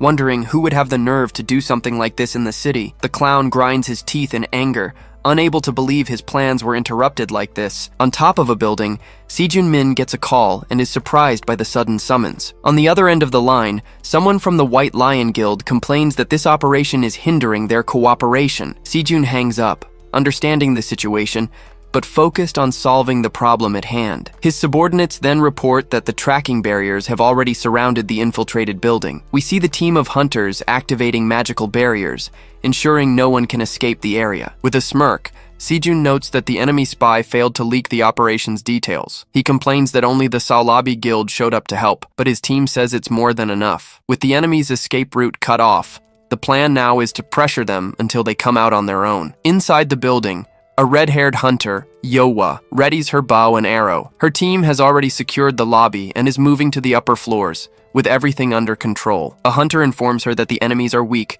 and she orders them to transfer the targets to the agency. The young man salutes with a smile, confirming he will follow his leader's orders. Yowa becomes thoughtful, as she hasn't seen the substance yet, nor the main traffickers. Suddenly, a slime monster appears in the middle of the hallway, surprising all the hunters there. One of the agents yells for Yohwa to block the exit, while they prepare to fight the creature. Yohwa positions herself in front of the slime monster, yelling at Sejun to do something to stop it. At that moment, one of the villains laughs and mocks them, saying that's a super dangerous rank A mercenary. The hunter screams for Sejun not to let the creature get close, but he tells her to stop complaining. He then raises his staff, worried, because if that thing explodes in here, they're all done for. With a shout of freeze, Sejun casts a powerful ice spell towards the monster. The creature slowly begins to freeze, screaming in pain as it tries to resist the spell. But one of the hunters warns that the beast is expanding its body to try and break the ice. Sejun then shouts for everyone to get into a defensive formation, maintaining the spell with all his might. Seeing the opportunity, Yowa praises their work and tells them to keep holding the monster there. She readies her bow and summons a flaming arrow, prepared to finish the enemy once and for all. The fire arrow hits the target dead on, causing a massive explosion that lights up the lobby. The villain, who was watching whistles, looking very impressed by the attack power he just saw. From an upper floor, a man comments that he didn't know Korea had such good hunters. It's explained that she is Yohwa Kang, a global rank hunter on the same level as the strongest. The man then asks if the other one is the spy, but he denies it, saying he's there for personal reasons. A long-haired man observes the defeat and wonders if the clown's plan went wrong. The other replies that it was the clown's mistake, and their orders are not to get involved with the agency. The scene changes, and an agent kneels, reporting that he was tracking the clown as instructed. He says the clown is moving the merchandise through a secret passage, which they can use to escape. The long-haired man then announces that their organization, Pandemonium, is out of the case. With that, the orange-haired guy decides to leave, but his boss questions him for abandoning him. Hooded, he looks down and thinks this seems to be the end of the line for the Akai Kitsune gang. The villains are terrified, having realized their enemies are Korea's S-rank hunters. One of them suggests retreating, since their mana is running out and the entrance has become a trap, but their boss refuses to accept this disgrace, grinding his teeth in a fit of rage. With a red aura, he yells that he'll clear a path and tells his men to stay back. The subordinates are deeply moved by their boss's actions, with tears in their eyes and everything. He charges forward with everything he's got, screaming for the hunters to get out of his way or be utterly destroyed. Sejun is stunned by the attack's speed and yells Yowa's name, deeply concerned. The enemy leader unleashes a powerful energy slash, which rushes towards the hunter. But Yowa manages to block the blow with her bow at the last second, causing a metallic clang. Suddenly, Gyeonghu Do, the master of the Salabi Guild, appears with a smile, his katana resting on his shoulder. On the upper floors of the building, the drug dealers are in a desperate scramble, trying to escape as fast as possible. But one of the HMCS agents intercepts them, taking one down with an energy blast. One of the goons seems whacked out on a drug, laughing and saying he's going to kill everyone there. As they flee, one of them warns the boss that the pigs have already taken over the entire first floor. The boss panics, shouting that at this rate, their only option is to jump from the building. But the drugged-out guy assures him not to worry because he's going to kill them all. He then unleashes a purple energy whip, attacking the hunters in his path. But the hunter team manages to surround him, warning that resistance is useless and he should surrender. One agent comments that they are who he thinks they are, and their leader, Hikari, confirms it with a smile. Soon, we see the criminals subdued on the ground, and we learn they are internationally wanted. Hikari is thrilled, as she didn't expect to catch so many big fish at once. She then gives the order to arrest everyone, and her team moves in to finish the mission. But suddenly, a woman in red appears and blocks their escape with an explosive strike. One of the agency's hunters barely manages to block the attack, shocked by her strength. The woman and her partner tell the criminals to go on ahead, as they'll take care of the hunters. Hikari recognizes the enemy's uniforms, realizing they aren't just some grunts. We are told they are from Blue Guy, an organization led by the underworld kingpin. Seeing the situation, she grabs an item on her wrist, excited to test her new legendary power. With it, she summons a giant purple energy serpent, shouting the name Kagutsuchi. The woman in red is startled and barely dodges, complaining about all these creatures showing up. She then charges forward, but is surprised by a magic attack that causes a big explosion. Hikari corrects her enemy with a smile, saying that her summons are not mere animals. The woman leaps into the air to dodge another attack, while Hikari takes aim from below. At that moment, the enemy finally understands that the creatures are spirits, just as the serpent lunges at her. The spirits crash into the woman, causing a blast of dark energy in the middle of the lobby. Kumo, Hikari's partner, is ecstatic, saying she's gotten even stronger than before. But one of the men in blue takes advantage of the distraction and attacks Kumo, yelling that it's his funeral. The young man manages to block the blow at the last second, but feels the pressure of the enemy's attack. He realizes it's an enhancement-type blow and decides to use an ability to repel the guy. Kumo then unleashes a wave of blue energy, throwing all the enemies away with a single strike. One of the enemies mocks Kumo, calling the guy a rat, which really pisses him off. Meanwhile, the woman in red recovers from the serpent's attack, ready to fight for real. With a red aura, she charges at Hikari with everything she's got, screaming that she's going to kill her. But the leader isn't fazed and unleashes the full power of her spirit, Kagutsuchi, all at once. The energy serpent lunges with full force, trapping the enemy in a powerful grip. The woman curses in pain and anger, as she can't break free from the technique at all. But suddenly, a man in a blue robe, Chiyu, appears and interferes in the fight with his aura. The fighter is relieved and calls him Master Chiyu, as she wasn't expecting his help. Chiyu realizes they are facing more than just a branch of the Hunter Agency. Hikari is shocked to see that he's simply absorbing the power of her spirit, Kagutsuchi. With a smirk, he says he'll return the favor and concentrates the stolen energy in his hand. He then fires a blue energy beam toward Hikari, using her own power against her. The hunter is caught by surprise and realizes he used a rare counter-attack ability. Kumo screams her name in despair, seeing the attack hit her head-on. But before she can fall, Si-jun Min appears out of nowhere and catches her,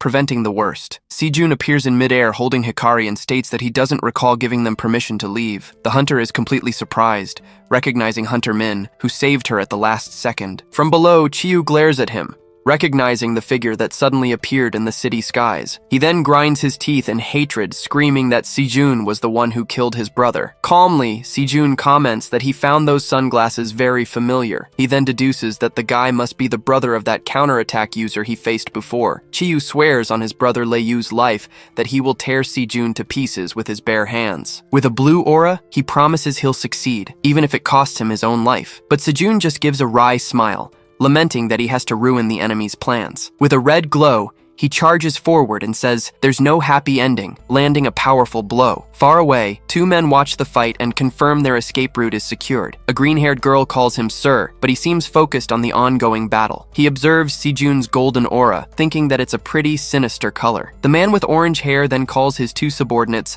Arumu and Raban, giving a new order. He tells them to stay behind and help the clown, keeping him alive at all costs. Meanwhile, the clown watches the others leave, thinking the fight is going to be interesting. He says that flame will burn much brighter than he could have ever imagined. Hidden, Qianzhang nervously bites his nails, regretting following Chiyu into this mess. He watches the fight from a distance, wondering who that mysterious hunter is, as strong as an S rank. Just then, he decides it's the perfect time to escape, but an explosion goes off right in front of him. Si-jun Min steps on the already defeated Chiyu, telling the bastard to stay put. Kumo rushes to Hikari to see if she's okay, and she thanks Si-jun, saying she's in his debt again. He tells her not to worry since her help was crucial in clearing the upper floors. Si-jun then explains that the enemy is an important member of Blue Guy, and that they weren't expecting an attack. Hikari gets pensive, wondering where the substances they came for ended up. It's revealed that the hunter Lila has already scanned the entire building and found an emergency escape route. Si-jun decides to check the route himself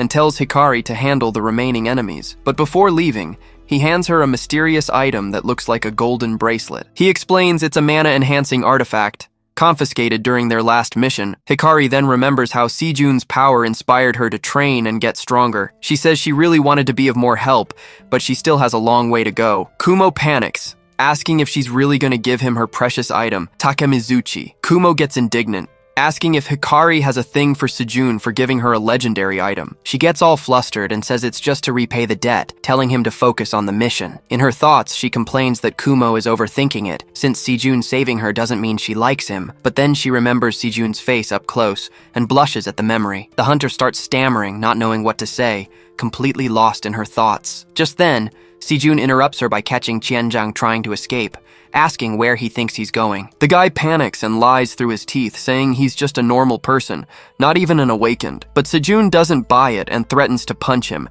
making the man beg for mercy on the spot. He then questions how someone who sold those disgusting drugs is now so afraid to die. With a terrifying glare, Sejun tells him to spill where the rest is if he doesn't want to get beaten. Trembling in fear, the dealer confesses that the main hideout is located in the basement. He explains there's a VIP elevator that leads there and that it's their escape route. Sejun clicks his tongue, fed up with the whole mess and the unexpected turns. He then uses his communicator to call Jonggu and give him the new mission coordinates. Sejun and Yohwa run, deciding to leave the lobby to Master Gyeonghu and help the advance team. Arriving in the basement, Yohwa calls out to Sejun, pointing at something very worrying ahead of them. They find the entire advance team on the floor, completely defeated and unconscious. Two new enemies, Arumu and Robin, appear, saying that unfortunately, the path ends here. Sejun tenses up, realizing these two are much stronger than anyone they've faced before. Arumu warns her partner not to let his guard down, as the plan is just to stall until the clown arrives. Sejun grabs his staff, preparing to fight and shouting that the enemy attack is coming. He charges forward with a strike, but Raban easily kicks him away, showing off his strength. Then, Sejun summons a pillar of fire, yelling that he'll burn everything down along with those substances. But Arumu reacts quickly, casting a magic chain and saying it won't be that easy. Her magic manages to redirect the fire attack, completely surprising Sejun with the technique. The pillar of fire ends up hitting Yohwa, who screams in pain as she's caught in her own ally's magic. Raban seizes the opportunity and charges, saying it's the end of the line for the sloppy archer. He summons an energy axe, but Yohwa blocks the blow, saying he doesn't get it at all. With a confident smile, she explains that for archers like her, strength is what matters most. She then lands a blow with a red aura on his chin, shattering his teeth on impact. Furious from the hit, Raban charges at Yohwa with an incredibly powerful and violent strike. Suddenly, the clown appears at the door, complaining that he told them to take the drugs to a safe place. He watches the fight from afar, wondering if they couldn't have found smarter henchmen. At that moment, Sejun turns and is surprised to see a man wearing a clown mask. Yohwa shouts Sejun's name, and Arumu uses the opening to launch an energy attack, but the attack hits the archer dead on, and she screams in pain from the surprise hit. The impact throws her hard against the wall, with no chance to defend herself. The clown thanks the duo for their help, and tells them to get out of there before they're caught. But out of nowhere, Seo-min appears, and asks the clown why he's there alone. The masked man scoffs, saying the blue guy team went down easily, and tells his men to take the cargo. But Seo-min suddenly appears right in front of the door, asking where they think they're going. The trio is completely shocked, as they didn't see where the hunter appeared from so quickly. With a cold gaze, Seo-min tells the trash not to move a single inch, but the clown mocks him, congratulating the hunter on the ambush that ruined his plans. He complains that he spent a fortune on this hideout, and now it's all gone down the drain. Then he asks the hero to just accept the victory and let him leave in peace. With heavy irony, he says the hunter's bosses will surely applaud his great triumph. He also warns that continuing the fight won't help, since his friends are already on the ground. With a dark gaze, Seo-min asks if it was the clown who did that to them. Raban gets angry, saying they've already wasted too much time and won't stand around talking. With a shout of "Die!" he leaps to attack,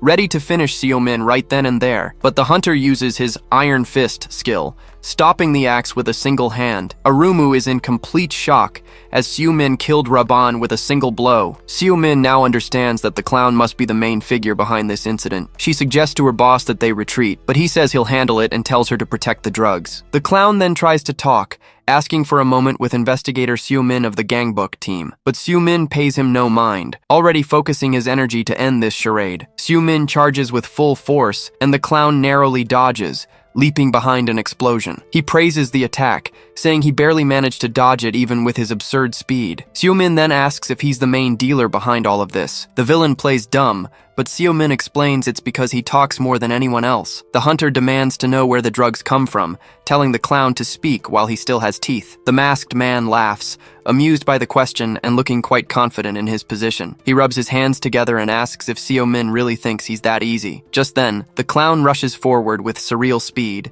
catching Seo-min completely by surprise. He lands a powerful blow, making the hero double over from the direct impact. Then he finishes with a spinning strike, throwing the hunter hard onto the warehouse floor. Seo-min is impressed, as the villain's speed is greater than that of Dae-soo, a super strong hunter. But he notices the power doesn't match up and unleashes a blast of wind that hits the villain. The clown is dragged across the floor as Seo-min gets up, ready for round 2. With blood dripping from his mouth, he laughs, unable to believe the hunter managed to hit him. He gets up furiously, yelling, "Me!" as if he can't accept being struck like that. The fight continues, and Seo Min exchanges a sequence of super fast punches and kicks with the clown. The villain seems to not even feel the blows, and with a dark aura, he asks what the big deal is. But Seo Min smirks and taunts him, asking if he thinks he's so special. Then, the hunter activates a magic circle on the ground, launching a wave of ice and debris upwards. The clown gets trapped in the ice but laughs at the situation and says Seo Min is a monster. Suddenly, Seo Min appears behind him and reveals the truth, catching the villain by surprise. He warns that the clown isn't the only one with fast feet